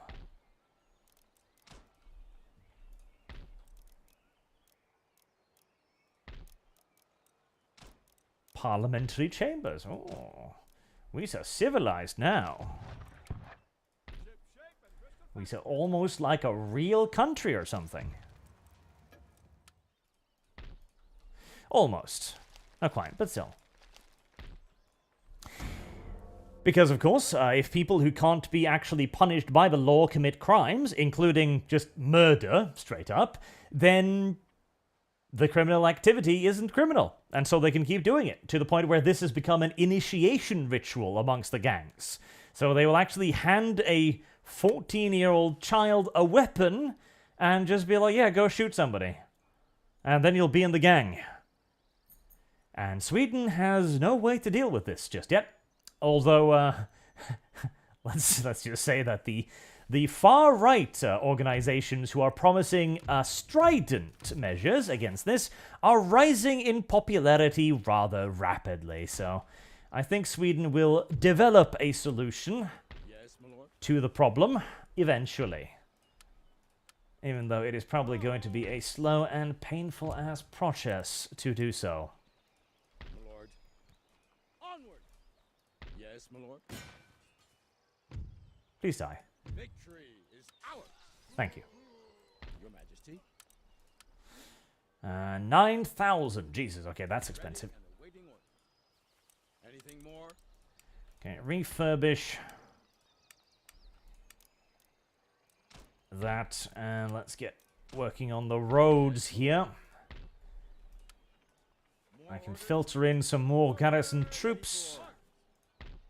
Though the Indians are not looking particularly bothered by my ever-increasing police presence.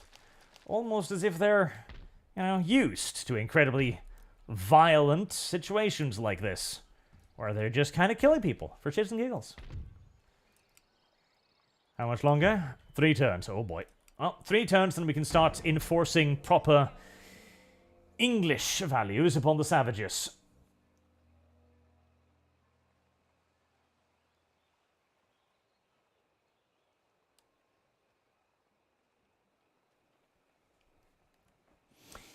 I think, as the chat says, like, you couldn't do anything about it because he would be racist. Yes, exactly. That is why they didn't. But I do believe that is a point of view that's going to change.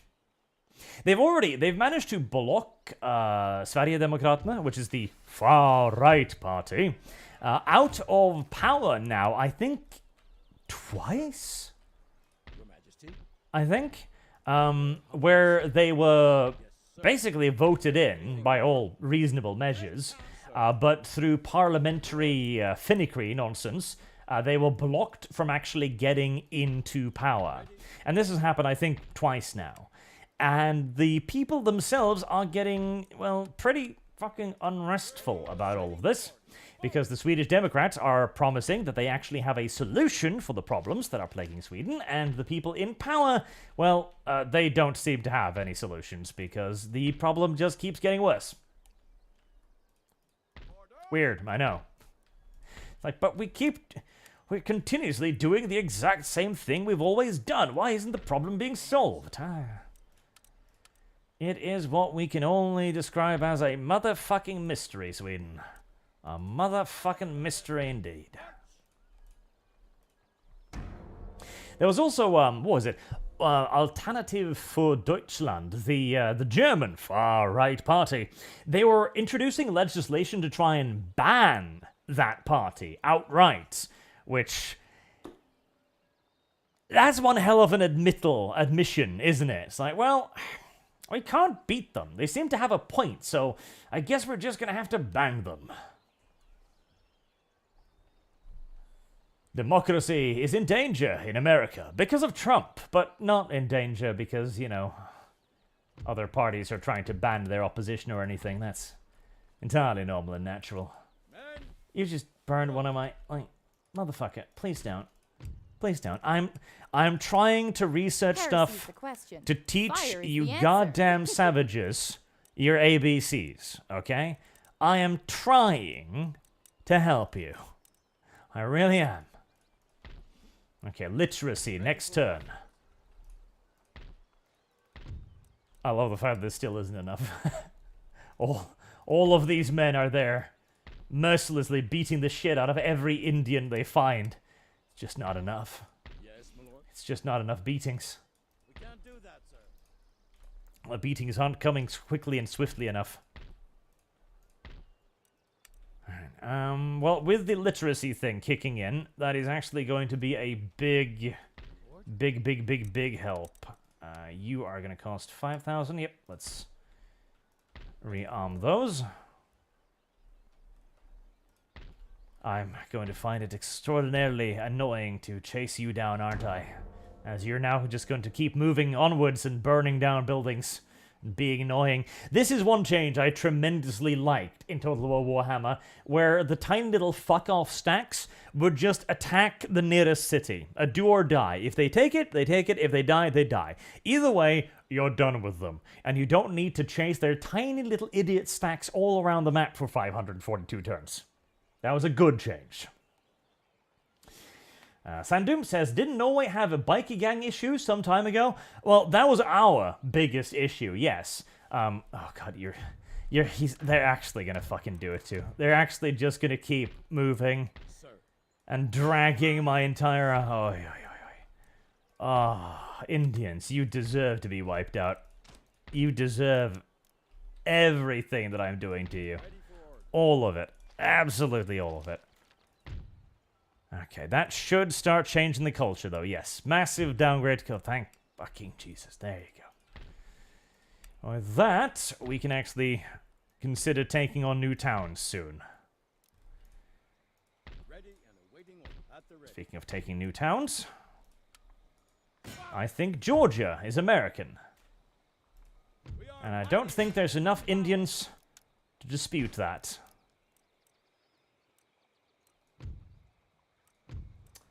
Vineyards. Now, the other ones are actually better for money, but the biggest problem in America, straight up, is not money, it's people. It's population numbers. As America just does not have the population density of, you know, nice, civilized countries like Europe. Yes, my lord. But yes, we did have bikie gang things. But even then, our bikie gangs were fucking pussycats. They really were. They're like, oh, we're real criminal and shit. Okay, what's the worst you do? Well, we'll get some protection money occasionally. You know, maybe we'll extort some people. That was the height of their crime. They weren't robbing banks. They weren't blowing shit up. They weren't carrying out bloody vendettas up and down the country. Anything like that. They were cute and cuddly by comparison. And in large parts, I do genuinely believe, because they were gangs of locals. And one Swedish police captain put it very well when he was asked, like, okay, well, why can't you deal with this? And he simply said, we're not equipped to deal with this. This is not the kind of crime that we have in our countries. Just straight up. Because that wasn't the kind it was. Criminals used to have a code of conduct. There were certain things you just didn't do because they understood, just like everybody else, that if you do that shit, you make everything worse. You make society worse as a whole. And it's very rarely a good idea to make society worse.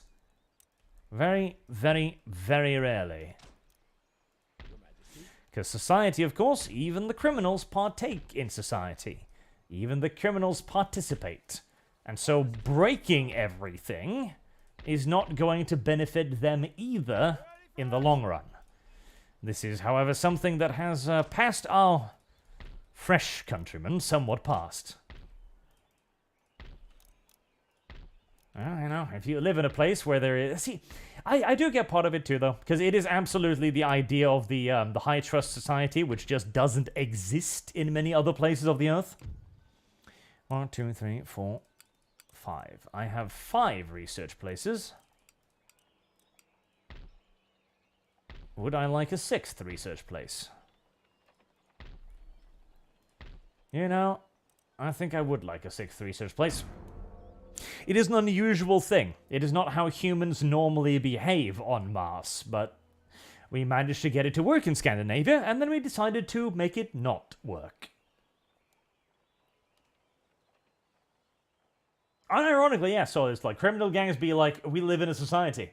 Because they do, because obviously, here's the thing too. Norway is known as a very soft country on crime. A very soft country on crime. I mean, our prison cells are compared to, like, okay-ish hotels. In most other nations. It's like, it's not a great hotel accommodation, you know? You could do better on a, you know, higher, in a 4 or 5 star hotel. You absolutely could. The room service is kind of shit, but, by and large, it's an entirely okay hotel stay to be in a Norwegian prison, which it's a bit of a problem because prisons shouldn't be hotel stays, weirdly enough. There is a brilliant picture, which I remember I showed to somebody on Discord, I think one of the Eastern Europeans, about from a Norwegian prison. Oh, no, it was an American, I think, where there's a kitchen. And in the kitchen, there are knives hanging on the wall in just these, like, little magnetic holders. You know, the things that you press the knife up against it and it hangs there because there's a little magnet, right? There's big old kitchen knives just hanging there. And there's no safety on them. There's no security on them. You know, there's a guard, but he's just standing somewhere else, relaxed. He's playing a fucking video game with the inmates because the inmates get to have video games, of course. No security on it whatsoever. Like, it would be the easiest thing in the universe for somebody to just grab that and go, well, I think I'm going to go on a little bit of a homicidal spree here. And the police officers would need to stop that without any guns, because they don't have guns. Nor do they have batons or anything really either. They would have to stop it by calling the police department. Which I absolutely adore. It's like, how do you stop a prison riot in Norway? First and foremost, there aren't any prison riots in Norway. And secondly, we call the police. That's a reasonable thing to do, right? And there is even there's Prison Island, which I don't remember the name of it, but if you just Google Norwegian Prison Island, you'll guaranteeably see it. It is an island. There's no walls there. There's no, like... Oh, boy. Oh, Jesus. Oh, my. Oh, God. Oh, that's going to be a big one. Hello. It seems as if I may have been what we call ambushed. It's just an island. The guards are not armed. The prisoners they don't have cells or anything. They have houses. Which they live in, and they do whatever the fuck they want. They can work on the farms there. They can work in the mechanical shops. They can work in the kitchen. And this is meant to prepare them to be reintegrated into society by basically giving them near absolute freedom.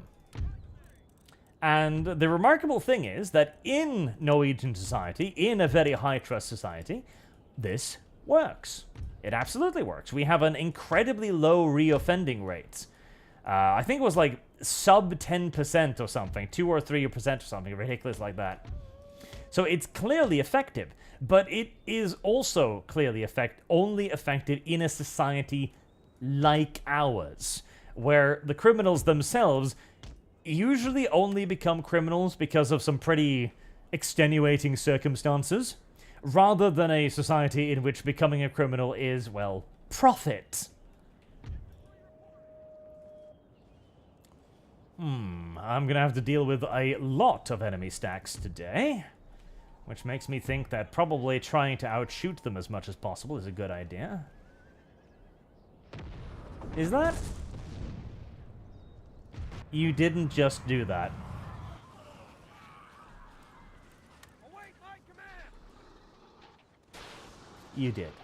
You did just do that. You did.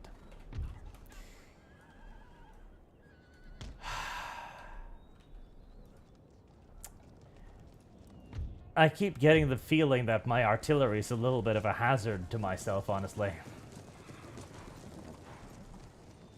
Just a little bit. A little bit of a hazard. Actually, chat, there is Norwegian rap music. I know.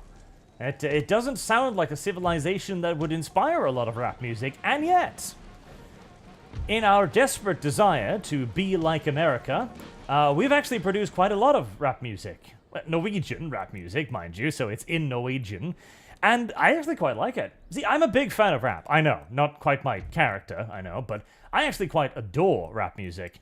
Because good rap music is, as I keep saying, it is poetry put to music. And when it's done well, it is brilliant. It's fantastic. It's absolutely amazing. And it can be very philosophical too, which I quite enjoy. Now, of course, the majority of rap music isn't going to be that by any stretch of the imagination. Most rap music is going to be absolute fucking awful garbage, which is done for no other reason than to try and stimulate some brain-dead American's desire for whores and alcohol. We don't like this. This is dumb. And should be illegal, mind you. But there's one song that I particularly like. By Carpe Diem, I believe, is the band's name. Or band, rap group, or whatever the fuck you want to call them, right?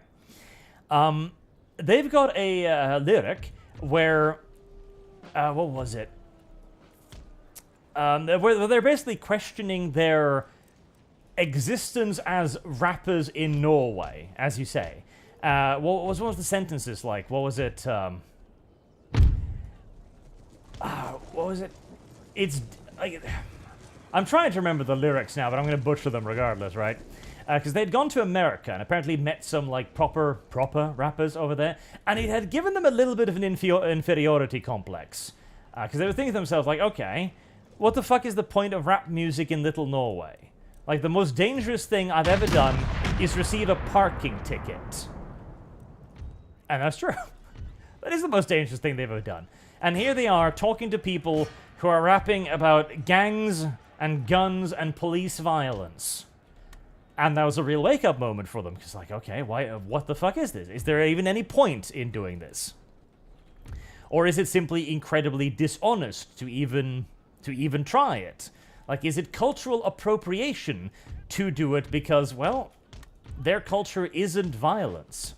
Their culture isn't violent. Their culture isn't aggressive or confrontational in the same way by any stretch of the imagination. Hello, little general. Could you please, you know, leave as I ordered you to do so? As Chief Don't Give a Fuck is about to assassinate my general, which would make him the most effective Chief Don't Give a Fuck by quite a margin. Come on, get behind the pikeman, you spoiled little English brat. And please don't die.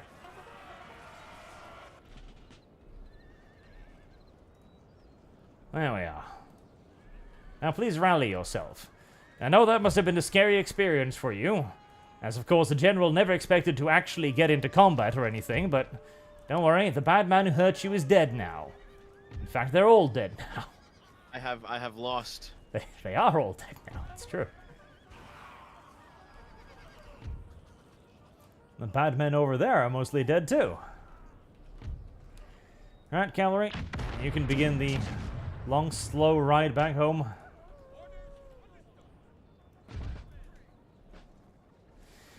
Sandoom also says, ever see every single Scandinavian crime drama? Yes, that's another thing we Scandinavians produce vast quantities of, for some reason.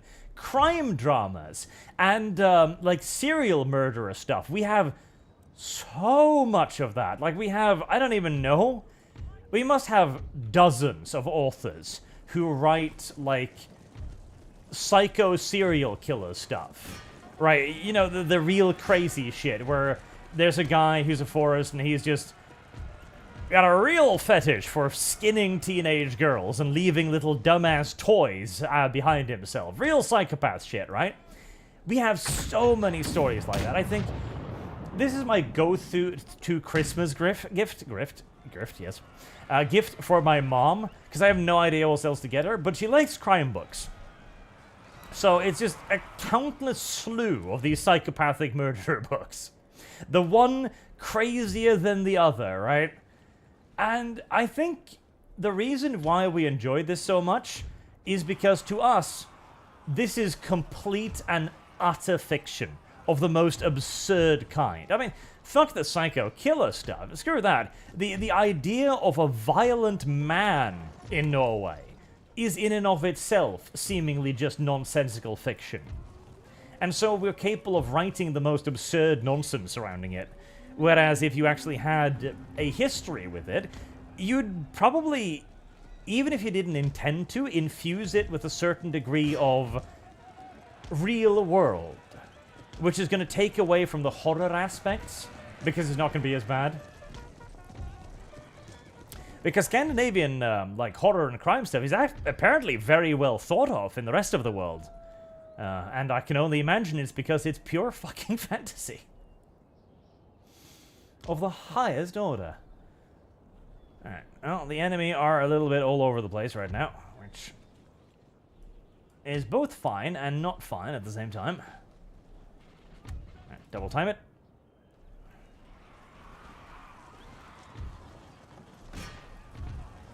As I am currently busy spawning the Roxy Confederacy's spawn point with my cavalry.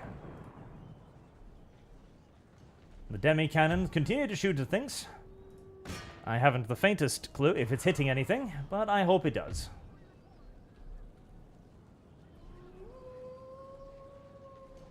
You know what? Let's actually...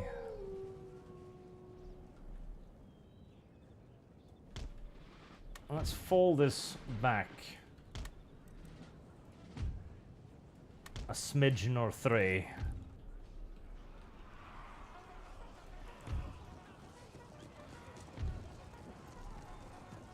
Right. Is that all of them from here? No, they're still coming.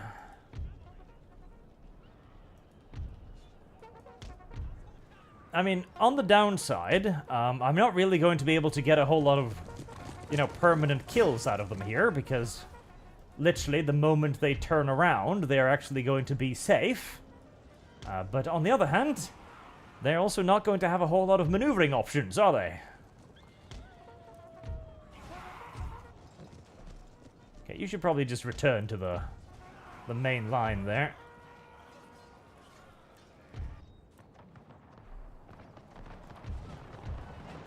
Right, run, little bastards, run!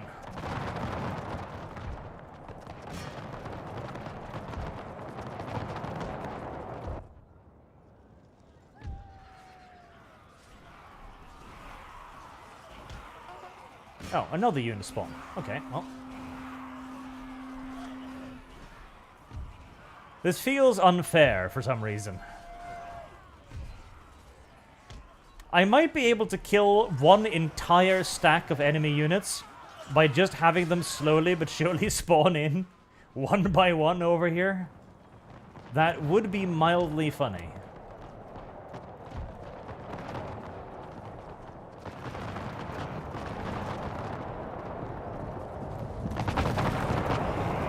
Die, Americans.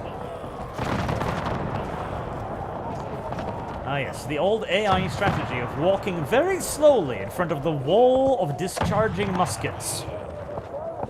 It's not good for your health, but it'll get you into melee eventually. I have lost. Like I said. Whether or not it'll get you into melee in any state to actually fight that combat out, well, that's a different question. Wait, have you charged my camera? You are, aren't you, you little bastard? Come here. Don't you dare do that to my artillery. It's so cute and retarded.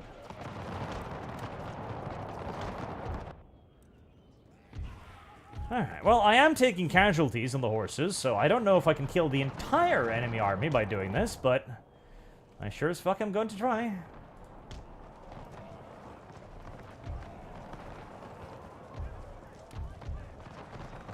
I'll chase them off nicely. You should probably hold fire before you start shooting down the length of my front line, killing God only knows how many of my own men.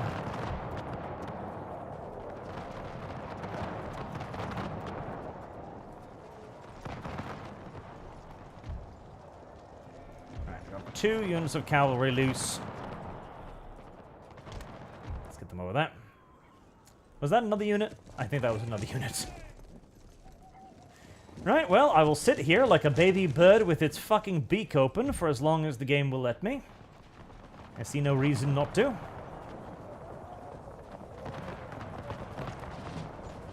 Black 1917 says, Hail Arch Christ, our Lord and Savior. I am indeed all of these things. I also think, okay, one other thing too is, definitely, the reason why... Oh, you haven't been firing this whole time, have you, you little fucking shits? God damn it. One other reason why, like, the crime dramas are so popular over here amongst just us as well is also definitely because it is such a fantasy. Oh, hello, are you gonna... Because, see, if people were actually afraid of serial murderers busting down their doors and putting them in some kind of crazy saw contraption, or eating their daughter alive and leaving behind a dainty little pony figurine just to, you know, leave a calling card, then people probably wouldn't enjoy it or consume it. General, why are you almost dead? Seriously, why are you almost dead? Did you decide to waffle off near the front line again and get yourself shot? You fucking little tart. Spurg.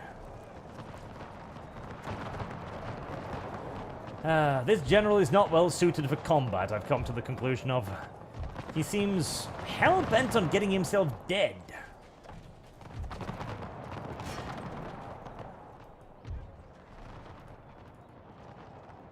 Alright, speaking of dead, still shit spawning over here? No? Okay.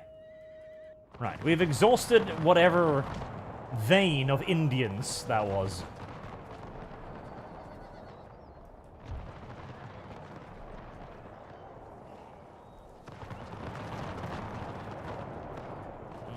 I'm kind of happy to just sit here and shoot them, honestly. The Irish are doing a very good job of out-shooting them right now. We're taking a little bit of missile damage here and there, of course, but now that the enemy is no longer throwing axes at me, my casualties are actually pretty light. Everything considered.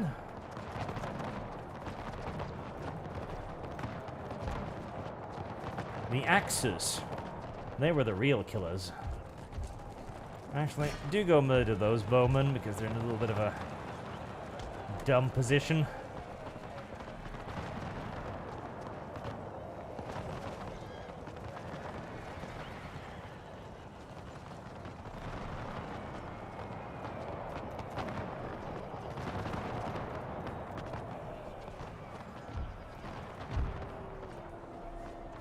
I wonder, though, because on the topic of, like, South America and crime, the new Argentinian president is a very fascinating little lad. I wonder how that's going to work out for them. I hope it works out well, actually. I really do. Because the idea of this complete nutter libertarian who's just going to gut public funding, I gotta say, that's a little bit of an erotic fantasy of mine.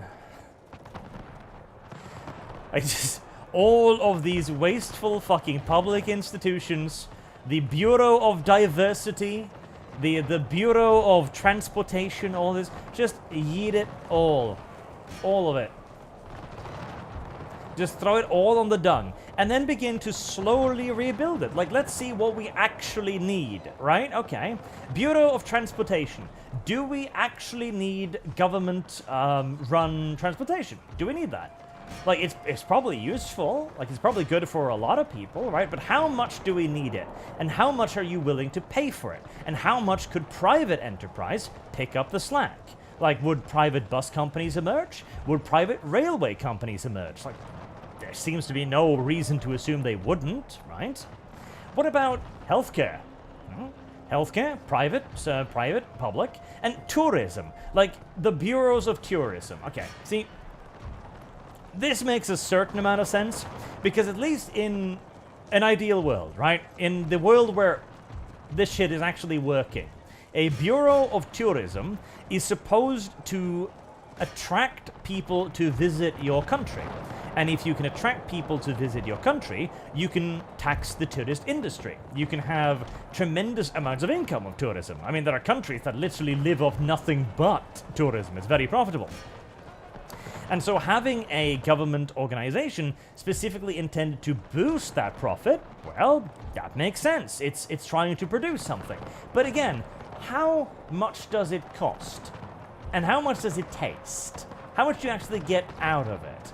Like, how many millions, if not billions, is Argentina spending on tourism? And how many tourists are actually going to Argentina? These are something that the people really need to start asking questions about. And public welfare, too. Like, how much public welfare is too much, and how much is too little? Because that's absolutely a question, too. Public welfare, like health sector, for example, public free healthcare, can absolutely be a very valuable thing, and it can absolutely contribute to a society monetarily. It can pay for itself. In Norway, for example, we have very high taxes, but we have free healthcare, and the taxes actually pay for the healthcare. In fact, our value-added tax alone pays for healthcare. Now, our value-added tax is 25%, mind you, which means that everything you purchase has a 25% tax slapped on it immediately by the government, which is pretty insane. And I think I believe it is one of the highest, if not the highest, in the world. But we can use that to actually pay for our public welfare. Now, of course, you immediately then have to also point out that America is not Norway, and America doesn't have 5 million people, it has 300 million people. And how much is 300 million people's worth of healthcare going to cost? And if you really want it, well, you're going to have to pay for it. Heresy's the We have question. gotten far too Fire is used the to answer. government just printing fucking endless quantities of money to pay for anything and everything. Well, actually, no, not anything and everything. To pay for, very specifically, campaign promises. Because that's what it is. Like, public spending is a bribe. That is what public spending is. It is a politician going, hey, vote for me, I'll give you free shit. And, surprisingly enough, people keep voting for free shit. It is a bribe. It is unironically, straight up, no holds barred, a bribe. And people need to start understanding that it's a bribe. And people need to understand, most importantly of all, that they are not being bribed with somebody else's money. They are being bribed with their own money. And the government gives you something, it needs to take from you first. There is no way for the government to give you anything. Not with your own taxpayer money, it isn't. So it'll be a wonderful experiment to see him upend all of that and see how it goes. And hey, it's Argentina. I don't care. If it works out well, brilliant. We can hold him up as an example for all other nations to follow. If it ends in massive civil war, impoverished, starvation, and genocide in the streets, well, we'll have learned ample, valuable lessons. Either way, I win.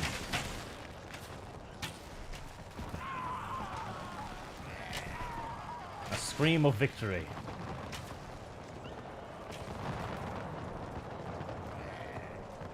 I love the lethality in this game too. The lethality is just right in this mod.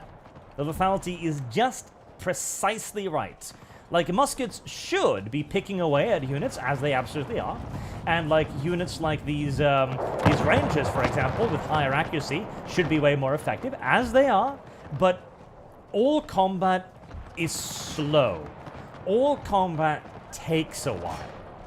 Like, there is no shattering volleys of instantaneous annihilation. And that is exactly how it should be.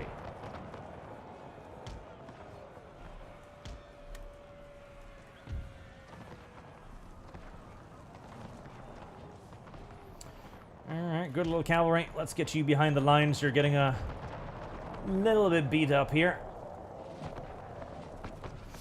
Black917 says 350 million people who rush to the ER over a cough. Well, that's the thing though. That's actually fine. And what do you need to do? What you need to do is, you can't have 100% free healthcare. That's important. Norway doesn't have 100% free healthcare. What we have is that if you get a serious sickness, like if you get cancer, for example, your legs gets chopped off in a freak automobile accident, then the government will cover the costs for major stuff like that. Meanwhile, if you're just going to go to the doctor, you've got to pay for that yourself. And it's not a massive amount, but it is a fair bit. It's 50 bucks easy, 50, 60 bucks for a doctor visit. Not inconsiderable. And because you've got to put your own money into it, you're a lot more hesitant about wasting it. Then there's also the idea of building a culture that doesn't rush to the doctor for a cough either. Like, in Norway, people are, if anything, far too hesitant to go to the doctor. Because everything, we have a culture of, like, you're not supposed to whine about it. You're not supposed to complain about it. Like, you're definitely not supposed to, like, go to the doctor about everything. Because we also don't like drugs, necessarily. That's another thing, too. Whereas, like, all drugs are viewed as a little bit bad. And honestly, it's a little bit American. Like, we view that as the pharmaceutical industry. And little Norway doesn't have stuff like that, you know? We don't need to worry about that. So even taking, like, basic pain relievers is viewed with just a little bit of suspicion. Like, are you sure you need that? Are you absolutely certain? Is that necessary? Is it necessary for these Eroxy dudes to run past my units like this? Is that necessary? It probably isn't. And yet they're going to keep continuing to do it. Continue doing it. Because they enjoy it. Although I will also say, there is also an element of just pure sheep in the Norwegian populace. Like the COVID vaccine, for example, oh, we swallowed that wholesale. Oh, we could not devour that fast enough, we could not.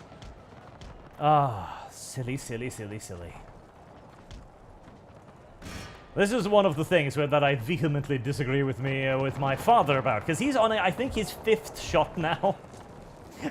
And every time he comes back and he's like, yeah, it kind of hurts. It's making me feel kind of bad. But, you know, gotta take the vaccine. Like, but is the vaccine helping? Like, my mother actually stopped taking the vaccine because she got really ill from it. And this is also since, in Norway, we were the ones to actually reveal the fact that the, not the Pfizer vaccine, but the, I don't remember the name, but there were like 3 or 4 vaccines, right? And one of them, we were actually able to prove in a Norwegian hospital that it caused blood clots in certain instances or increased the risk of it. Like, that's something pretty serious that, you know, probably should have been fully investigated and dealt with before we started prescribing it to absolutely everyone.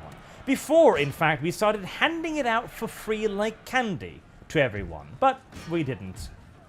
And we don't seem to have learned our lesson on that front anymore.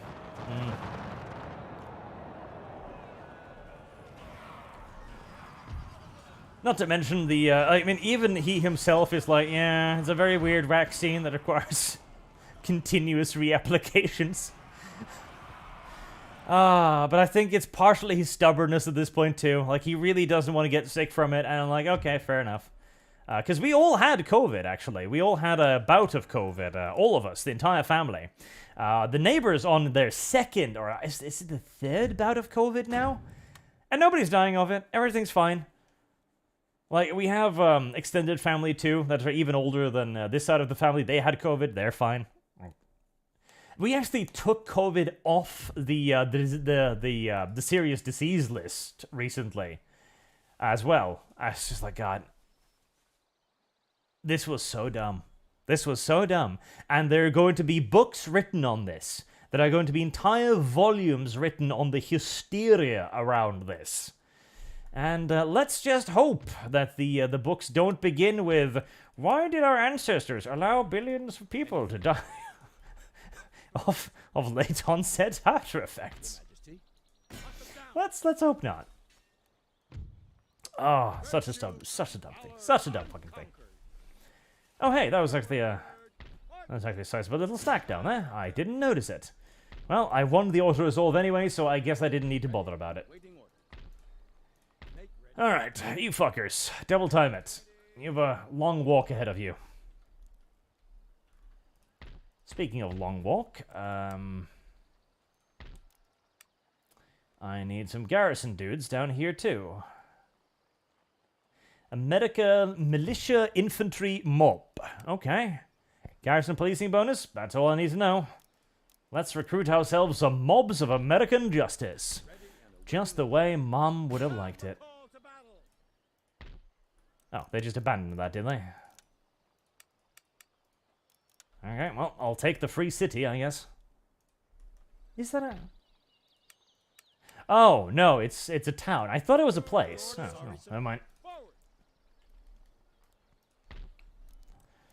Lots of new, delectable, delicious territory. And trade goods.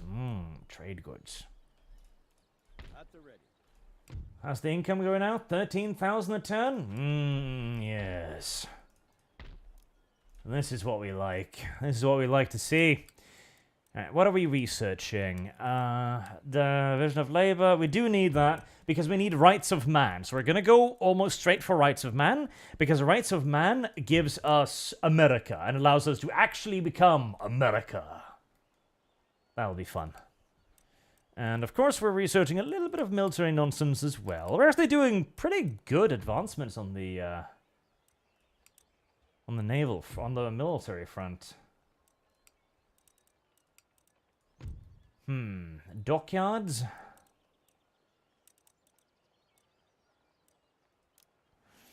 Now let's go with military stuff for now. Actually, Agents, right. What can you do? Dueling? Okay, so that's irrelevant. Just Heresy's go the to question. whatever college. Fire is the answer. And what about you? Dueling. 2 dueling. Nice. 2 dueling. Huh. That makes me kind of want to send you to America, or to Europe, but that's too far. Let's just get you in there, help out with the research a little bit.